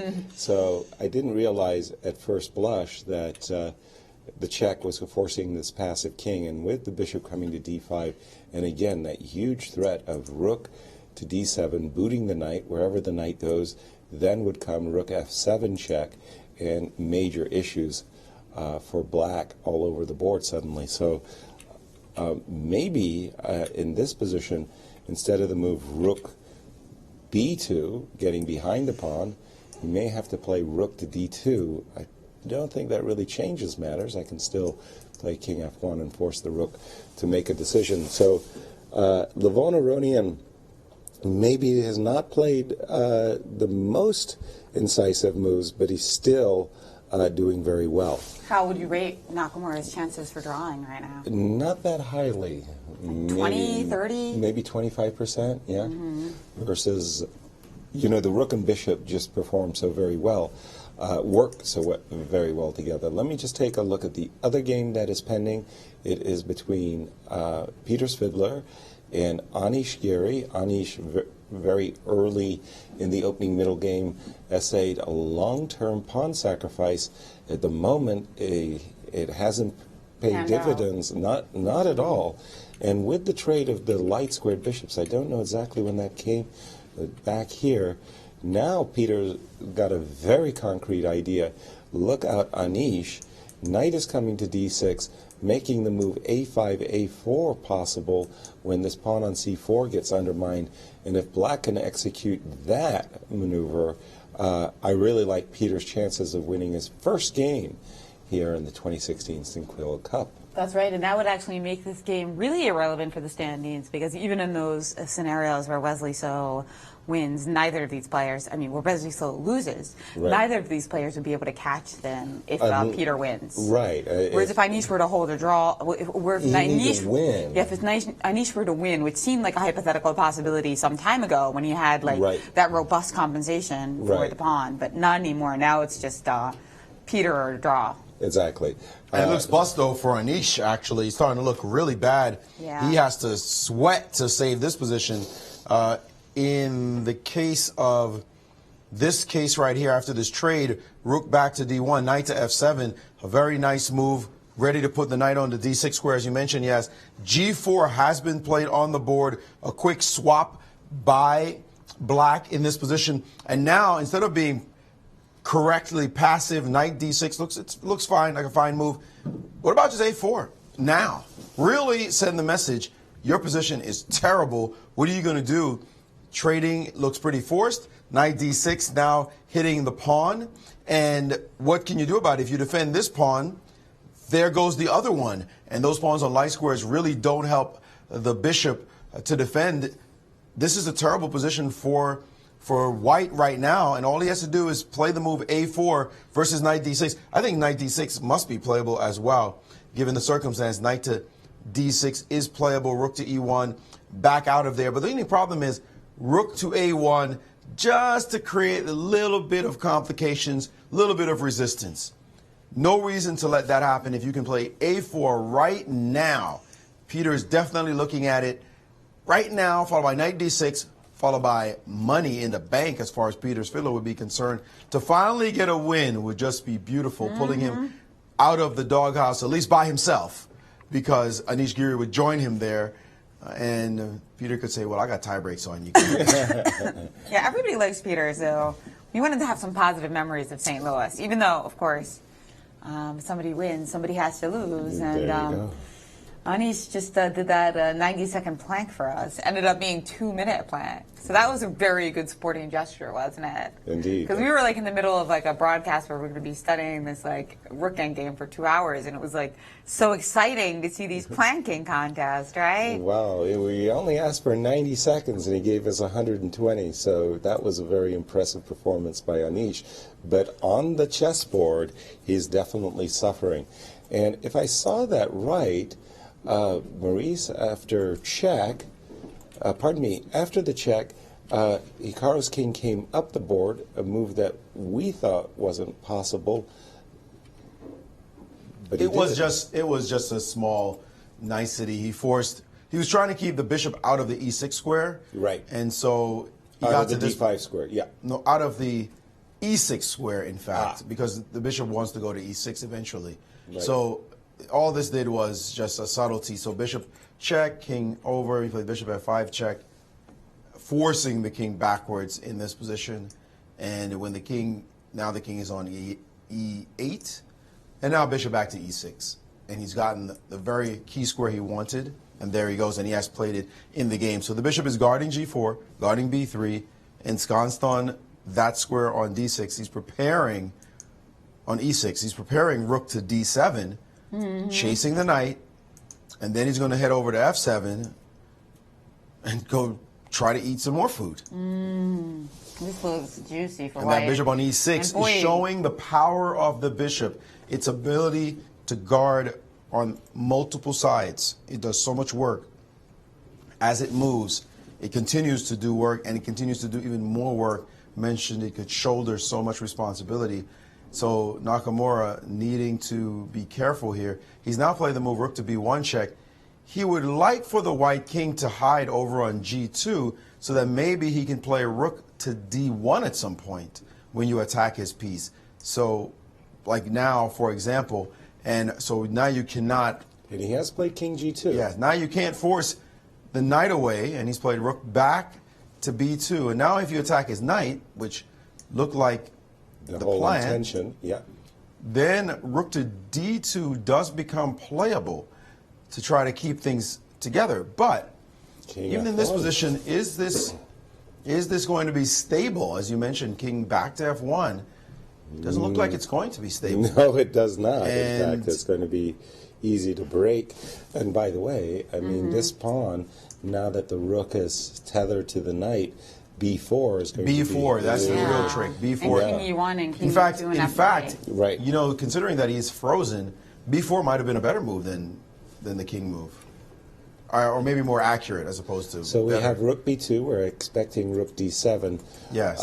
But on the other hand, any knight moves, like, for example, if I go knight b5, you've been mentioning this move rook coming to f7 to go after this pawn on f6, and that looks pretty bad, actually. What to say to that? Well, there is one trick in the position. We can try knight c3, aiming for the d1 square, and in case you capture, I've got king e7 as an important tempo, driving the rook away, and knight down to d1 does give me a chance of playing either knight takes e3 check or knight takes f2. Probably not enough to save the game, however. Oh, it seems like Luan is very confident here as well. But he always exudes Always that, seems doesn't? confident. Yeah, he's always kind of like just tucking his shirt up, you know, lifting his collar, like, okay, this is going my way. Well, our defending Sinquefield Cup champion taking another run, and you know, in this game, he's not only making Nakamura sweat, he's also making Wesley So sweat.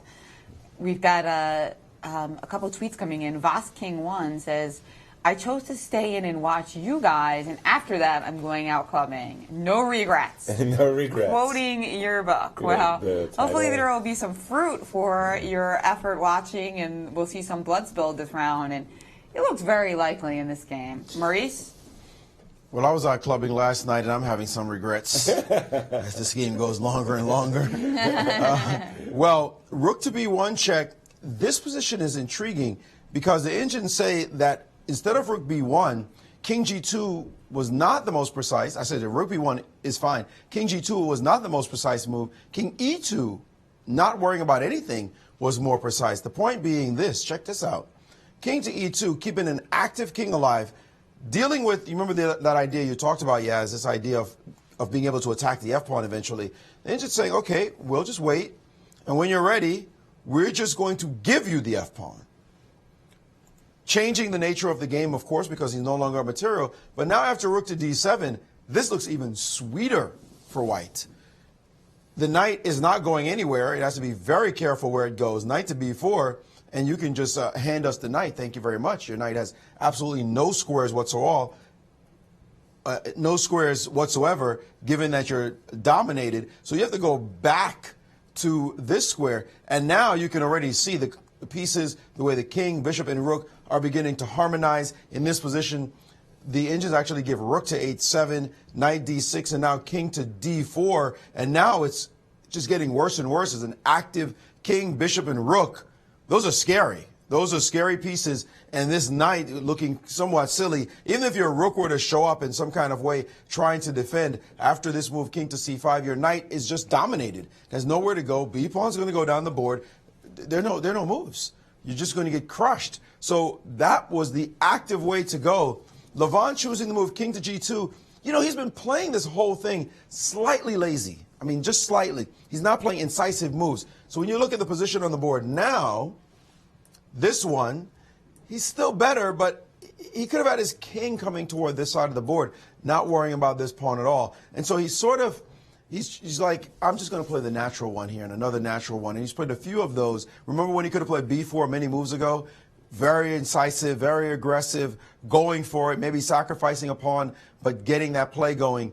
He's just been playing what has been the more logical ideas as opposed to the more aggressive moves that maybe he could have won a long time ago. Especially if he had played b4, by the way. He probably would have won a long time ago. But these moves are causing him to have more and more work. And you know, the longer the game lasts, the more fatigue sets in, some time pressure as well. He is down on the clock. He might regret this if he doesn't do this properly. It's a real challenge for him right now. Thank you, Maurice. I really do like that idea of an active king, king coming to c3 and playing with rook and bishop versus an active king versus the king and knight and rook. That looked very nice. But, you know, as a human player, you sit there and say to yourself, I work so very, very hard to win my pawn on f2. I'm not just willing to cede it back. And I can well understand why Levon, in the moment of the rook check, did go to king to g2. But then after rook d1, let me just get an update on the board. What has happened after, I think, what do we have after king g2? I've got after king g2, we got rook b2, bishop d5, and rook b1. Sorry, after king g2, we got what? Rook b2? I think that's a live position, yeah. We got rook b2, bishop d5, rook b1. Okay. And a big error. Now bishop c6. A big error by Nakamura. Big one at that. This one has changed the struggle. As we said, it is so hard. And you see Nakamura there. That's one of those faces. And he knows he has made a critical error in this game. He overlooked a threat. Bishop to d5 had a threat associated with it. And he played the move rook to b1 instead of the more accurate rook to c2. He needed to play that move instead to stop the threat, and he did not notice it, and Levon has noticed it, and Nakamura knows it now. Bishop to c6 check is on the board, and Nakamura cannot play king to d8, which means he has to play king to, because of rook d7 check, winning his knight. That means he has to play the move king to f8, and after rook to d7, his knight cannot find an active square. He cannot go to b5. Look how that knight is perfectly dominated because he allowed this bishop check. And that means that he is going to have to go passive with knight f7. Knight c8 doesn't work, or knight e8, knight e8 doesn't work either because of rook e8. And now you have a big challenge on your hand. You've dropped the pawn, and you can't even take on b3 because of rook takes on f7 check, and then bishop to d5, and that's it. Nakamura has blundered badly, and it looks like Levon is going to take home the full point because of this unfortunate geometric of putting the rook on to the b1 square. He's in trouble. He's going to lose the second pawn for no reason. That e-pawn is gone. His e-pawn is gone. Knight f7 must be played. The knight is totally dominated. Nowhere to go. e8 allows rook down to d8. It has nowhere to go, so he must go to f7 and then snap. There goes the pawn with tempo on the rook. Can't touch this pawn. This is done. This is virtually resignable now. Now that he probably will fight on, but he knows it. It is virtually resignable, and he's looking around for tricks that are not there. They are not there, and that move, rook b1, a critical blunder. And we talked about it. Levon knows he had all the trumps. He just had to keep going, and the mistakes come on the defensive side. because you're not going to lose if you're the one who's up the material and you've got the bishop and you've got the rook on the 7th. You've got all the juicy possibilities. Maybe he didn't play it accurately, but the mistakes come for the defender, and they are fatal. You make a mistake when you're ahead, okay, my advantage is not as big. You make a mistake when you're behind, you get put under the ground. Right. I still vividly recall between these two players in Moscow was where. I'm sorry, look at Nakamura. He's all the demonstrations that he's typical for, facial demonstration. He knows that it's over. And remember in the candidates where in a rather drawn position, Hikaru grabbed his king and then realized, oh my gosh, it was a fatal move. And Levon called him on it, touch move, and that little controversy that happened. But it appears that once more, late in the game, Hikaru has gifted the game. Maybe gifted as strong, but a big blunder with knight f7. He was defending. Levon wasn't playing the most accurate moves. He still had an advantage, but you had to play rook to c2, stop the threat. There was actually a threat on the board. Yeah. The threat was bishop c6 check. This is it. He played bishop. He played his bishop back to d5, and you know it was kind of the way Hikaru did it. He kind of cutesied getting the bishop to e6. He played all that to get to that point, and then he played this position, and after rook to b2, rook to b2, played bishop back to d5. It's just kind of an eyeball move, and he had a very concrete threat. You sort of think when your opponent makes a move, you tell your students, what are you supposed to do? You're supposed to say, what's the reason behind that last move? And the reason was, I plan to play bishop to c6 check. You're going to have to move your king over, and then I'm going to move a rook to d7, and that's going to be it. Hikaru didn't even ask himself the question. He didn't identify the threat. He just played rook to b1, and there it goes. King f8, rook d7, and he's dropping. He has to play knight f7. There's literally nothing else to do. Well, he could play rook to d1 if he wants to. Rook to d1, but that doesn't change anything because rook d1. Pawn still drops. Bishop takes e4, and thanks to the pin along the d file, there goes your e-pawn. And if you play, let's continue that variation, just one more move. King e8, hoping against hope that this helps, and the bishop just comes back. A new threat. Back to torture you. That c6 square. This has huge implications also for the Grand Chess Tour. Do you realize that if Nakamura loses this game, he's going to be in like what, 8th place, 9th place even maybe, like in this event. Because everybody has like an even score. Right. So the only people with this the same drops him to -1, is what you're saying. To -1, yeah, and he'll be in I think 8th place if he loses this game, which would be 3 Grand Chess Tour points, which would give Wesley a clear shot. Commanding lead. Yeah. And Hikaru will have 3 bad results. Remember we were saying he had two bad results. 2 bad results, 1 good result. Now you can't talk about dropping bad results because you got 2 bad ones. Right. Exactly. And then he virtually has to win London, and Wesley has to perform horribly in order not to win the Grand Chess Tour. No, I think he would have to win London clear, I think. Yeah. And Wesley has to just come in last almost. Actually it doesn't really matter because he could always use this. He could always fall back on the 7 points. Oh, that's right. That's the other thing we said. Wesley has only great results. What would be Hikaru's max number? Hikaru's max number, if he gets 5 points. Well, he got 4. He had a 13 and 4, right? Mm-hmm. So yeah, he'd have to win London clear, and then he would tie with Wesley if Wesley didn't get 3rd or higher, because they would both end up having 30. And by the way, if Wesley wins, right? Because it would be 20. It would be 13 plus 10 plus 7. If Wesley wins, Wesley has 30. Yeah. Yeah. And Hikaru will also only. Have 30. Here we have the standings. No, Hikaru. Based on the tournament. Hikaru currently is looking to get 5 points. Oh yeah, I'm saying if he loses this game, he's going to drop a ton, and then he might have to fall back on his Leuven result of 4.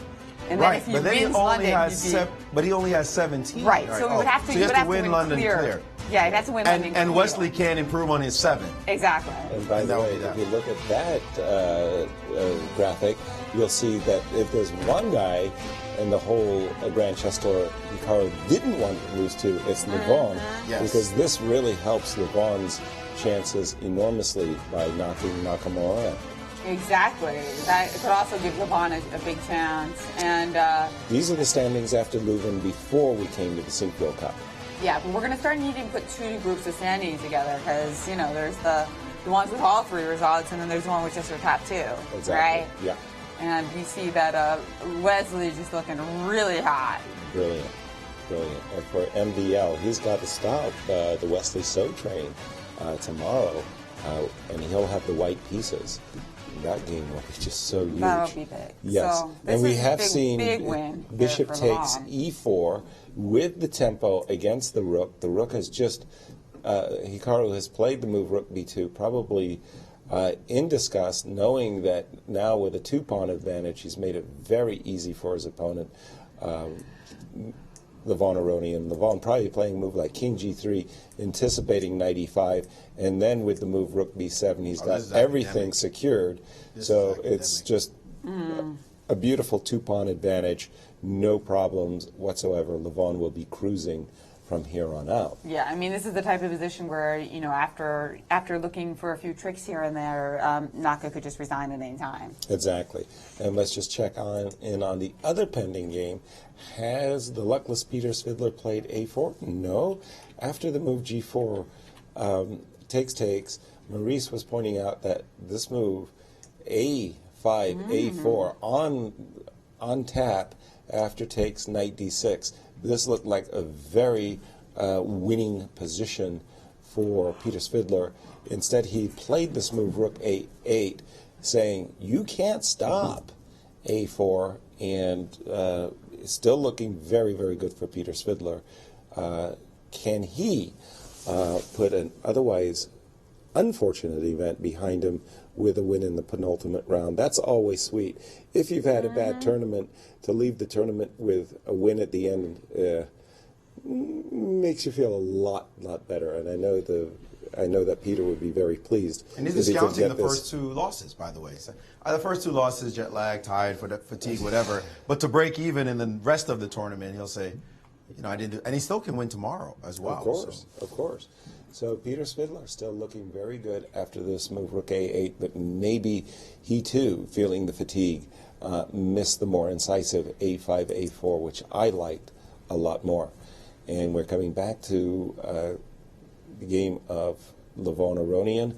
Again, he's just snapped off the second pawn. The pawn on E4 has fallen, and Hikaru basically tossed away the game on a single move there, Jennifer. That's right. And if we look at those Grand Chess Tour standings again, if Levon were to manage to win this tournament and leapfrog over Wesley So, or even this game. You mean even the tournament. Yeah. To get himself into a playoff, boy, that would really rattle up the standings, That would wouldn't give it? Levon a chance, right? I mean, he has 14 points, and I think that was 8 and 6, I believe. If I recall correctly, from Leuven and Paris. So 8 and 13, that's not bad, and that definitely gives him a chance to catch Wesley if there's a good result in London. So it could get kind of exciting in London. Oh, absolutely. 3-horse race, perhaps, not just the Wesley show. Exactly. And Maurice, your thoughts? Confusing again. Levon Aronian not playing the most accurate moves in the position, and this one was not one of accuracy at all. This one was just, basically common sense. You wanted to play immediately as King to G3. I know you are an endgame maestro. King to G3 just looks very simple. The guy has almost no moves after you play this move, King to G3, and when you play it, his rook cannot go to B1. He can't take your pawn because of check. He doesn't dare play. Well, he could play this move. This looks like the only other move to play other than knight E5. So let me just go back one move right here. He could play knight to E5 in its white's move, King to G3, knight E5 in this position. But now you can play rook to B7, and the knight can't do any kind of tricks, forks. The king is still stuck on the back row, so everything is fine. Just beautiful, beautiful situation to have this free tempo. But what he did instead was to play, and also, if he plays after King to G3, he plays King to E8, this is later going to allow you to play the move Bishop to C6 check. So you play here, if he plays the knight to D6, you play the check again, and you laugh at him and say, remember what happened to you before? You're going to put your king back to F8. So great winning chances here for him. Instead, after rook to b2, instead of playing king to g3, he played rook to b7, allowing the instant response, knight to d6, and then a check. And the king could have gone to e7. I don't know why Hikaru decided to go completely away from the action with this move. This has changed the position yet again. Why did he leave? He needs to be somewhere, anywhere near this guy. But he's decided to do this, and the engine's now saying everything's fixed. Just play bishop to d5, and no harm, no foul. The bishop on a strong square, the king being this far away, allows everything to happen. He's going to play e4. He's going to start pushing his pawns. So Levon slipping, Nakamura slipping, the most accurate, clearly Levon was still winning the game. We got that. But it's just strange to see that the most accurate moves are not being played by him. But he's still got plenty of room to not play perfect chess. Once that bishop lands on d5, this game is money. Wow, but okay, you got to just chalk it up to fatigue. This is the 8th round of a very tough event where all the players have been preparing very hard, playing hard games each and every round, and I'm just seeing too many meddlesome errors between these two great players. They shouldn't be slipping as we've been witnessing. Still, Levon in the driver's seat with a 2-pawn advantage. It would take a little bit of a miracle, I think, at this point for Hikaru to save the game. Not that we haven't seen miracles happen before. Right. I mean, there will have to be a series of mistakes. I think just like Nakamura did make, obviously, some errors to get into this situation. Of course. He's going to need the gift of several hours back to get him back into this game. And I think Levon is sitting there saying, why did he put his king on g7? Both players must be questioning their moves, because this move, king g7, wow, that just going the wrong direction. It makes no sense. Allowing a potential rook g7, a rook g8 check later, forcing your king even further over, so I can move my rook over and attack your knight in some variation. Right. And the pawn is going to go to e4, and that bishop will be perfectly solidified on the d5 square. And then it's just going to be a matter of erosion and advancing the pawn and the whole nine. That knight has no security. Exactly. And the only secure square might be something like e5, which you're not going to get there. You're not even getting there. And what are you going to do? You're just busted. And Hikaru, hard for him to conceal his disgust. He can look around looking for variations, and he wants to stay strong. He wants to stay motivated right now. But it's just got to be killing him inside that he got to this position and made that mistake. Clearly, he was much worse, maybe losing. But to make it easy for the guy, that's where you kick yourself. Well, and to your point, what you were mentioning, perhaps rook b1 is another bad move, but Maurice, you were mentioning that after rook g8 check, you're forcing the king to the h file, whether it be h6 or h7. Then you go back and you hit the knight.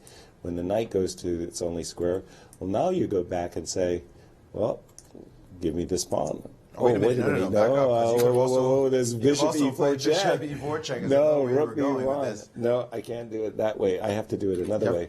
Let me go after this check, go to the h6 square. Right. I beg your pardon. That would be the only move. And now, after rook d8, there might even be some mates in the position. Yeah, the mating nets is starting to look spicy. Look at this. Bishop e4. And, oh dear.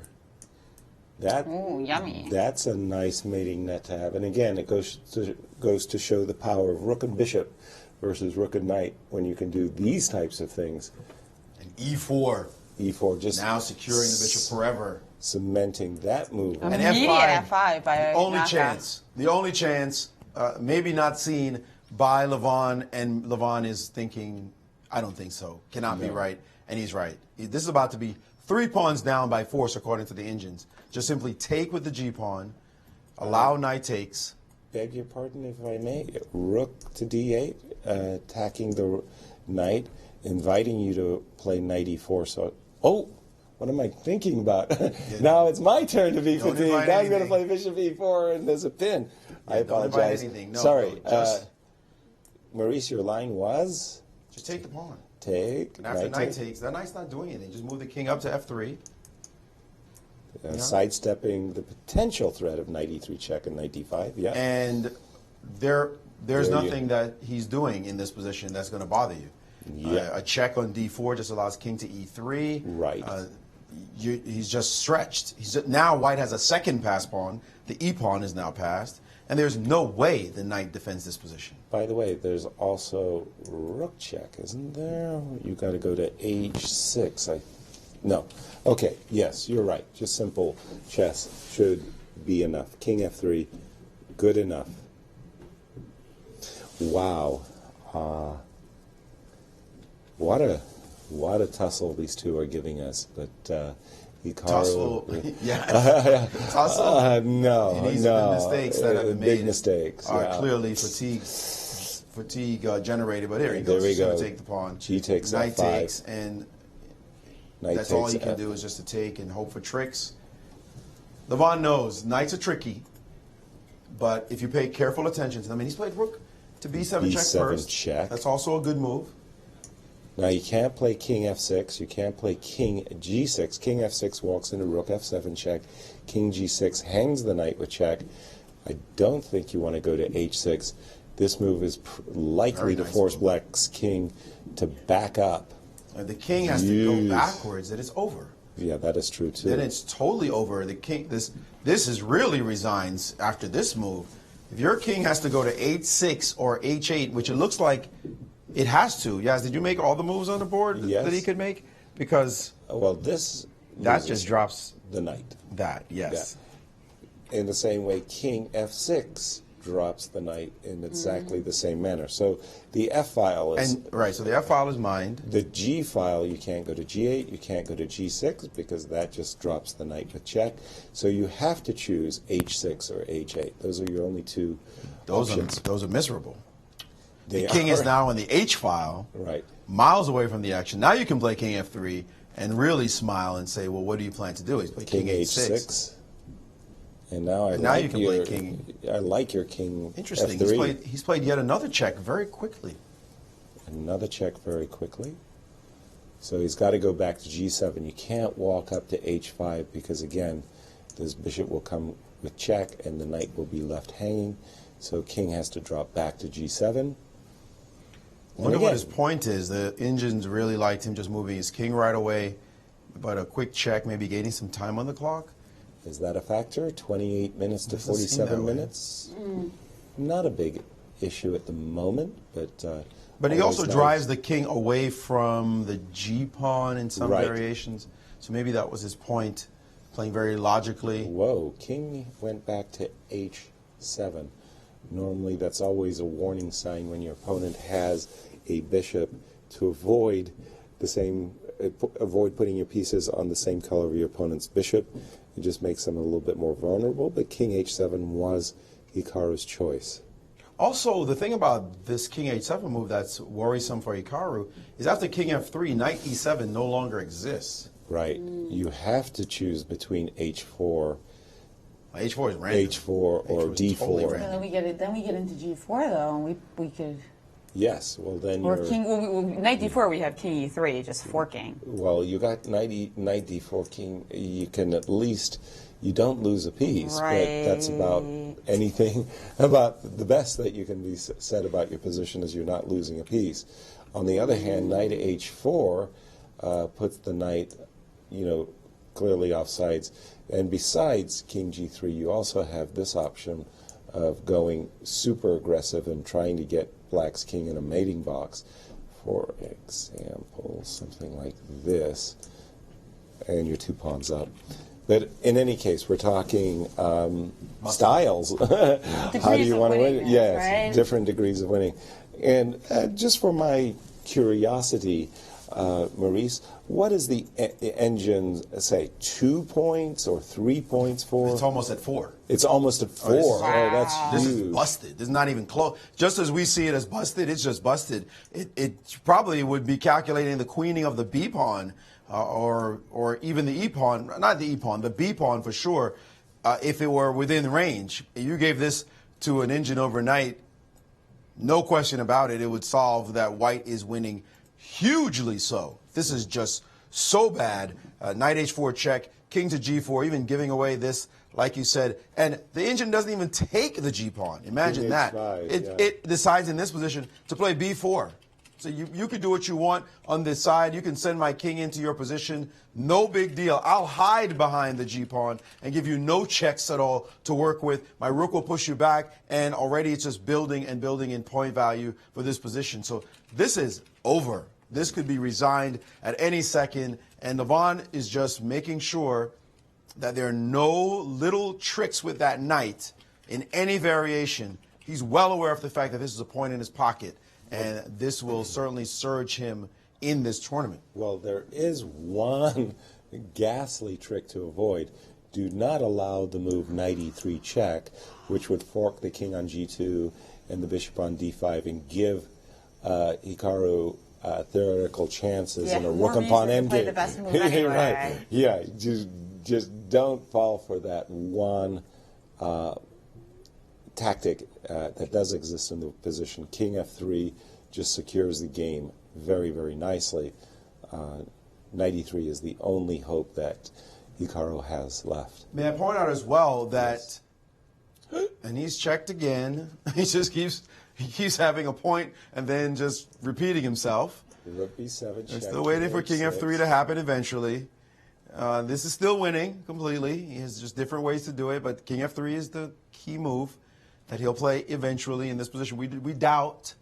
I'll make a bet with you now, Yaz. We doubt that he'll repeat the position a couple of times and accept a draw. That's not going to happen. But also, a victory by Levon will put him at about 27.96. Remember how far the mighty had fallen? Yes. Well, he will be knocking once again on 2800's door to join the super elite of chess, the Magnus Carlsens, Maxim Vachier-Lagrave, Vladimir Kramnik, and Fabiano Caruana. He'll be knocking at that door, and a victory tomorrow would leapfrog him right into that group. He'd be number 5 in the world still, but remember when he was 28-30 at one point in time. So this could give him that boost of confidence that he needs as he is closing in once again on a number that a lot of people thought he should have. And he has taken... He has taken the knight. Taken the knight. He has taken the knight. He has analyzed that his pawn will get to f7. Another way to win the game is looked at. He's simplified down to an endgame that he thinks, how can he possibly not just be winning this one? Another good idea. Wow. Pretty dramatic given what his bishop was doing. Not something the Indian suggested, by the way.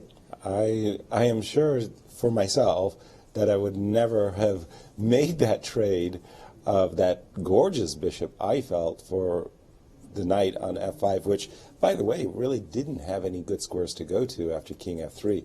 So just a different stylistic approach to how to win this position. Must be winning, though, no? Academically, it should be winning. Academically? Can't you just push the b-pawn forward, and the king and the rook have to hold the f7, right? Well, let's just take a quick gander. What Levon must have been calculating. You don't need to put the rook there, because the king can always go to g7. Right. But let's just give it a shot. Yeah, just give it a shot. f7, king comes up, rook comes up. And now you're going to push the pawn to b6 square? Yeah. But your rook's going to go to behind my pawn. Right. That was exactly what I was thinking, that my rook would go here, your pawn would go here, and I'm playing a waiting game. Okay, but now the king goes toward the... Queen side, yes? Yes. No, this must be winning, of course. This must be winning. But it's... Because the best he can do is play something like g4 check, check. king e3... And then, and we know the king is coming over. If you wait, the king is going to come over. So this move, and now king f4. King f4 wins now the pawn. we could have also gone. Now we have the other way to go too with the pawn on g4. Right. Now this is. But back this up. Back this up. I want to play just in case he didn't defend like this after the rook move. But rook down. Oops, king e3. Rook down. What happens if king? Does king d4 not win? I would be shocked if it didn't win. I think this does win as well. so that after rook takes f2, you want to go something like this, right? Not that one. Well, oh yeah, not that one. Rook checks. c7. Rook c7. I apologize. Rook c7. Right, this is the position I want to look at. Rook over, and then pawn up, and now g3. Pawn, and now rook. Now rook down, and that's, yes. Oh yeah. And One that tempo. would be, yes. That would be simple as The well. rook's going to come back. We can show this variation. Of course, the pawn's about to queen, so you have to take the f pawn, and then queens, and you have to trade, and then you have to play g2, and here comes the rook back to start the game. So that's if that's winning too, then there was a lot of choices of victories. yeah. wasn't If there? I can actually give you the f pawn and change the position, that means that you have no chance whatsoever. And this is winning as well. Well, that's why the two-pawn advantage is a Nice to two-pawn have two advantage, pawns. right? I mean, Nice to it's have good to be 2 pawns ahead. And I really like that quote by Garry Kasparov. He said, "The world is just a better place when Levon Aronian is winning." I thought that was very... That's quite sweet of him. It is. It is. Well, Levon said that he thought that Gary... Did he say he was his favorite player, or that he thought he was the best of all time? Just the best of all time. Because remember in that interview he said that, and Right. Gary seemed very happy. Yes. Best of all time, I thought maybe a favorite player. No? I think just best of all time. He just had as all players do, a great respect for Gary's achievements. Fantastic. And I remember when Gary was active, it just felt like if there was anything interesting that was happening in the world of chess, Gary was right there in the middle of it. And not just those World Championship matches, but all the controversies that occurred in his career, Victor Korchnoi, the forfeitures that happened, the IBM Deep Blue matches, and what Maurice, you remember those? We were commenting in those IBM matches, and remember how crowded those tournament halls were, and millions of people online following that match, Deep Blue. Yes, absolutely. Wow. That was tremendous. Fun. You cannot just discount all those years of accomplishment. Yeah. Rex said something to me upstairs. Rex Sinquefield said something to me. He said in his discussion with Gary, Gary felt that he and Fischer were not as talented as Spassky and one other player. I forget the player he mentioned. Oh, Karpov. He felt that that he and Fischer were not as talented as Spassky and Karpov. Basically, those two guys, in his opinion, was kind of lazy-ish, while he and Fischer were incredibly hard workers. And to realize their level of talent, they had to work incredibly hard to get to being the elite players that they were, while Karpov would just glance at a board and know everything about the board. So he felt that he wasn't as talented, but he feels that talent doesn't discount accomplishments. And if you're going to talk about the greatest player of all time, then you've got to look at their accomplishments, their body of work, what they've done. And if you're just going to say, well, that doesn't count at all because you like a player, that doesn't seem to be fair. If you look at all the stats, all those tournaments that he won, the super tournaments that he dominated time and time again, so many years went by before he even lost the game. But he lost the game with the black pieces to somebody. It was like a miracle happened. I remember he lost one game with black in 8 years. Just stunning results he used to put up. But Gary's also said that the ability to work hard is a talent in itself. It is. I agree with that as well. Learn to love the training. I know this is a critical game for the standings. Peter Svidler is well on his way to winning his game. Right now, the move rook to h1, not a tenacious move by the youngster. Anish Giri played this, and the Indians are now saying, hello, you missed a big move, a4, and he has played this move. Rook a1, trying to make this move a mistake, proves to be his undoing because of take, sacrificing a rook, and then b2, and sorry for you, you cannot come back and stop this pawn from becoming a queen. So a4 has forced captures on a4, rook takes, c-pawn, the c-pawn is going to go down, and Anish Giri with it, as this position is huge for Peter Svidler right now. The only try here is a check, apparently, and after this move, rook to b8, but knight takes c4, and we saw two extra pawns on the other side for our Levon Aronian, we see 2 extra pawns for Peter Svidler. Hard to believe that there are any chances whatsoever to save this game by Anish Giri, and he's staring at the board now, and he might be resigning. I doubt it. There he goes. He's played the check. Maybe he sees something. You never resign when you got a check in the position, Maurice. Come on. I forgot about that rule, Brooklyn. I You're forgot from about Brooklyn. I got a check. I'm not giving it up. The guy might blunder somehow. Exactly. Okay, you're right. Two you're games, two pawn advantages. And 2 losses. And 2 losses. I mean, 2 it'd be a wins. miracle if, and look at him just getting up, is Peter Svidler saying, I know you're down 2 pawns. I'm going to, I know you're about to be down 2 pawns. I can count. And this must be winning. Very nice. Very nice. Well, Peter Svidler, he had to deal with a very long-term initiative, but he nursed that extra pawn. This forcefully reminds me of a lot of Victor Korchnoy's games. Victor Korchnoi, he would grab a pawn and you'd just saying to yourself, what?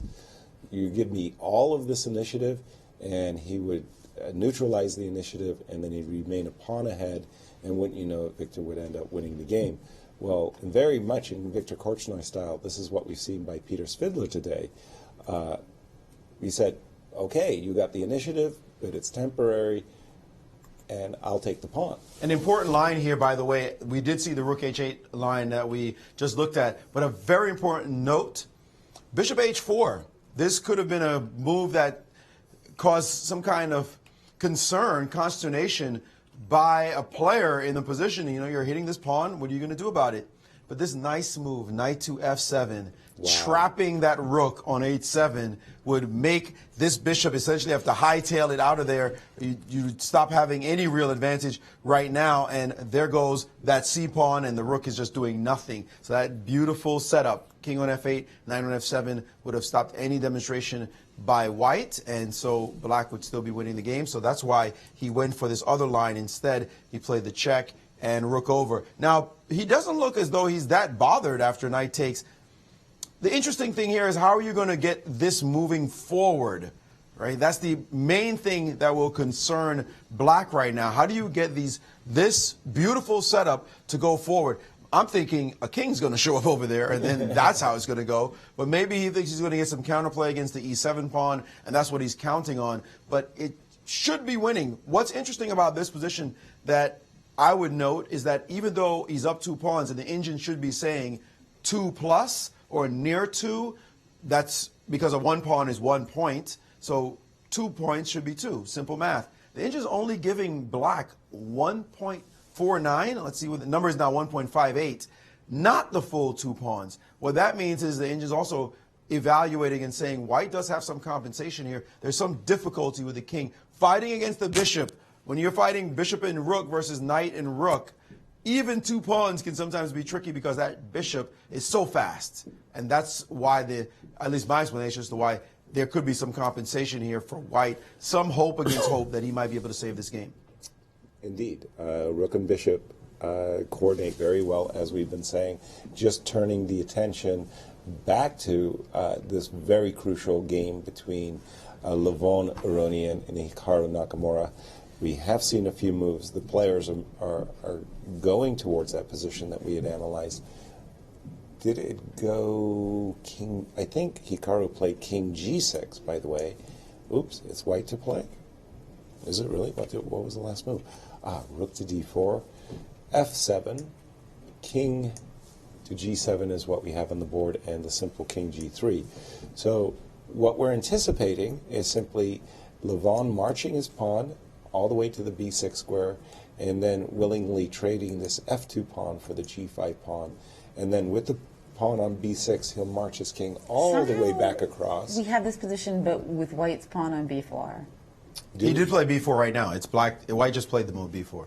I saw a king on g3. So. Yeah, but that's the thing. We have the king and g3. The king is on g3. And so somehow you maybe black lost two moves with the king to g7. But refresh the position and you'll come right back to it. It's just a triangulation there. Okay, so let's just see how we got here.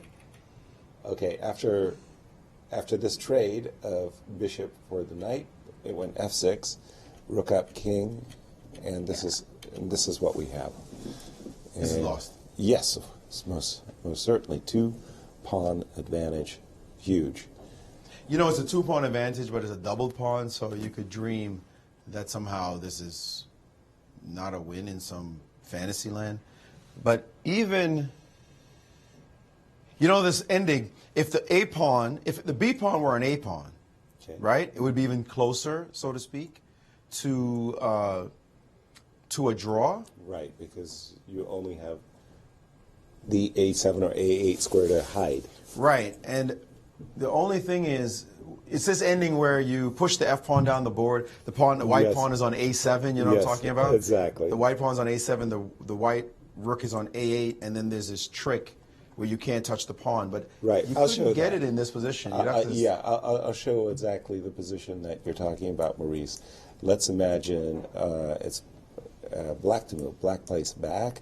You go here. Black plays here. You go here. Black plays here. You go here. And I just want to show what Maurice is discussing. How do I do it? I'm going to do it in a really bad way. I beg your pardon. We need some bogus moves. Yeah, we're gonna do some bogus moves for just a second, and we get something like this. You should let the rook take the F check. pawn. Here, here. Oh yeah, nice. And then you can't stop the move rook h8, followed by rook h7, which will skewer the rook the moment it captures. And you can't take the pawn because of rook f8 check, so rook h8 is just going to happen. Exactly. So this is what Maurice was talking about with the doubled F pawns. Right. And you give them a way to promote the B pawn or to win the rook. That's an important trick that in endgames you should really be familiar with. Yeah, very important pattern. It really does come up. And Levon is quickly pushing that pawn forward. He's very confident of the technique here. Absolutely. Let me get caught up with the players. I'll just do a quick refresh as we see Levon Aronian reeling in this very important point. Crossing his arms and looking to the side. You think he thinks he's winning? Yes, he does. So he knows it's time for resignation. The Indians are now giving him an advantage of 9+ points. 9. 9. The Indians now realizing that a queen is imminent on the chessboard, and Hikaru Nakamura can resign at any point. He will keep looking for hope against hope, but Levon knows that this is over. He just has to bring his king over to the queen side. To King the queen F3 side, is and the easiest way to go. It will be all she wrote. No real hope for Nakamura, and also no hope to win this tournament anymore. He will be at -1. Naka knows it. So, but it's very important for Naka tomorrow's game because it's so tight at 50% and +1, and he's not getting knocked down to -1. So he's going to end up with like 8th place if he doesn't manage to win tomorrow. And so actually, there's a lot on the line because that's a big swing, being tied for like 4th through 7th. As opposed to being clear 8th. 9th, yeah. And who does he play tomorrow? What is his matchup, Jennifer? I know we've got we've been talking about the Wesley So matchup. The Wesley So, and then Aronian's playing against. Who's playing against Veselin? I thought that was Aronian, right? We've just Maurice, you've memorized the Aronian is playing. It's Aronian versus Topalov. Yeah, that's what I said. Those two play against each other. So that's a really big game. That's a huge game. And Anand will have black against, I can't remember. I think Fabi. I think he has black against Fabi, no? Yeah, let's get a look. That's right. Fabi and Anand. No, Anand has black against Peter. Sorry, that's right, because we said he would have an easy pairing. He has black against Peter Svidler. But if Peter wins, that's a resurgent Peter Svidler. Vishy Anand says, no, wait a minute. Why do I have to play the guy after he just won a game? You know what? But you know what? But he might get rambunctious. He just won a game. He might try to win again. That's good for Anand because he needs to win. And that's a big deal. Fabi needs to win against Anish, who's losing today. Not over yet, of course. And Fabi will have to win against Anish. And Vasilij is going to try to knock out Wesley So. So Hikaru is going to need to win with white against Ding Liren, as you were saying, Jennifer, to at least get some Grand Chess Tour points so that this wouldn't be his worst result. Sorry, Ding Liren wants to beat Hikaru because if Wesley loses, Ding is right in the midst of everything. Absolutely. Maybe Ding Liren is saying, come on, Hikaru. He wants it, go, Do your worst. Go into suicide mode. What Hikaru said he didn't want to do, which was go for broke. Actually, what's great about this setup is that every single board means something. A very meaningful game. There's a player in every one of these matchups who could actually tie for first after 9 rounds. In every single matchup. Wow. It means every game, all 5 games in the last round. How often do you get that? Impact first place. All 5 games potentially impact first place. Sure. I don't think I've ever seen that. That's played pretty, in a lot that's of pretty tournaments. amazing when you look at it. That's what happens when nobody has more than +2, right? It's been a tight field. And nobody's getting smashed either, except for Peter. Even after this game, his standing's not so bad. You realize Nakamura could come in last. Whoa. It is possible. I mean, he could come in tied for last very easily. Presuming that Peter Svidler does win and get himself up to 3 points over Anish Giri. Still a lot of work to be done by Peter Svidler, but that is an amazing last round And matchup. look what happened in this game, just talking about Nakamura's woes. He played the move F3 and King F2. He played that maneuver. Did Levon, getting his king over without even giving you that extra tempo of the pawn to the G4 square. So we were saying when the rook takes F pawn, your G pawn was 1 tempo closer. He said, no, we're going to keep you 1 tempo further away. You're going to need 2 moves, making it even clearer. Once that king shows up on the queen side, rook takes F3, rook C7 and B7, and resigns will be necessary. And we don't even need to do that. If we wanted to go into that theoretical line that you mentioned, we could just go for that too. Yeah. Well, I just like what Levon is doing. I remember the old days we used to say somebody had great technique, putting the pawn on F3 just to squeeze out even that small possible counterplay variation. We've left the pawn on G5 instead of allowing it to the G4 square. So, great technique. Levon is saying this. The facts are facts. Yeah, facts are facts. You can look around all you want. This one is completely done, and Hikaru mysteries of mysteries, not this ending. Player that Anatoly Karpov was. Anatoly Karpov was beautiful poker. Yeah, he does not look.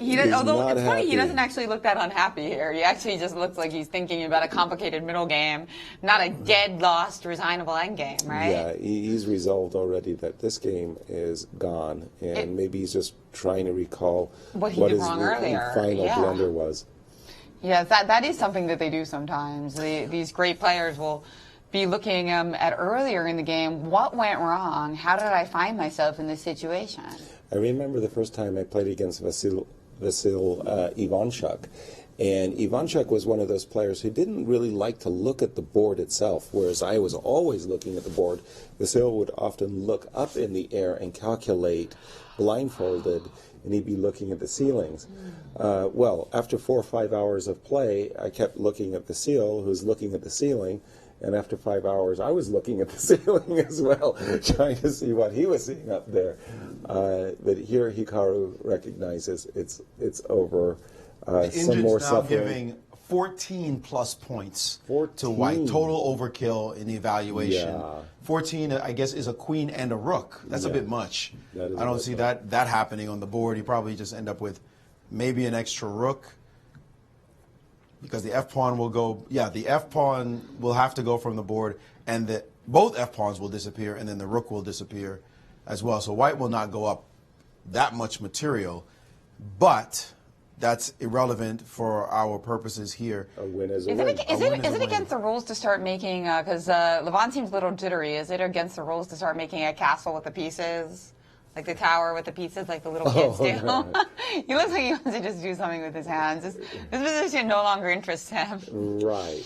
Well, in the good old days, whenever you were playing with Garry Kasparov, essentially his signal to you that the game was over, before the game he would take off his watch, put it on the score sheet. And as the game progressed, once he got a one position, the watch came back on, and it was sort of like, okay, that's it. Your time is up. Let's resign. Well, Levon looks like he's ready to go to dinner. He might just eat his pen if Nakamura takes much longer. He's just waiting for him to resign, clearly. Yes. And Nakamura has to just face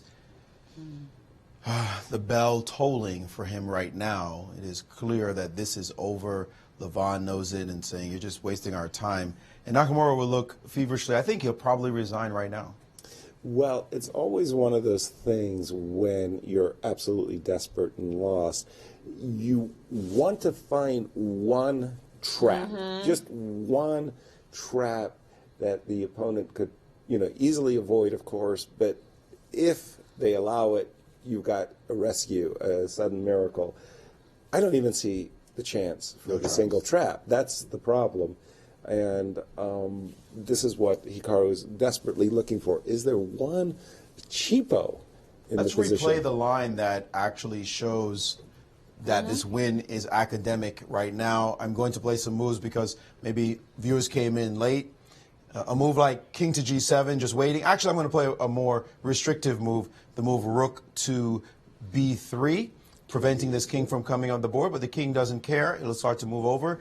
And now we'll play the move king to g7 for the moment. And now this important move king to d2. We do not care at all about this b pawn because about the f pawn, because the b pawn will go down the board. We can play a move like rook to f7 for starters. And then now the rook goes back over to b3. And now b7 comes on the board. And you can make any move. You try to make this guy into a prince of some kind, but he's not going to get anywhere. After this move, you must take, and then simply queens, as we mentioned this line, and then the rook will come around, and this pawn has gone nowhere. A very, very easy win. Nothing to do about this plan. No he's just looking at it, hoping against hope in this position back here that maybe there's something else he can do to change the position. But the fact is, the king is going to march over.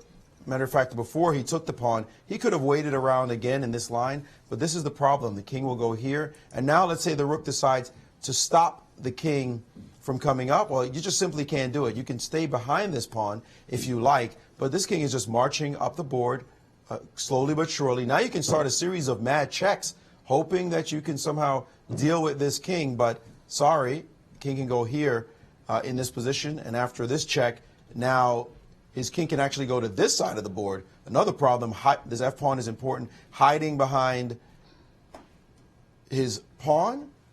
This check is mate. You got problems. You got a pawn, so it's not a stalemate. And this game is over as well. There's just plenty of ways for white. It's just simply, maybe this is a trick he's looking for, somehow giving up his g-pawn. No, he's not looking for anything. This is just, this is hard to believe any variation even makes any sense. No stalemate. It's just completely lost. None. Starting to make some faces of resignation here is Nakamura. And it's funny because Nakamura, you never really know what to expect from him. Just like I was saying, sometimes he's coming in with the King's Indian. I'm sure some people who've studied his games in real extreme depth can make some educated guesses about whether he's going to come with a Queen's Gambit declined or a King's Indian. But in an earlier game in this tournament, I feel like he actually resigned. He lost one other game, right? And then he won a game. Right. He lost the opening round and then he won. Yes. He came back the very next day. Exactly. With a victory. In the game that he lost, we actually thought that he resigned a little early. Was that true? I believe that we were surprised that he resigned so early. And then, like, this game, of course, we're surprised he hasn't resigned yet. So he just keeps people guessing. And you were just mentioning Hikaru's broad defensive repertoire. And you mentioned King's Indian, but you'd have to add the Dutch Leningrad variation to that. He's even played Owens with b6, bishop b7, e6 against queen pawn opening. So very, very hard player to pin down. He has taken, again, up the classics, and he's been playing Queen's Gambit declines. Today, what can I say? I think he just simply got outplayed. Mm-hmm. He had a pretty balanced position, some pressure in the position by Levon. But when we saw that move e5, e4, by Hikaru, that was when things really started going south. And by the way, the game he lost in round one was to Wesley. That was huge to start off the tournament against a Grand Chess Tour co-leader, and then to lose it right away, just to spot the guy a game from the very beginning of the tournament. He did bounce back with a win, but he just simply has not been able to put another one together the entire time. That was the one where... Yeah, it was the rook versus the bishop and pawns, where you kind of expected, okay, a few more moves, because there's some tricks in the position with the pawns, but... Right, the 3 pawns and the bishop versus the rook, exactly. Right, exactly. So it looked like there could be like a fantasy d4 followed by c3. Well, it was like bishop d3, rook b6, and if you take the a pawn too early, I got a b2 trick on you. So yeah, it is kind of interesting how this game, of course, he could have resigned by now, but that game, he resigned really early. So maybe there's some kind of pattern that he remembers, like some kind of miracle pattern. He's just trying to recall it. I mean, honestly, that looks like what he's doing. Some kind of mad rook pattern, but he's coming up empty because there's different strategies here for white. Right, of how to win it. Yeah. And for those of you who don't know the story about Hikaru Nakamura's USA Today cap, he mentioned on an interview with Maurice Ashley what his Olympic sport would have been. And apparently people on the Olympic teams were watching our coverage because he got himself as they should. Team uniform, team merchandiser. As they should. Did you hear? It was did you read water polo coach that I believe. Was it water polo or speed skating? Did you read the Washington Post? Well, he mentioned speed skating. Charles Krautheimer's article, a brilliant article. Yes. Loved it. So he wrote an article about how he's enjoying the Olympics, but he's even more excited for the World Championship coming up. That's the real Olympics. Yes, Charles Krautheimer in the Washington Post today. And of course, we think he should be tuning into this, and so. I think a couple of people have tweeted and mentioned that in the comments to the article, actually. Yes. They've made him aware that this tournament is taking place and that he can get his fix in perhaps a bit earlier than November. Exactly. Another game that is definitely going on that has more interesting content than the one with Hikaru, although this one is far more significant for our standings, is the game between Anish Giri and Peter Svidler. And here, Anish played the move bishop to h4, finally looking for some play against his pawn, only to have that move met by e5, boldly thrusting his pawn down the board. You can't touch it because of knight takes with check, and then your g-pawn is dropping and more problems. So the only move the Indians give that really fight back is the move f5, but that doesn't help either after takes. Suddenly this important move, knight to d6, guarding the square on b7, hitting the pawn on f5, and hitting the bishop with the rook on a4. Rook takes, a timing move, hitting the knight in case you capture here.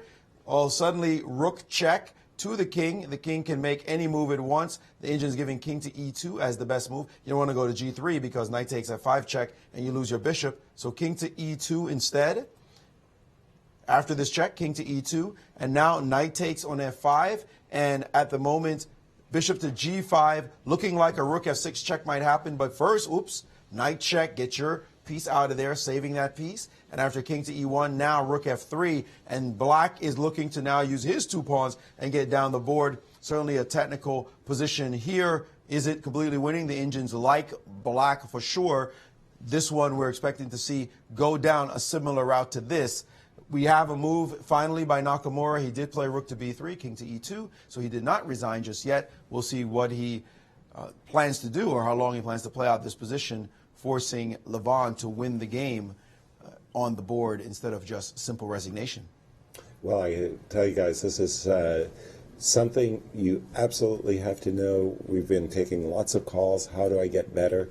Well, study your endgames, and this is an absolute basic endgame to study. Just bring your king over to the queen side, escort the b-pawn up the board. Because black's king is stuck, having to guard this pawn on f7, it's really a case of white's king and rook and b-pawn overcoming black's rook. The other point, the other way of winning it, as Maurice also pointed out, is that when the king does get all the way over to the queen side, and you're waiting, we get a position, for example, like this, With the king, the white king, protecting the pawn on b6, white is now threatening to move his rook to c7, followed by advancing the pawn. So you have to give a check, and the king goes, and you come back to this pawn. Well, guess what? There's a big weakness over here on the king side, and with king e6, you're threatening this rook check, and as Maurice was pointing out, well, guess what? You're just in a mating net suddenly, and there's nothing to be done. So whether you stop him from getting his b pawn up the board, or white's king comes over and, with the support of the f7 pawn, wins the game that way. So and the line we mentioned in the computer variation against Fiddler, Anish Giri and Fiddler, has actually occurred on the board. We have this exact position right now on the board, and it is now Fiddler's turn to move, and we're expecting him to play the move rook to f4 with check, king e2, knight takes f5, and this academic technical ending will appear. This was, as I said, much more interesting than the one that is on the Nakamura board right now, because there are some remote drawing chances here. It's not like it's just over. This bishop wants to somehow sacrifice itself for both these pawns and also just make it difficult. Because this rook is on the 6th rank, this king is having trouble getting into the game very easily. So these pieces will try to fight back against those 2 extra pawns. So by no means is this one just simply over. Very powerful looking position. And I'm sure, Yasser, you'll say, yeah, I think I'm going to win this. But it is technical. No question about it. And it's all about the fact that the pawns are split on e5 and c5. That gives white a lot more drawing chances for being 2 pawns down. This is probably one of the better ones that you want to have. Having said that, I'm pretty sure the 7-time Russian champion is going to reel this in with careful play. But don't forget, they've been playing many hours, and they're probably quite fatigued as well. And we do have the move king g7, and let me just get back to the game. And Levon's not spending much time on his moves. He's just king d2. Well, for him, an endgame specialist, as is Hikaru Nakamura too, by the way. Both of these grandmasters, elite grandmasters, know their endings inside and out, and this is just the meat and potatoes for both. I just don't see, again, from Hikaru's point of view, he's really looking for the one trick that he could possibly set, and I just haven't seen anything. It just looks too easy. I think after king d2, We've seen king d2, king f8. We're expecting king c2 now. So the players are catching up with us a bit.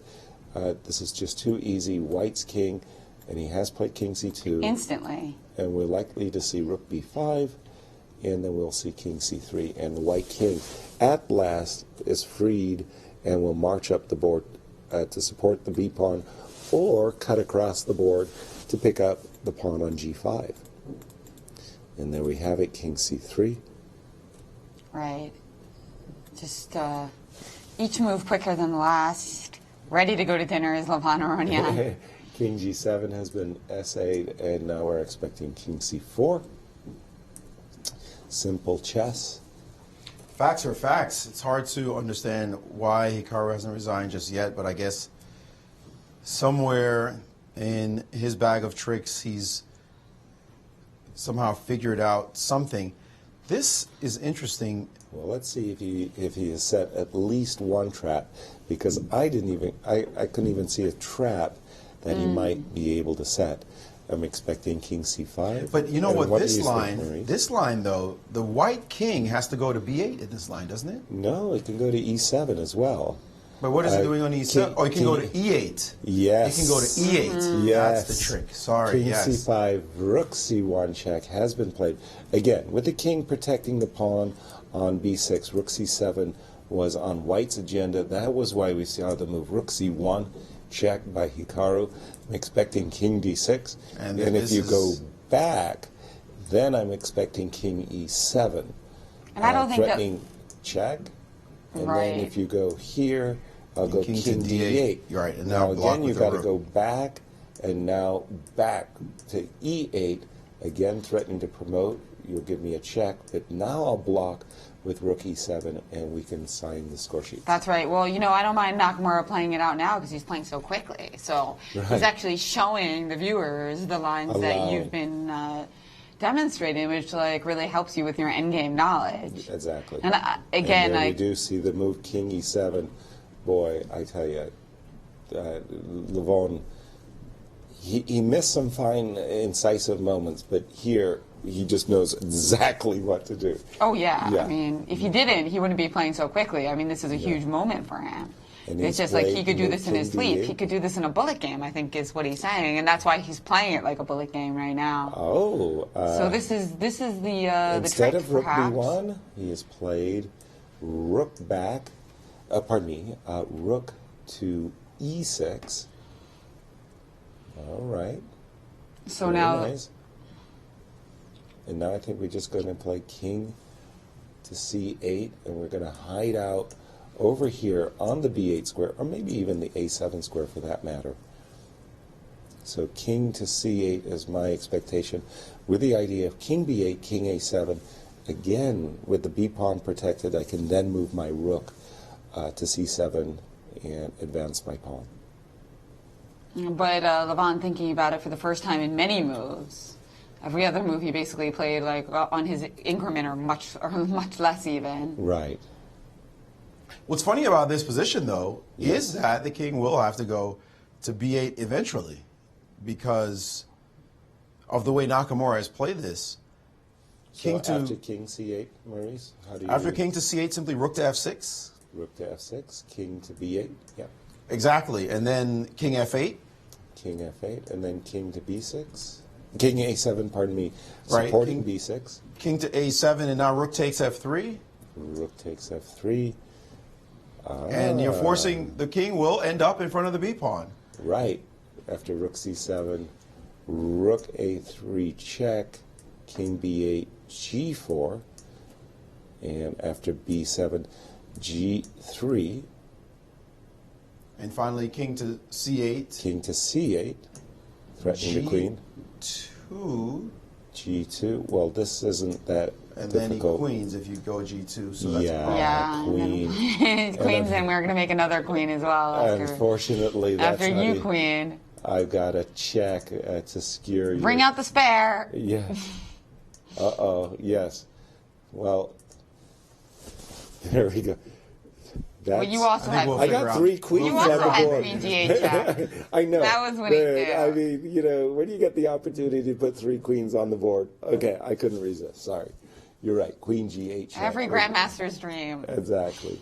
So, unfortunately, no, there wasn't even that Yeah, I think shot. Hikaru was like in Vancouver draw country or something. He was looking for some technical something, but it's tricks, but it's just Understandable. I mean, there are these tricks in these endgames. How important it was that Levon put his pawn on f3. Yes. Because otherwise there would be a pawn on f2 and a black pawn on g4. Oh, yeah, tempo.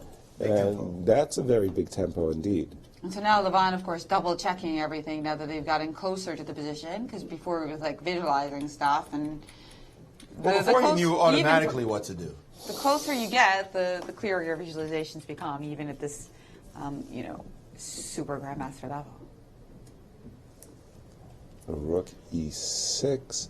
King c7 has just been played on the board, and now we're threatening, again, rook a7 and b7. So we tried rook e7 check, I believe, last time was our move. And then after king b8, rook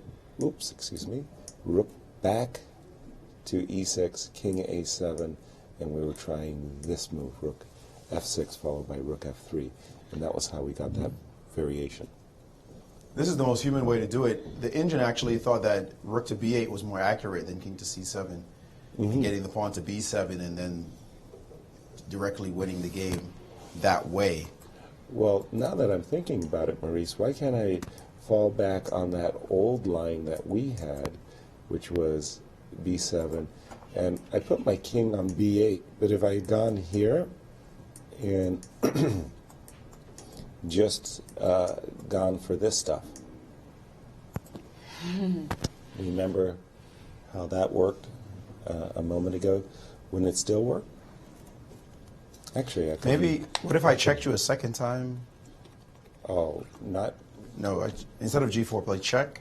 Check, King B6, King D6, pardon me. And check you again. Well, now I'm close to the G pawn, and I get to change play direction. Rook C8. I got Rook C8 in the position. So, anyway, we're talking about different ways that Levon Aronian is going to win a basic Rook and Pawn ending. Mm-hmm. That is, by the way, move number 86 in the game. 86. 86 moves, boy. We've had some long rounds here, haven't we? Yeah, we thought yesterday was long. Yeah. By the way, we're not even paying great attention to this Peters Fiddler Anish Giri game, which is a rich one that you have right there. They're on 60, move 63. Move 63 with 24 minutes plus the 30-second increment left on the clock. We have now made it to what is 6:59, about to turn 7 p.m. here Central Time. And that will officially mark 6 hours into the game. And I think that game, and it is now exactly 7 p.m. Central, and this game might last potentially easily another half an hour at least. But by that time, the other game will be over, and we'll interview the players. Right, so. exactly. We definitely want to be around to interview the winner of the Hikaru Nakamura Levon. But just think about Aronian the physicality of playing these Yeah. games, the long games, burning so much energy round after round after round, the fatigue. Ding Liren and Fabiano Caruana said after yesterday's game, they had absolutely no energy to fight. Right. And they had a quick draw. Think about, we were saying how every game, every pairing will matter tomorrow. Well, the players who have to play, these guys are thinking, keep playing, keep going. Exhaust yourselves. Completely. Even if Peter wins, I don't think that's going to be enough of a shot of adrenaline to want to play tomorrow for the win again after such a Herculean task, just winning a game. So they're being tested. And like I said, for Anand, he's playing Fiddler tomorrow. He's happy to see this. Please burn out all your reserves so I can get a better aim at you tomorrow. Exactly so. And let's just switch back to see which line of play the players have chosen. After the check, we are here. This is the moment with Hikaru Nakamura to play, and Rook A7 is on tap at this moment. So hold on, that's surprising, he didn't go King C8, he went King C7. So King C8 was my choice to get to the B8 and the A7 square. He played King C7, giving Hikaru an opportunity to snap off this dangerous F7 pawn. But after King takes F7, simply Rook A7 and the B pawn's too strong. All right, Jennifer, let's take a break and we'll leave the cameras on the players and we'll be back in 10 minutes. What do you say? Yeah, to see the conclusion of these two games. And it looks like we'll have blood spilled here in the penultimate round of the Sinquefield Cup. All right.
Welcome back to the 2016 Sinquefield Cup, and we do have a result in.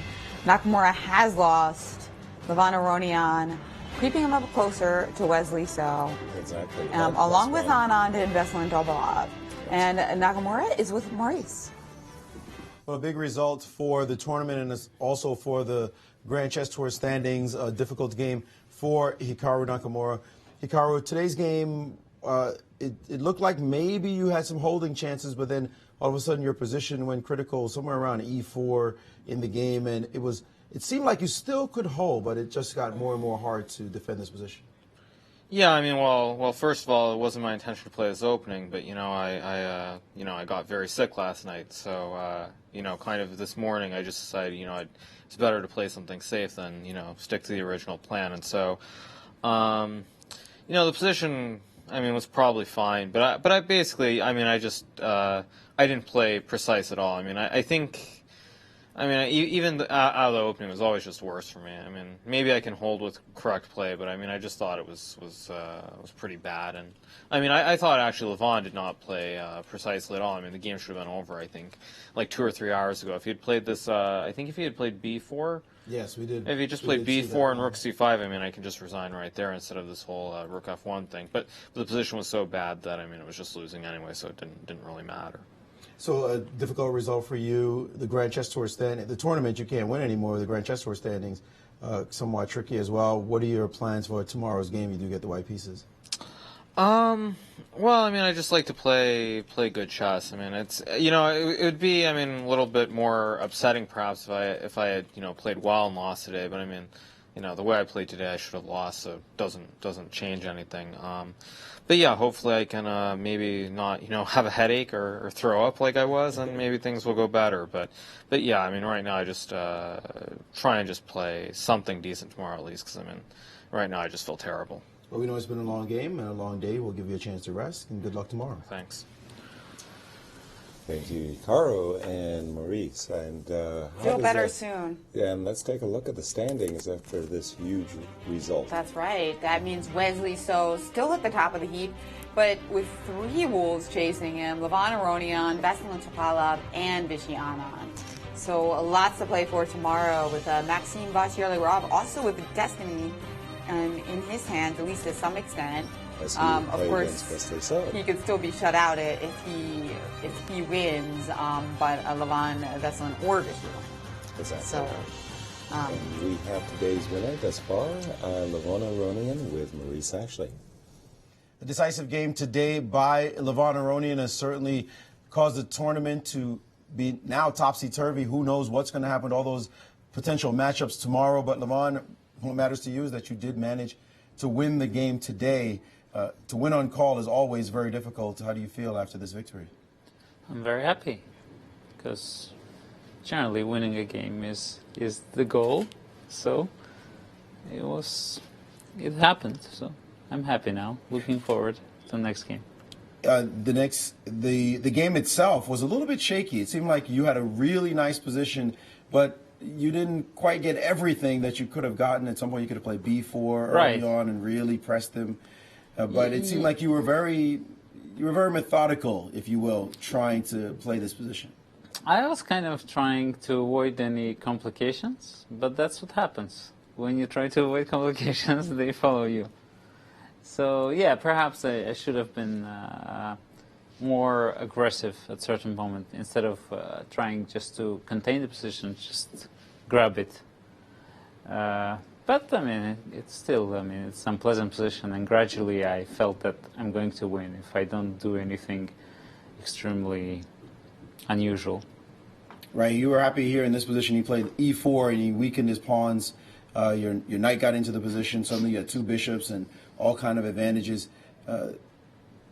Ending up winning such a game after all that time, does it burn a lot of energy for tomorrow's game? I don't know. I'm not tired.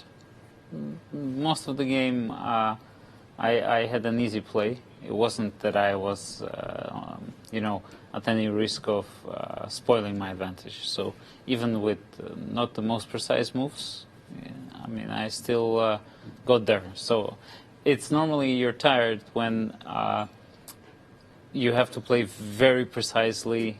But here, one inaccuracy, there one inaccuracy, it doesn't change the assessment of the position. So, right. Now, the situation is very clear.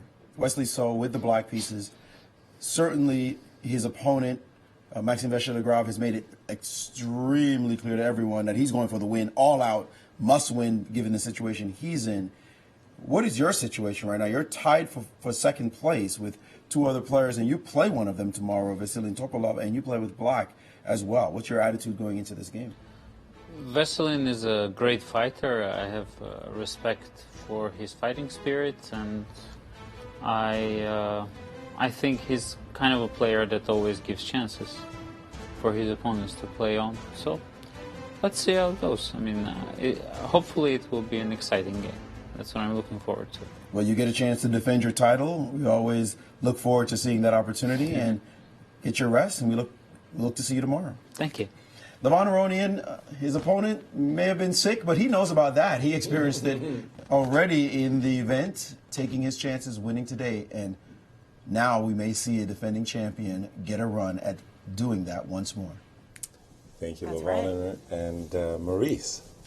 So, tell us our great matchups for tomorrow, because as we've been saying, every single game has a potential fight for first place.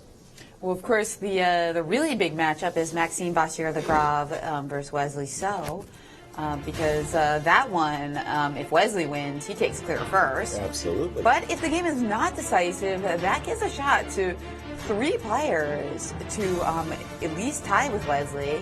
So, for instance, let's say Wesley draws with black.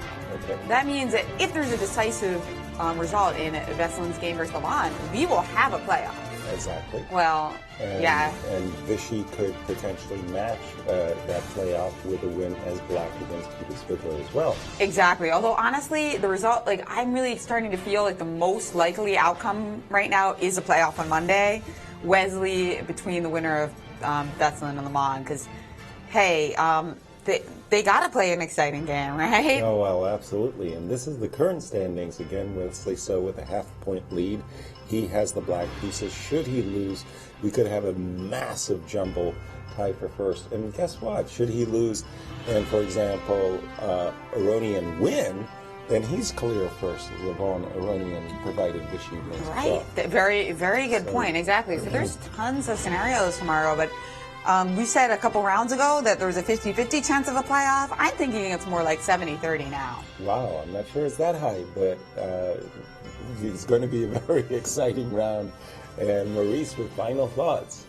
Oh, not yet. We're not quite out of the woods yet. We do have another game going on that we have to follow. But certainly thoughts for now on this situation. I agree with you, Az. I think that it's not that high. Wesley with that half a point, that's a huge half point. We've seen these players really try to beat each other. It's not like they're just walking around and making random moves. They're really trying to win. And when you really try to win, you play sharp opening. Sometimes they peter out into nothing. And that's the situation they face tomorrow. How to win on call, very difficult at this level. So Wesley, I think, will continue along his path of trying to draw the game. But he'll have a very determined Maxime Vachier-Lagrave who will possibly change everything about the history of this tournament if he could win. But if we continue with the trend, guys, today we might see 2 wins. That's like a miracle in the rounds that we have been experiencing with all these draws. The trend is that you'll see a lot of draws tomorrow as well. And if it's among the leaders who could catch Wesley, and includes Wesley as well, then he'll just win the tournament. Mm-hmm. Yes, that's true. If they're all draws tomorrow, Wesley will win. But, I mean, don't Veselin... It doesn't require all draws. It requires 3 draws. Right, that's true. 3 specific draws. But if what kind of opening do you think Veselin and Levon are going to go for tomorrow, considering the situation? If you're in Veselin's shoes, you'll start with e4. And then wasn't Levon the one who famously... half joking, said that if he's going for a win, he plays the Berlin, and if he wants a draw, he plays the Sicilian? Well, Not sure, but I do recall the comment of Veselin Topalov, who said he's not been getting advantages with white, and that was why he went c4, d3 against Anish. And he reasoned, well, let me play with the black pieces with an extra tempo. So he hasn't been very successful with his white pieces, but he's got to, whatever's in his arsenal of novelties, he's going to have to reveal them for tomorrow's game. No question about it. So much on the line, because also look at it from Ivan's point of view. Not only does he have a chance to win the Sinquefield Cup from behind, but he also has a chance to win the Grand Chess Tour from behind. That's right. And if he doesn't win tomorrow, I think both of those are out the window. Yes, because he really needs to do well here before going to London for the final leg. I mean, sure, he could draw and Wesley could lose, and there could be a 10-way tie for first. Not 10-way, but, you know, 4 or 5. Yeah, there you go. But, like, realistically, like, he gains so much from winning. Exactly. I mean, obviously, rating and final standing still matters to him, so it's not like he's going to go completely insane, but it's definitely in his interest to go somewhat insane. Because there's a lot on the line if he manages to win. And for Veselin Topalov, if he were to win the game, and Wesley having an accident, he could emerge as the clear winner, as could Vichy Anand. He had 2 poor performances in Louvain and Paris, but potentially London could be very good for Veselin as well. I mean, I don't think he has a very good chance to win the tour. You don't, because he's going to, one of the results of Paris-Leuven is going to count. But imagine he were a clear winner here. Clear winner? Clear winner. That is possible. Wesley loses, he wins. That would be a full 13 and points. Anand draws. And then how many points? I know he did quite badly in Leuven and Paris, but what was his best of the 2 results? If we could pull that up. We had that nice graphic. I don't think it was very high. It wasn't very high. Yeah, so that's his total is 3 points. So I think that was like 2 and 1. Is that right? Ooh, that sounds like it was a 2 and 1. That's a 2 and 1. So he'd have to take the 2, and then he'd have the 13 and the 13. That would only be 28. Yes. I don't think that's going to be enough to win the tour. No. Probably not. It might be close though. But at least he will be very, very grateful should he win tomorrow. And like we say, Wesley unable to hold off Maxime. It would definitely shake up those Grand Chess Tour standings. I mean, maybe it would be enough. It's possible. It would be enough. It would be enough because Wesley. Wesley would lose. If Wesley doesn't win this tournament, what place does he end up?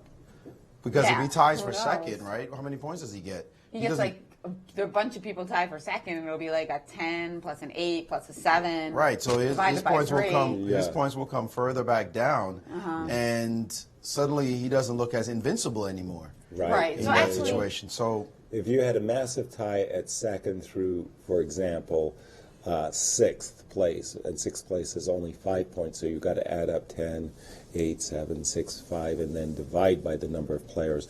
And that's not a very big score. You might get something like 7.5 points, just for argument's sake. Right, and his total, you see the prize money there for coming in. But wait a second. 75,000 to the winner. These 12 points right here, these 12 points. That's for winning on a tiebreak. Yeah. That's for winning on a tiebreak. So even if he beats Wesley and nobody else does anything, you mean that's what in order for him to win clear. Yeah. Yes. It's a big scenario. Well, Vichy has to basically not win, which certainly isn't earth-shattering. He's playing black.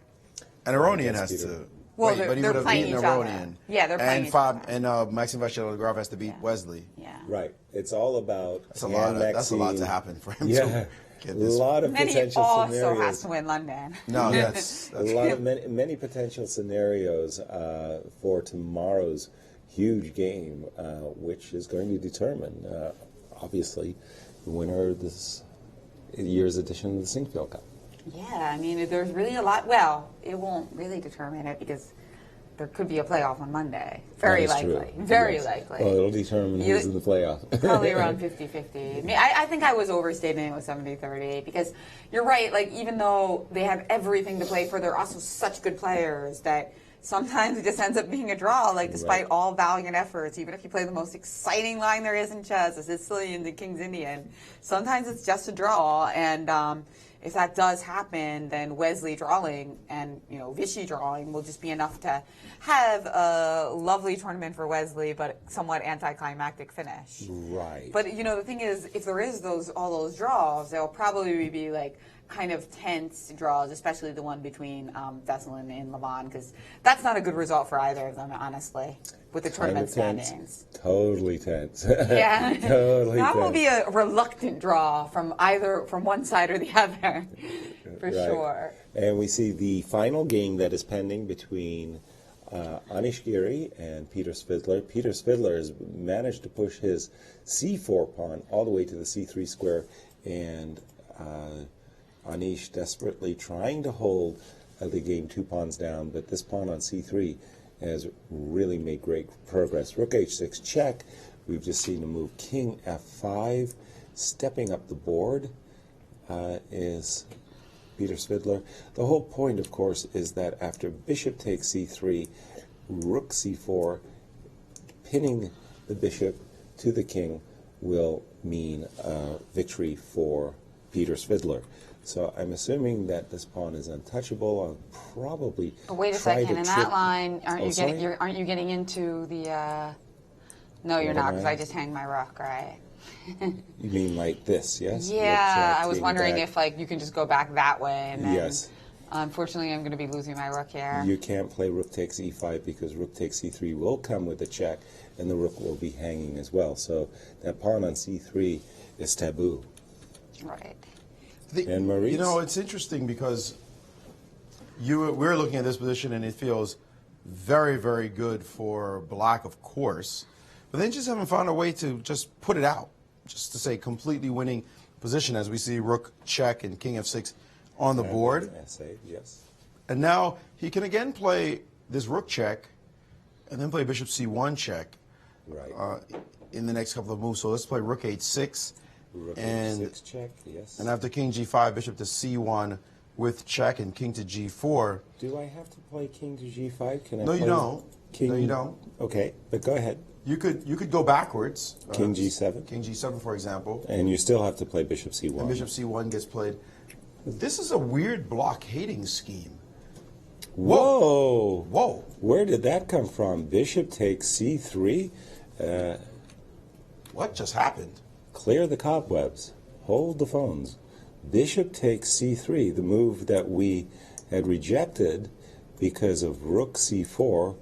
What on earth has Anish just done? A shocking surprise. Bishop takes c3 is played. Peter Svidler up in his chair. What is that? He had rejected that move because of rook c4. Maurice, what has he done? Amazing line, amazing line, and this is hope against hope. The question is this endgame a rook and pawn ending is about to be achieved on the board, and is it in fact a draw? Whoa, I you don't mean think king it is, but the d3. table bases will tell us in a second. King to d3, rook takes on c3 is forced. King now to e4. There's no knight check to get out of this one. There's rook And d- there you It have it. has happened, But and we're going to there's- see this happen. And his But best isn't there rook bet, d3? No, there's not. as rook c3 check has happened, king to e4. Now the knight will leave the board, because if you try to maintain the knight, then rook takes on e5 will happen, and it'll be a knight and rook versus a rook, and it will be just a draw. So black does have a good line here. Rook c4 check, giving away the knight. Rook c4 check, king takes, and now rook d4 check, king to c5, and any rook move, and suddenly we're pushing pawns, and you're cut off. You're cut And off. because that rook, I think specifically, is on h5, this is a critical tempo that white will not be able to do anything about. The pawn is going to start going down the board. The black king is ready to help in a second. It's important that he's cut it off. Well, that pawn is going to push itself down the board. And how does white save this? I think that white needed to be on h1 already to start checking the king vertically. Lateral checks are useless where your rook is, because the king can easily attack the rook. And there it is. And here comes this ending that we're expecting. Rook to d4 check will appear on the board, and it has. They're just blitzing moves now. Peter Svidler with little time, and he just needs to move his rook down. And now we have the position that we anticipated on the board, and this should be lost. I believe this is just a lost ending I think you're right as well. In any table base, this must be losing. The white rook is just on the wrong square completely. If he were able to start checking that king from the front, not from the back, because the king's just going to walk right in front of the pawn, but from the front, then he would have been able to maybe get some headway. But this looks like it's a problem. You just get your king up and in front of Up in front, king cut off. This is basic rook and pawn, no? Exactly. And he did not have to go for this. He could have sat and struggled in the other position, which was not completely losing according to the engine, and maybe go for this later even. Right. But he didn't have the patience. He jumped into this ending, maybe hoping against hope that this, because he saw this position. Right. But it's just like walking into the guillotine. This looks lost. Just optically looks like no chance. And the whole point is white's king is cut along the d-file, cannot get back with his king to the promotion square of e1, and you'll just set up a simple Philidor position. Simple. Yes. That's right. I mean, this is the day of the basic rook endgames, right? For so sure. Very instructive for those of you who are following our advice to study rook endgames. Now you can actually see them in practice. Studying a rook ending games is like cheating, because you know you're going to be faced with an exam one day of the rook endings, and this is very instructive rook ending. And the problem is when you take that exam, you're always exhausted. Yes. And that's why you got to really know like the back of your head. Right. You got to have those patterns down cold pat. Let's play this one out for the 1200s in the audience who may Sure. wonder why is this necessarily losing. I'll defend with rook f8. Well, you could play this as well. And now I'm just sitting and waiting. All right, so we'll play rook f6. And rook f4, maybe? Okay, now it's always good to check your opponent whenever the kings are in opposition to one another, to give your opponent a check, to just drive him a little bit further away, and then I'll get my pawn to e3. And now rook back down to f8, since we have nothing much to do anyway. And we'll go here. Attack the pawn or wait. Let's have a nice walk on the bridge. Exactly. Now this is the critical moment. This is the critical moment that we all have studied as youngsters learning these endings. This particular move that you have to know. It's not the only way to win. There are other ways to win this position. You can also play rook h7 and bring the rook to the 8th rank. It's one other way. But this one is the way that's automatic. We all learn building this bridge. No, not rook, not the one you just played, Yaz, because that allows a simple move. I think you played that too quickly. I did. Rook e8 fails immediately. White has to keep the rook there because rook e8 fails immediately to rook f5. I see. So that should be noted as e4 is on the board. So keeping the rook and now forcing the king to go the other way, and now starting with the check. Oops, sorry. Not that one. That was a mouse slip. I apologize. Check.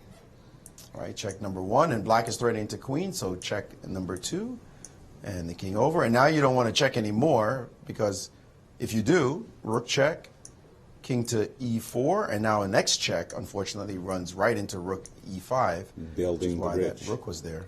So white will wait instead of checking again with rook to e1, and now that's the extra move to finally build the bridge, and the game is over. Exactly. No stopping this coming. And I think that after Peter played his move, it is high time for Anish to resign. This position is completely lost. And he is running out of time on the clock as well. 2 minutes to 5 minutes for Peter Svidler. What do you think? You think he's going to do with this move? No, I think he'll show the audience? Yeah, show the audience. Let Peter show his technique right up to one of the positions that we've achieved where the bridge building exercise, it's been winning for centuries, hasn't it? Actually, millennium. I think there are Arab scripts that show how to win bridges this. are supposed to be made to last, right? Exactly. This is it stood the test of time. May we say as well, point out, it took 87 moves for Hikaru Nakamura to go down. Levon and Aronian, a lot of work, a lot of moves in to win his game, and now it is move 80 that Peter Svidler has played. So that's 167 moves in between them. And don't forget, yesterday we were here looking at Fabiano Caruana try to win, unsuccessfully so, against Ding-Liren. Very determined. The players are fighting. They're fighting. They want to win. Some chance he just goes down this move, guys. He is under a minute now. He is under a minute. But there's no tricks in the position. We're just anticipating the move Rook H8. Anish ferociously trying to find a line that may save him. But this is in the table databases of basic winning positions, and Peter Svidler knows he's got his opponent. That's right, and now he's got 20 seconds left. I think if I see 30 seconds. The king is a little bit in the way, but I see. It looks like there's 19 seconds. No, it's 20. It's 19 only now. Yeah. Okay. And so going down. He might just lose on time. No. He might just freeze. It could happen. No. And he has played the move King C3. Amazing he forced this position. This endgame looks so bad. Yeah, but maybe he was just hoping like Peter would get. Now with the move his E3, position, yeah, I E2, see what you're saying. It was kind of like a E2 trick that maybe he would. And Rook H2, Anish speeding up his tempo now, and we are going to see King F5 as Black King comes forward to escort the pawn to the E2 square. Peter reminding you a lot of Levon in the earlier game, and that he knows this like the back of his hand, which is really what you got to do with these endgames. Obviously, to a lesser extent than these guys, you can't expect to be able to make those syntheses and recognize a position coming from so far ahead as they do.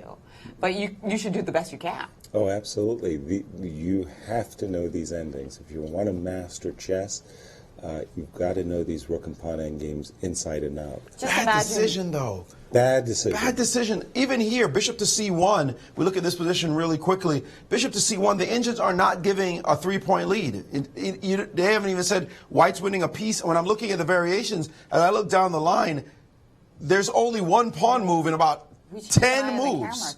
In about 10 moves, in the long analysis, there's only one pawn move, and that's e4, and no more moves for black that increase the advantage. This position is not that easy to win. It was much more tenacious than the forced loss he put himself in. So a quick decision in time pressure has cost him.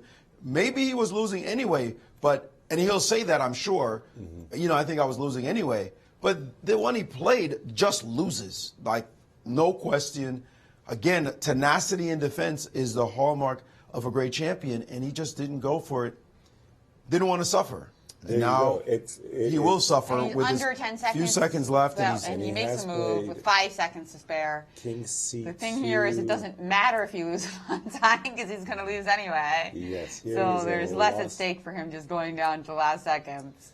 He'll definitely move. He will not allow himself to lose on time. The king is coming, as mentioned, to the E2 square to build, to achieve that Philidor position and build a bridge and win the game.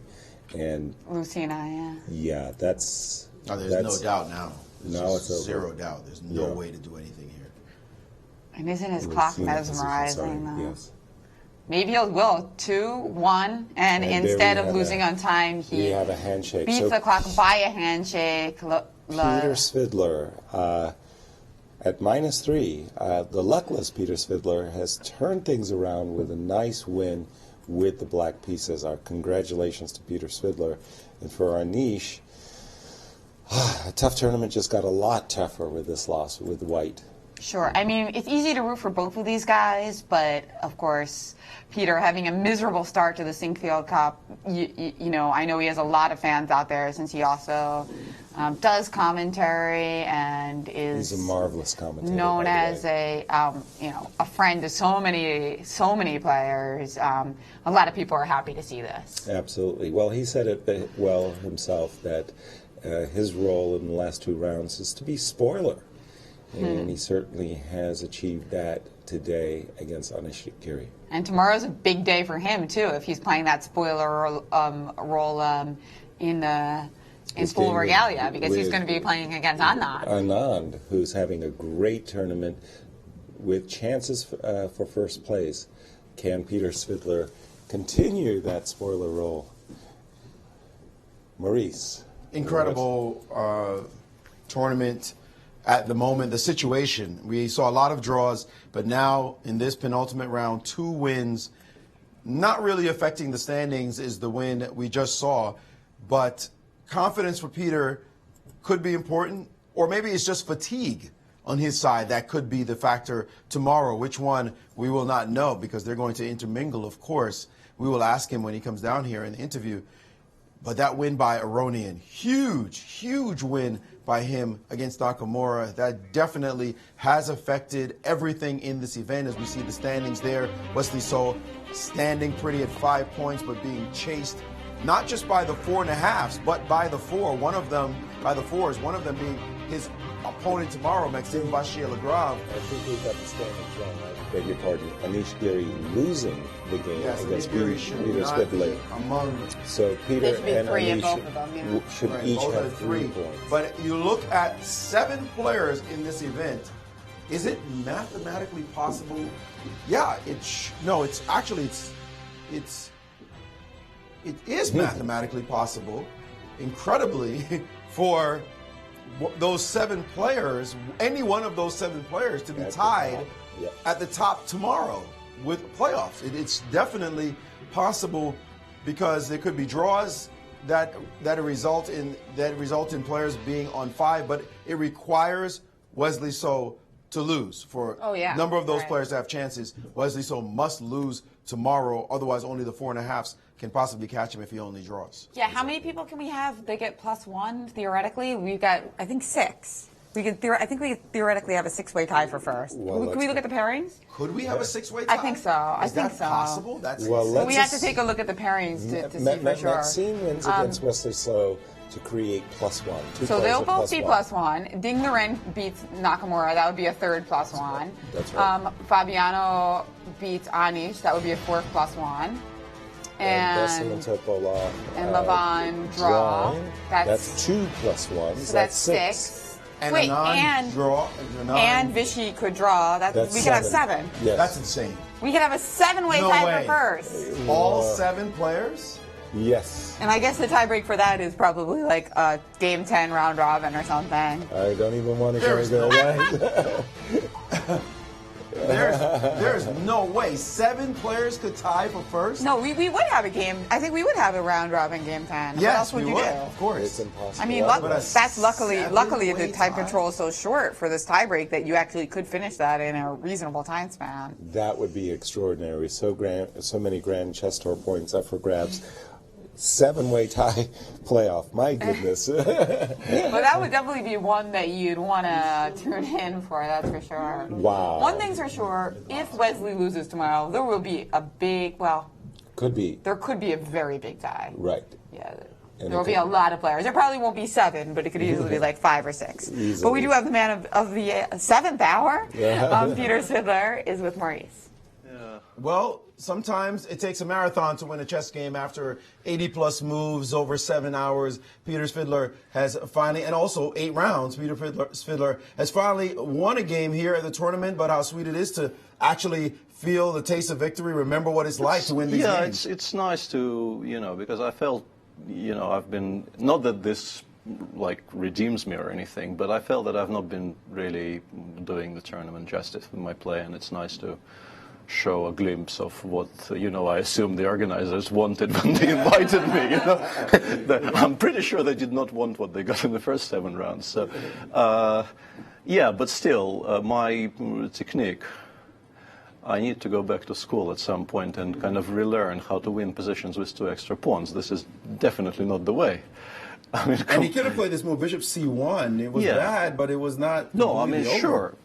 But I should get there eventually. But, why I allowed all this is beyond me. In the position where I play D5, I'm sure there must be a way not to give him anything at all. Just start rolling somehow.